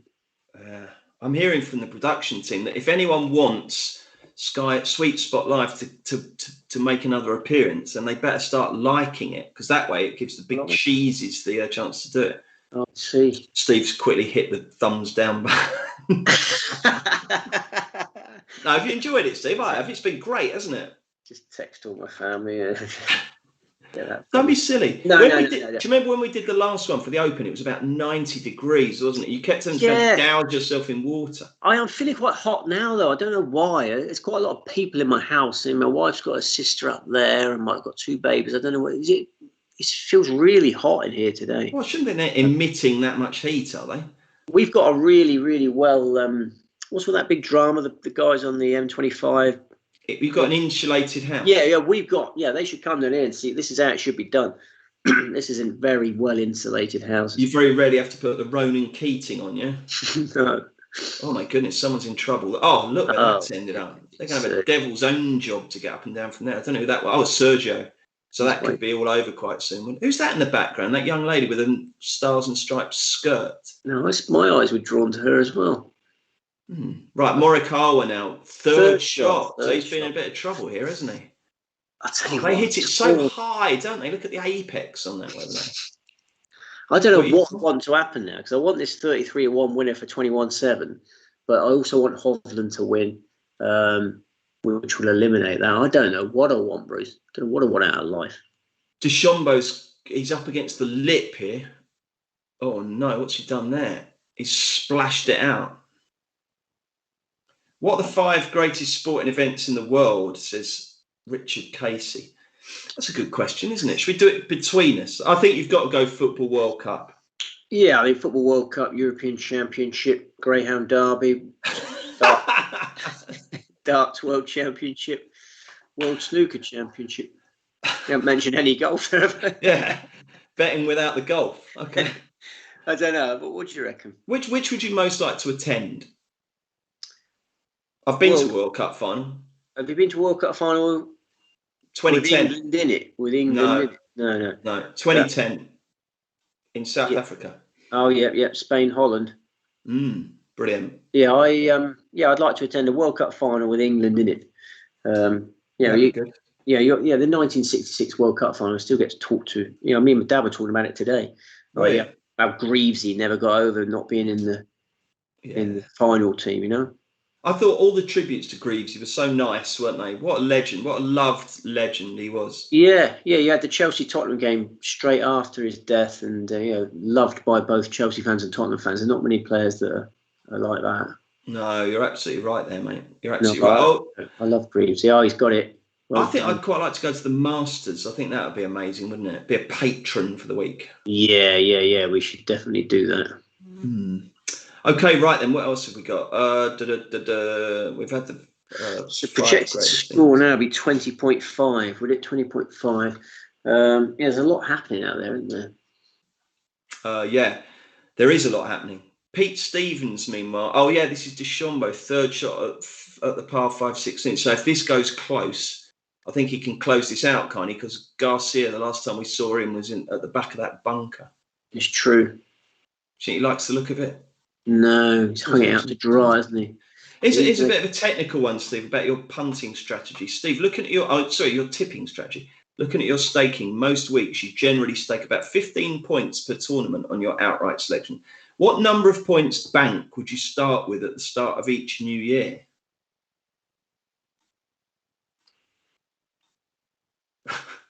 Are you miming this answer? Or No. I mean, is he talking about me personally? Is he? Yeah. I mean, we don't start with a bank, do we? In tipping terms. So I'm not quite sure what he's getting at. Okay, I mean, for me, I think some people have. I think some people would have to say a bank of 1,000 points, and they might tip 15 of 100 points. They might tip 15% of their bank. I don't think that's not really how you roll, is it? No, not really. I mean, for me personally, it depends. I know you don't like the momentum word, but when I've got a huge amount of momentum. And I've got it's not a huge amount of momentum, it's a huge amount of money. I've got a cupboard full of points, then I'm more inclined to stick more on. But I know it's probably not the most sensible strategy to bet more when you've got more, but it has got me into some wonderful positions through the years, and I'm hoping to reach those heights again very soon. A wonderful position for Sergio Garcia, is it? He really got his good work cut. No, but he should be safely on the dance floor in 3. Yeah, this would be third shot. So I think they're both going to make par, and the hole will be halved in 5, which is no good to Sergio Garcia. Our man Jim confirms he is the expert in Danish swearing. What a great thing to be an expert in, eh? Imagine that. Jim Frater, mastermind. Name Jim Frater, specialised chosen subject, Danish swearing. That'd be good. Ash White says, looks like I am eating my hat. Go on, Pulse. Yeah, go on.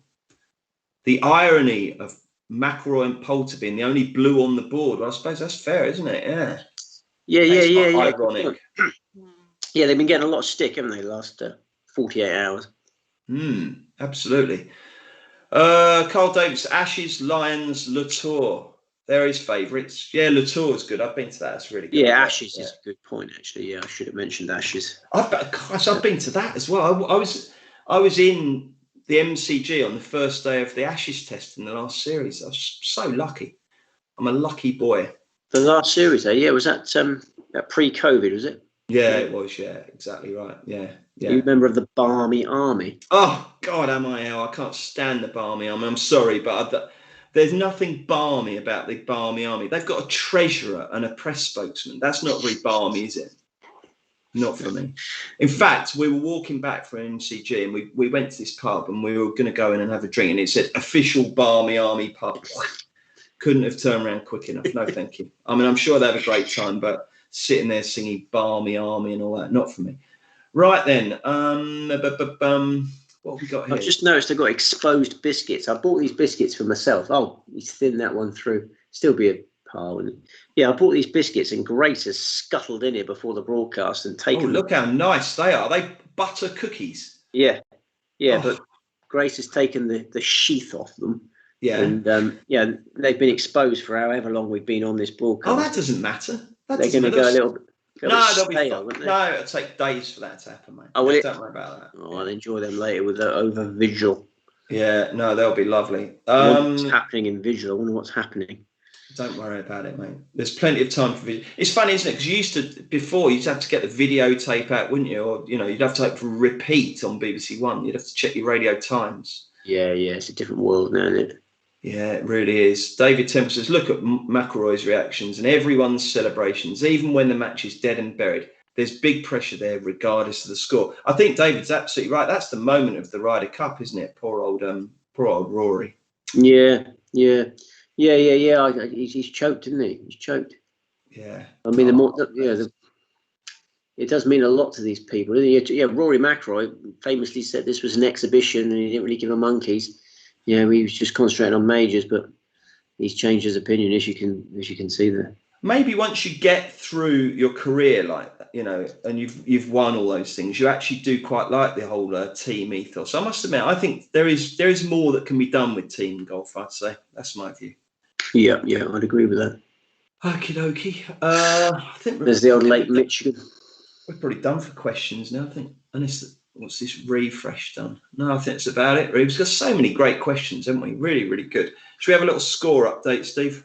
I think we should, because I think projected score. There's a lot of people on tenterhooks here with the projected score. Oh, what have I pressed there? That's not right. I'm going to go through it. DeChambeau 3 up on Garcia with 3 to play, so that's virtually done. Morikawa and Hovland all square. Is that Philip?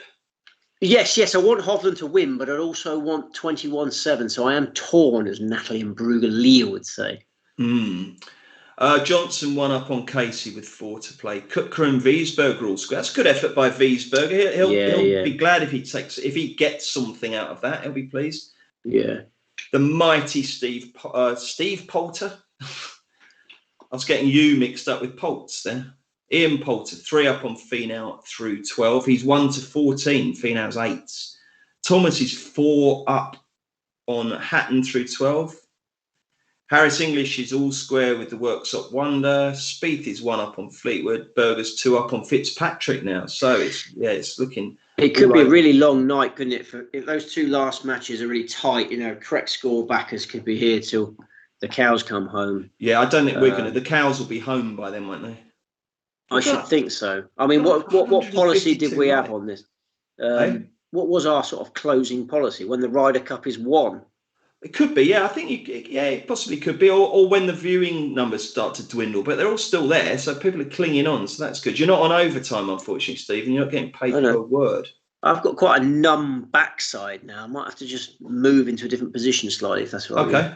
Yeah, of course. DeChambeau's won the point.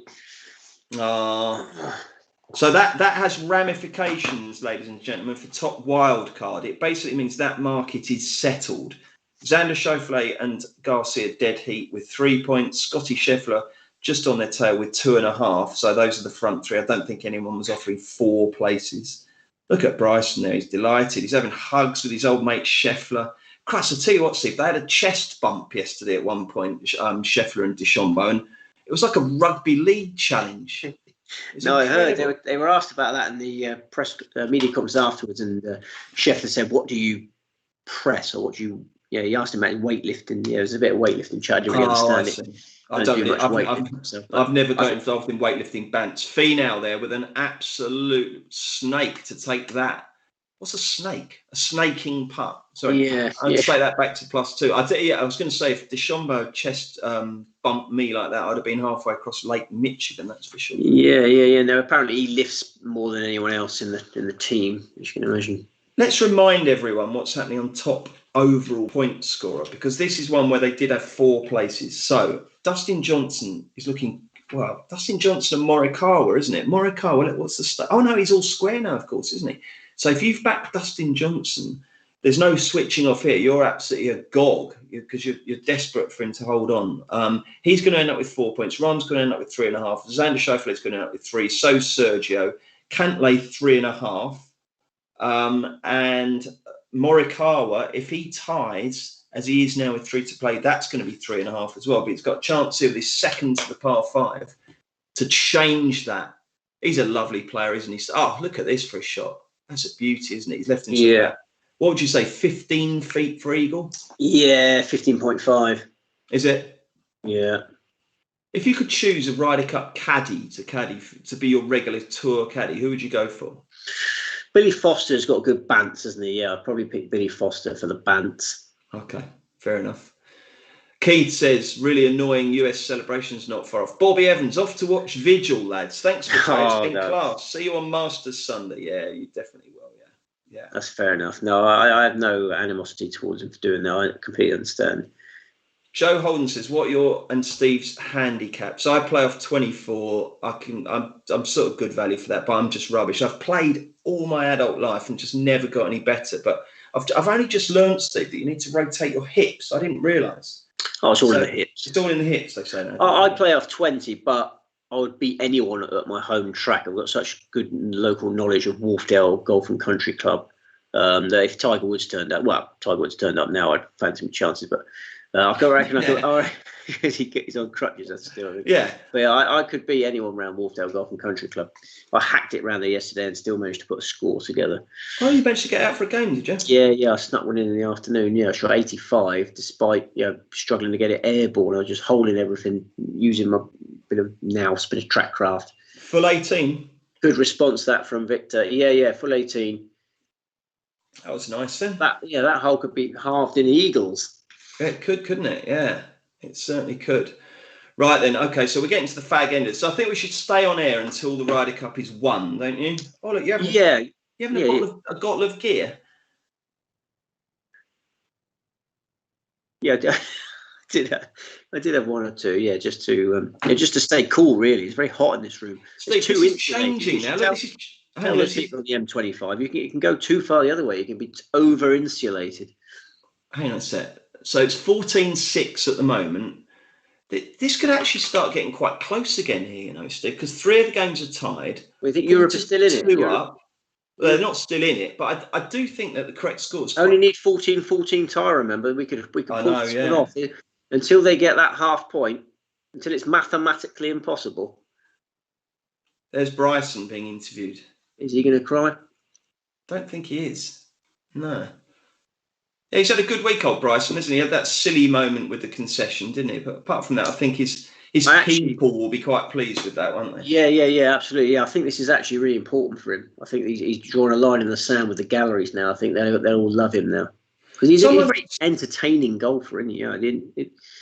You can't take that away from him. It's like we've hosted a remote party, isn't it, for all the Sweet Spot Live fans, and everyone's been nice. And now along comes Bill Warby and says, 20 and 24 is poor, lads, especially as you play some top-class courses. Well, what do you want me to do about that, Bill? Quit my job and become, and take extra lessons? I enjoy my golf. I play off 24. I'm rubbish, but I enjoy it. So I don't care what you think of my golf handicap. All right, Bill?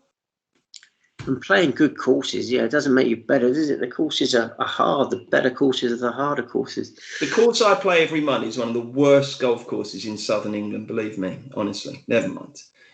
Michael says, watch out for the Vigil spoilers and make sure you don't read them out. Don't worry, we won't do that. We don't want any spoilers. Yeah. We do not want any spoilers. No regular male golfer should be off those handicaps. Well, they are. Some of us aren't very good at. I'm not a regular playing male golf. golfer. I'm not a regular. Listen to you being all I'm not. defensive. Yeah, well, I'm happy to play off 24. I don't care. yeah. I don't think you should judge someone by how low their golf handicap is. No, These boys have touched a nerve. I'm getting annoyed. I shouldn't do. You're right. I'm rubbish at golf, but never mind. It doesn't matter. Oh, Ram's trying. There's Ram crying. Oh my goodness! There's not a dry eye in the house. Big Johnny Rahm's gone now. This is DJ to go 2 up. It's about a 16-footer, and he's absolutely. That's a massive reaction. Well, for him, that's a big reaction for DJ. Yeah, any sort of reaction's a big reaction for DJ. Casey skulks off to the 16th now. Oh no, fist pump for that young lad. No. Would you high five golfers on your way through? Do you think if you were a pro? Would I high five the fans? Yeah. Yeah. I think so. Yeah, if things were going well. Yeah, look, Dustin, plenty of knuckles there, spudding away. That's nice, isn't it? Lovely. And also, how long would you spend after your round signing hats and balls and stuff? At least 3 hours with. Oh no, you would not. Yeah, 3 hours. You make sure the cameras are on me for every single one. Someone's now, look at this, I'm getting massively besmirched here. Oh, no. I never trust anyone that plays golf off higher than 23. Well, you aren't going to be in a position to need to trust me, so that doesn't matter. What's Keels like as a golfer? Has he been in life? Like, I don't know. Trust people who, if I asked him to lend me a $5 because I play off 24, he wouldn't trust me. You get that back. That's very strange. Never mind. Eagle putt, Victor Hovland. Andrew Carr says, I'm crap at golf. Should I not play? Yes, you should, Andrew. We'll have a game one day, mate. We'll be crap together and we'll have some fun. Who cares, eh? Steve, what's been your best result in golf down the years? That's from Joshua Nolan. That's a good question. What's been the one moment in golf that's brought you more pleasure than any other? Xander Schauffele winning the HSBC Champions and Cameron Champ winning the Sanderson Farms Championship the same day. £70,000. Did you really? Goodness me. That's the best day I've ever had. But if that's what he's referring to, if he just means my greatest golfing day actually playing, it's my hole in one at the third hole of the Wharfdale Golf and Country Club, 200 yard up the hill, 5 wood in the cup. Talking of golf, Paul Keeley's just texted me. He's a non-runner tomorrow. He's got a cold. You've had a cold, haven't you? There's a lot of people having colds, isn't there, these days? Yeah, I had a very heavy cold. Yeah, I was concerned it was something more serious, but I've come through it. I'll just text Kills. Okay, mate, get well soon. What should I put? A thumbs up on there? Tell him to have a few more stouts. That normally sorts him out. Plenty of iron in the stouts, isn't there? Poor old Kills. Few as anything, the stout. Who's this character? Justin Thomas, yeah, Captain America, as I was keen to label him, the new Captain America. He's got the shoes on, blimey, beautiful shoes. They look like bowling shoes, don't they? You know when you go to your bowling alley? Yeah. Do you do much bowling? I quite like a bit of bowling. I don't mind it. I can put spin on it and everything. I'm rubbish at golf, but I'm quite good at 10-pin bowling. Are you really? Yeah. Put spin on it, wow. Would you flick your wrists? Yeah, you just like you basically just as you're going through, you just rotate your wrist. Yeah, exactly. And do you put the your rear leg high up behind? Ah, yeah, that's good. That isn't it? I should try and do that. Yeah, I should try. You're and a real connoisseur. You should be doing. Yeah, that's true. Have you got a bowling alley near you? I have. I don't frequent it much. If I get any free time, I wouldn't waste it at the bowling alley. I'd say I'd go to a public house or the dartboard or the snooker ball. Fair enough. Somewhere less, somewhere a little bit more, less salubrious. Oh, I've got a nice quote from Chris here. This show's been spot on. I haven't watched a stroke of golf today. I'm a postcast addict, Bruce. Steve, DJ and Kills are all fabulous at what they're paid to do. Thanks so much, fellas. Thank you, Chris. That's very kind of you. Really, that is nice. Appreciate that. Chris. Yeah, that is nice. Milo Zach says, my best win was backing Zach Johnson to win his first Masters, 250 to 1. Only had £1 each way, but was happy as a pig in dirt. What a great bet. 250 to 1 winner. That must feel good, mustn't it? Yeah. Very low scoring Masters, that wasn't it? Level par one, then, 1 over. Yeah, he must have enjoyed that. Definitely. Not many people enjoyed that Masters, but I'm glad somebody did. Yeah. I've got a friend who played Zach Johnson in a corporate golf day, and he said he was the nicest chap you could ever care to meet. He said he was really, really nice. I get that, actually. Yeah, I get that. He strikes me as a fine middle-aged man. Someone said, I remember that video of you both playing golf after the first lockdown. Bruce's swing was something to behold. Do you remember that? I bumped into an old friend who I hadn't seen for about 20 years, and he said to me, he goes, that video I saw of you on YouTube, he goes, that shot, he goes, how could you play such a bad shot? Incredible. Oh, well. Yeah.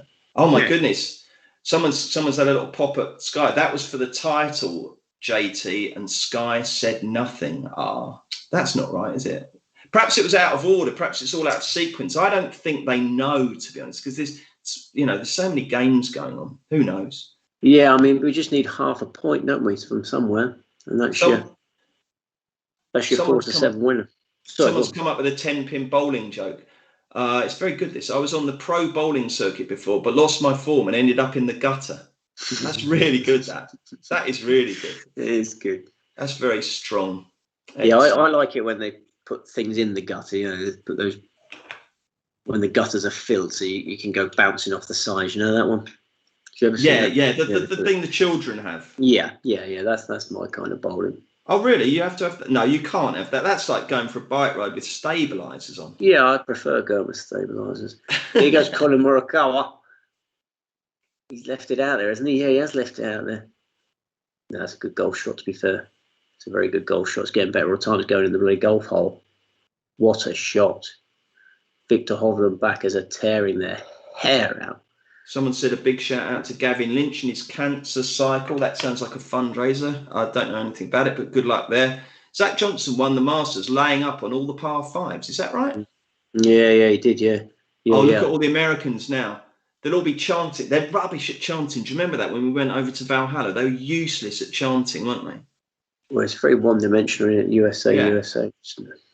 Well, yeah, and they also have this other one where they say, I believe that we will win. I mean, that's a chant.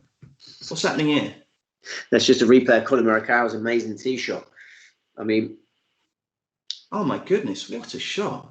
Yeah, that's got implications. If you back DJ to be top scorer, you're looking at a potential dead heat now, aren't you? No, you're still okay. DJ's winning, isn't he? No, but if Morikawa wins, they'll but... Oh, no. What am I... Sorry, Steve. DJ's going to get 5 out. DJ's won it. 5 out of 5. I've gone mad. Do you know what, Steve? There's now more people watching us than ever before. I find that staggering. I just assumed as soon as Vigil started, I assumed it would be a big drop-off. I don't think everyone watches Vigil, believe it or not. Do they not? Yeah. Oh, someone else almost had a 250 to 1 winner. Steve Dixon said, I had Broberg at 250s the other week. When it went to only 2-shot lead, I bottled it and cashed out. I can understand that, Steve. It was a great bet, and you just wanted to take some money. And it did look like he was going to blow that 9-shot lead. So I can understand that. But you can't have that at all, can you? You take a very dim view of that, wouldn't you? Oh, no. Each to their own. We all do what we've got to do. That's my motto. But, I always think the cash out is always bad value. So I would suggest what he should have done is back whoever he thought might beat Broberg. Yeah, that's true. That's true. If there were a couple of players that were going to potentially be, their win bets on them would have been better value than taking the cash out. Yes. Cash outs are always disgusting value, if you ask me. Yeah, that's true. Someone said at least there was no mashed potato from the gallery today. I must admit, I haven't heard too much of that nonsense. Have you? That, getting a hole and all that rubbish. No. I think if I stood behind someone on a hillock at the golf and they shouted, get in the hole, I would audibly tut, wouldn't you? Would you? Yeah, I would definitely. Yeah. It's just so moronic, isn't it? Why say it? I have had a couple of altercations on the golf course. When the Scottish... Oh, the fella with the sandwich. Yeah, that was my biggest altercation. Where I had to Tell us about that in case anyone doesn't know about the sandwich story. I was going to win £305,000 on Tiger Woods winning the 2018 Open. And obviously quite hyped up. And on the tee box of where he infamously took his double bogey, which transformed the tournament. He was leading with 8 holes to play and then made a double bogey. On that tee, a Scottish drunkard was harassing Tiger Woods and his caddy, demanding to know the contents of Tiger's sandwich, what was in the sandwich. And and telling Tiger that it was his to lose, and basically being heinous on the tee. And I was standing behind this chap, and everyone around this man was really embarrassed by his conduct. He's representing British golf fans. I karate chopped him from behind and told him to stop being What do you mean you karate chopped him? I karate chopped him. What, like that? No, like over the top, on the shoulder, and then engaged in verbals with him to try and get him to conduct himself in a more befitting manner. It was a sort of 5-minute to-do. Oh my goodness! You were lucky not to get frog marched off the course, weren't you? Well, no, he was lucky to not get frog marched off the course. But you've. I mean, there's a line that you crossed from verbals to physical. Well, abusing the greatest players ever lived from point blank range as he's about to win the claret jug surely is a more criminal offence than karate chopping a shoulder, in my opinion. How did it end? It ended with Tiger Woods making a double bogey, me and him sort of letting off steam. Other people around me rallied around me. Oh, did they? Yeah. Everyone was on my side because he was just conducting himself disgracefully. Everyone wanted this fella to stop talking. It's an embarrassment, It won. I took the moral high ground, and I feel like I didn't win the bet. I would rather have been buried deep below the moral high ground and have won the bet. But these things were sent to try us, Steve. Morikawa was just taking a one-shot lead going down 18, so we're not too far away here, are we? No. We are close. And I think as we come off air, the projected score will be 21-7. Wow, how about that? Another question quickly from Joshua Nolan. If you're giving one piece of advice, Steve, to someone wanting to punt on golf, what would it be?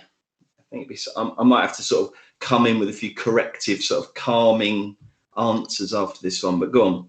Well, no, there's a very good book on the shelves out there, isn't there? The Racing Post betting guide, where I've written the golf chapter, and I think the number one I had on that, it's pretty boring really, but it probably is the most important, is to have as many accounts as possible. You can't restrict how many bookmakers you can bet with.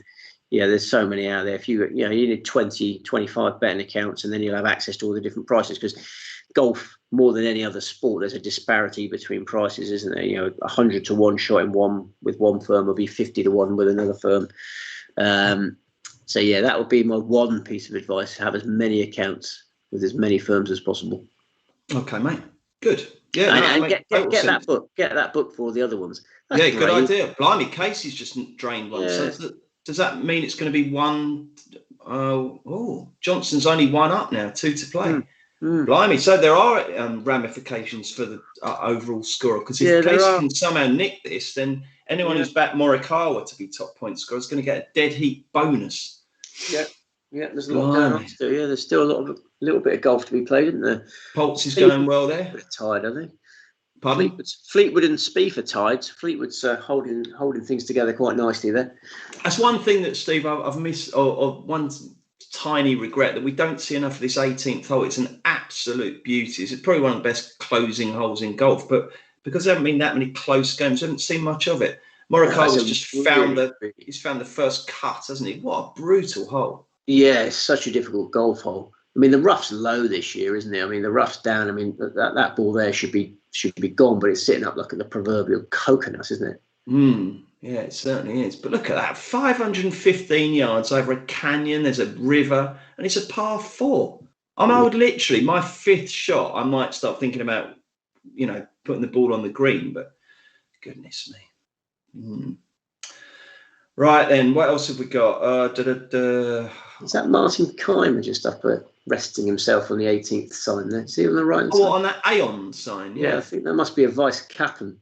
Do you remember when we went in 2008? I don't want to keep banging on, but they took him along as a reserve, didn't they? And to get some experience because he was so young. And do you remember we were impressed by how he applied himself, and he was all kind of, he rallied round, didn't he? And he didn't show any signs of, having the ump that he wasn't playing. And he went up in my estimation. Yeah.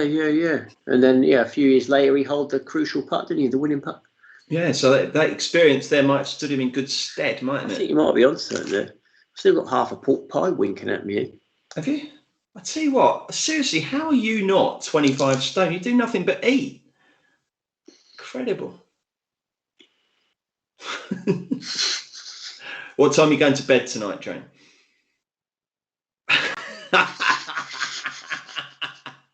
Make the hands of the clock with your hands. You could have given me some warning there. You could have said, hang on a sec. Sorry, I put a quarter of a pork pie in there one go. I don't know what that... The answer to your question is, the reason I'm so thin is stress. Because that burns it all off. It doesn't matter what I eat. Honestly, it just doesn't matter what I eat. I don't really put much weight on. What was the second question? Yeah, 12 o'clock. Oh, okay. If it gets to midnight, I'll watch Vigil and then I go to bed. Yeah. That just swung by for Thomas. I think that was the putt to win the cup. They'd all want to be the man who makes the putt that wins the cup, wouldn't they? Oh, yeah. Tell me to tell the grandchildren about it.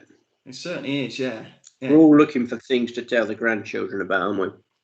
Sitting them on our knee with our... Did your grandparents ever tell you anything interesting? Yeah. What? Yeah. My nan was into snooker. She told me lots of interesting snooker facts. Did she? Never had a granddad. That was what I mean. Both my granddad died before I was born. Oh no! So I never got to just sit on the knee of a granddad, which is a great shame. But your grandma used to tell you snooker stories. Yeah, she used to just know a lot about snooker. Yeah, she liked to snooker. For example, what? My great grandma lived to 100. She lived to exactly 100. Oh wow! So yeah, all the women in my family seem to last forever, and all the blokes pass on early. So I don't know what that says. I hate to press the point, but could you just give me one snooker story your grandmother told you? Did she see Fred Davis play Joe Davis or something? It was more sort of just she used to sit me down and say, "Did you see that match the other day?" You know, I see. Yeah. Yeah, Steve Davis did this. And Jimmy. Ray Reardon did this, and Terry Griffith did this. Oh, who's that? That's Tyrrell Hatton. Tyrrell Hatton. It's funny actually because my granny loved snooker at the time when it first got big in the early 80s, but she could never understand safety play. So if someone played a brilliant safety, she'd be like, "What the hell are you doing?" And she wouldn't get that. You know, if you're not potting it, she wouldn't understand it. Yeah. Got as many balls as you can. That was a good story. It's kind 10-2. I'll tell you what, Steve. If you've had match bets on any of these games that are still alive, 1 up, tied, 2 up, 3 up, 1 up, tied. So there's a lot to play for in these games. So the correct scores are really, really volatile altogether. Yeah, absolutely. Those last 2 games, really, really tight contests, and they'll sort everything out. I mean, 21-7 needs those last 2 contests to be won by the Americans, don't they? So I'm perhaps getting a little bit carried away with my projected score, but we shall see. Oh, this is quite a good, funny joke actually as well. Oh, great! Come on, I love someone. They said this is good. Best my grand. It's not a joke, but it's a funny comment. It says my granddad was a great man for championing women's rights. He used to arrange marches and lead them. My grandmother always wanted to go as well, but granddad would never allow that sort of thing. That's good, isn't it? Very good. Yeah. See what he's done there. That's very clever. Right, hang on a sec. What's happening? This is Morikawa at 18. Tell me this, how does someone so skinny and short as Colin Morikawa hit it so far? All in the timing, isn't it? All in the timing. He's not one of the biggest hitters out there, but pure timing. Someone has said, when are you going to write another book? Loads of people have asked that tonight. Are you going to write another book? When I've got time to, yeah. I'm very demanding work-life balance at the moment, so... Morikawa doesn't like this, does he, at 18? His approach to 18 has come up very short. That's poor, isn't it? He's got away with it. He's bailed out, hasn't he? Oh, is he? Okay. But yeah, he's more likely to make 5 than 4 from there. I suppose he's left himself a nice angle in. It's not his strength, though, is it? Scrambling. I don't know. Hovland's hit a peach, hasn't he? Oh, he's in the mayor's office here, isn't he? Is he? I think so. Yeah. I think Hovland's going to win this hole. Do you think Hovland's ever shaved? He's got very smooth skin, hasn't he? Such a lovely smiley face, isn't he? Yeah, he's got a very nice face. Yeah. Should Europe have? This is a good question. Should Europe have picked the fine young man That's Justin Rose, in case you're not sure. He was always the fine young man. And yes, of course they should. I know Poulter's winning this, but yeah, no, Rose should definitely have been in the team, no question. If he had his time again, I wonder what Harrington would have done differently, Steve. Well, I honestly think he would say nothing. Oh, what a shot by Hovland. That's an absolute beauty. He's played his second to about 7 feet, I'd say there. Yeah, that was Vice-Captain Kamer, wasn't it? Little tap from Martin there. Yeah. Yes, Martin. Excellent. Right, so this is, I'll tell you what, can Europe win the Ryder Cup? It's been on 14 for ages, isn't it? I know, yeah. Casey's got a 4% chance of winning this. Is that Pod's good lady wife? Yeah, she's good lady wife, yeah. What's she called? I can't remember. She's yawning there, isn't she? Come on. Yeah, she went to hide behind him there to stifle a yawn. Yeah. Ash White, Hovland to win a major next year, won't be beaten. Can you believe that, Steve? Possible, isn't it? I like your style, Ash. Yeah, I think the Hovland is a complete golfer. Here we go then, Casey, to try and keep it alive. It's on its way. It's there. It's short. He's left it a couple of feet short. Do you think Dustin will concede that one? Yeah. Who have we here? Who do we have here? We have Brooks Koepka. Oh, yeah. So it's Koepka rolling went in to win the hole there. So it's turning red again, yeah. Koepka needs to have a good hard look at himself after that incident. I thought that was the low point of the Ryder Cup. The moment of the Ryder Cup now is Rory crying, wasn't it? Yeah, Brooks Koepka's always having a good hard look at himself, and he just needs to flipping chill out a bit. He's just always a miserable, surly. What is it we call him? Brooks. Yeah, that's right. Yeah, he's very brusque, isn't he? Yeah, miserable bastard all the time. I know. He doesn't need to be, does he? Honestly, he's got a great life. He's got all the money he'll ever need. You know, I mean, come on, just enjoy it. If he can't enjoy it, then who can? That's a good question. Do you agree? Yeah, I do. Is this to win the Ryder Cup? It is, isn't it? I don't know. We've had about 30, but they've been on the brink for about literally the last hour. It'd be fitting, wouldn't it? Oh, yeah, to win the Ryder Cup. This is to win the Ryder Cup. This would be fitting. It would be fitting because you got the highest ranked player in the American team. Nobody said he's going to be the top scorer apart from your man Darren there. 25 foot, and he just rolls it by, leaves it on the right. Thought he had it. So we move on. He's conceded, Casey. He's very kindly conceded that 8-incher. What hole are we on there? That was 17. 17. So they're going down. Here's Poltz. Attaboy, Poltz. He's one heck of a player. Right, what's he doing? This is to win the 15th, and it's in. Look at that.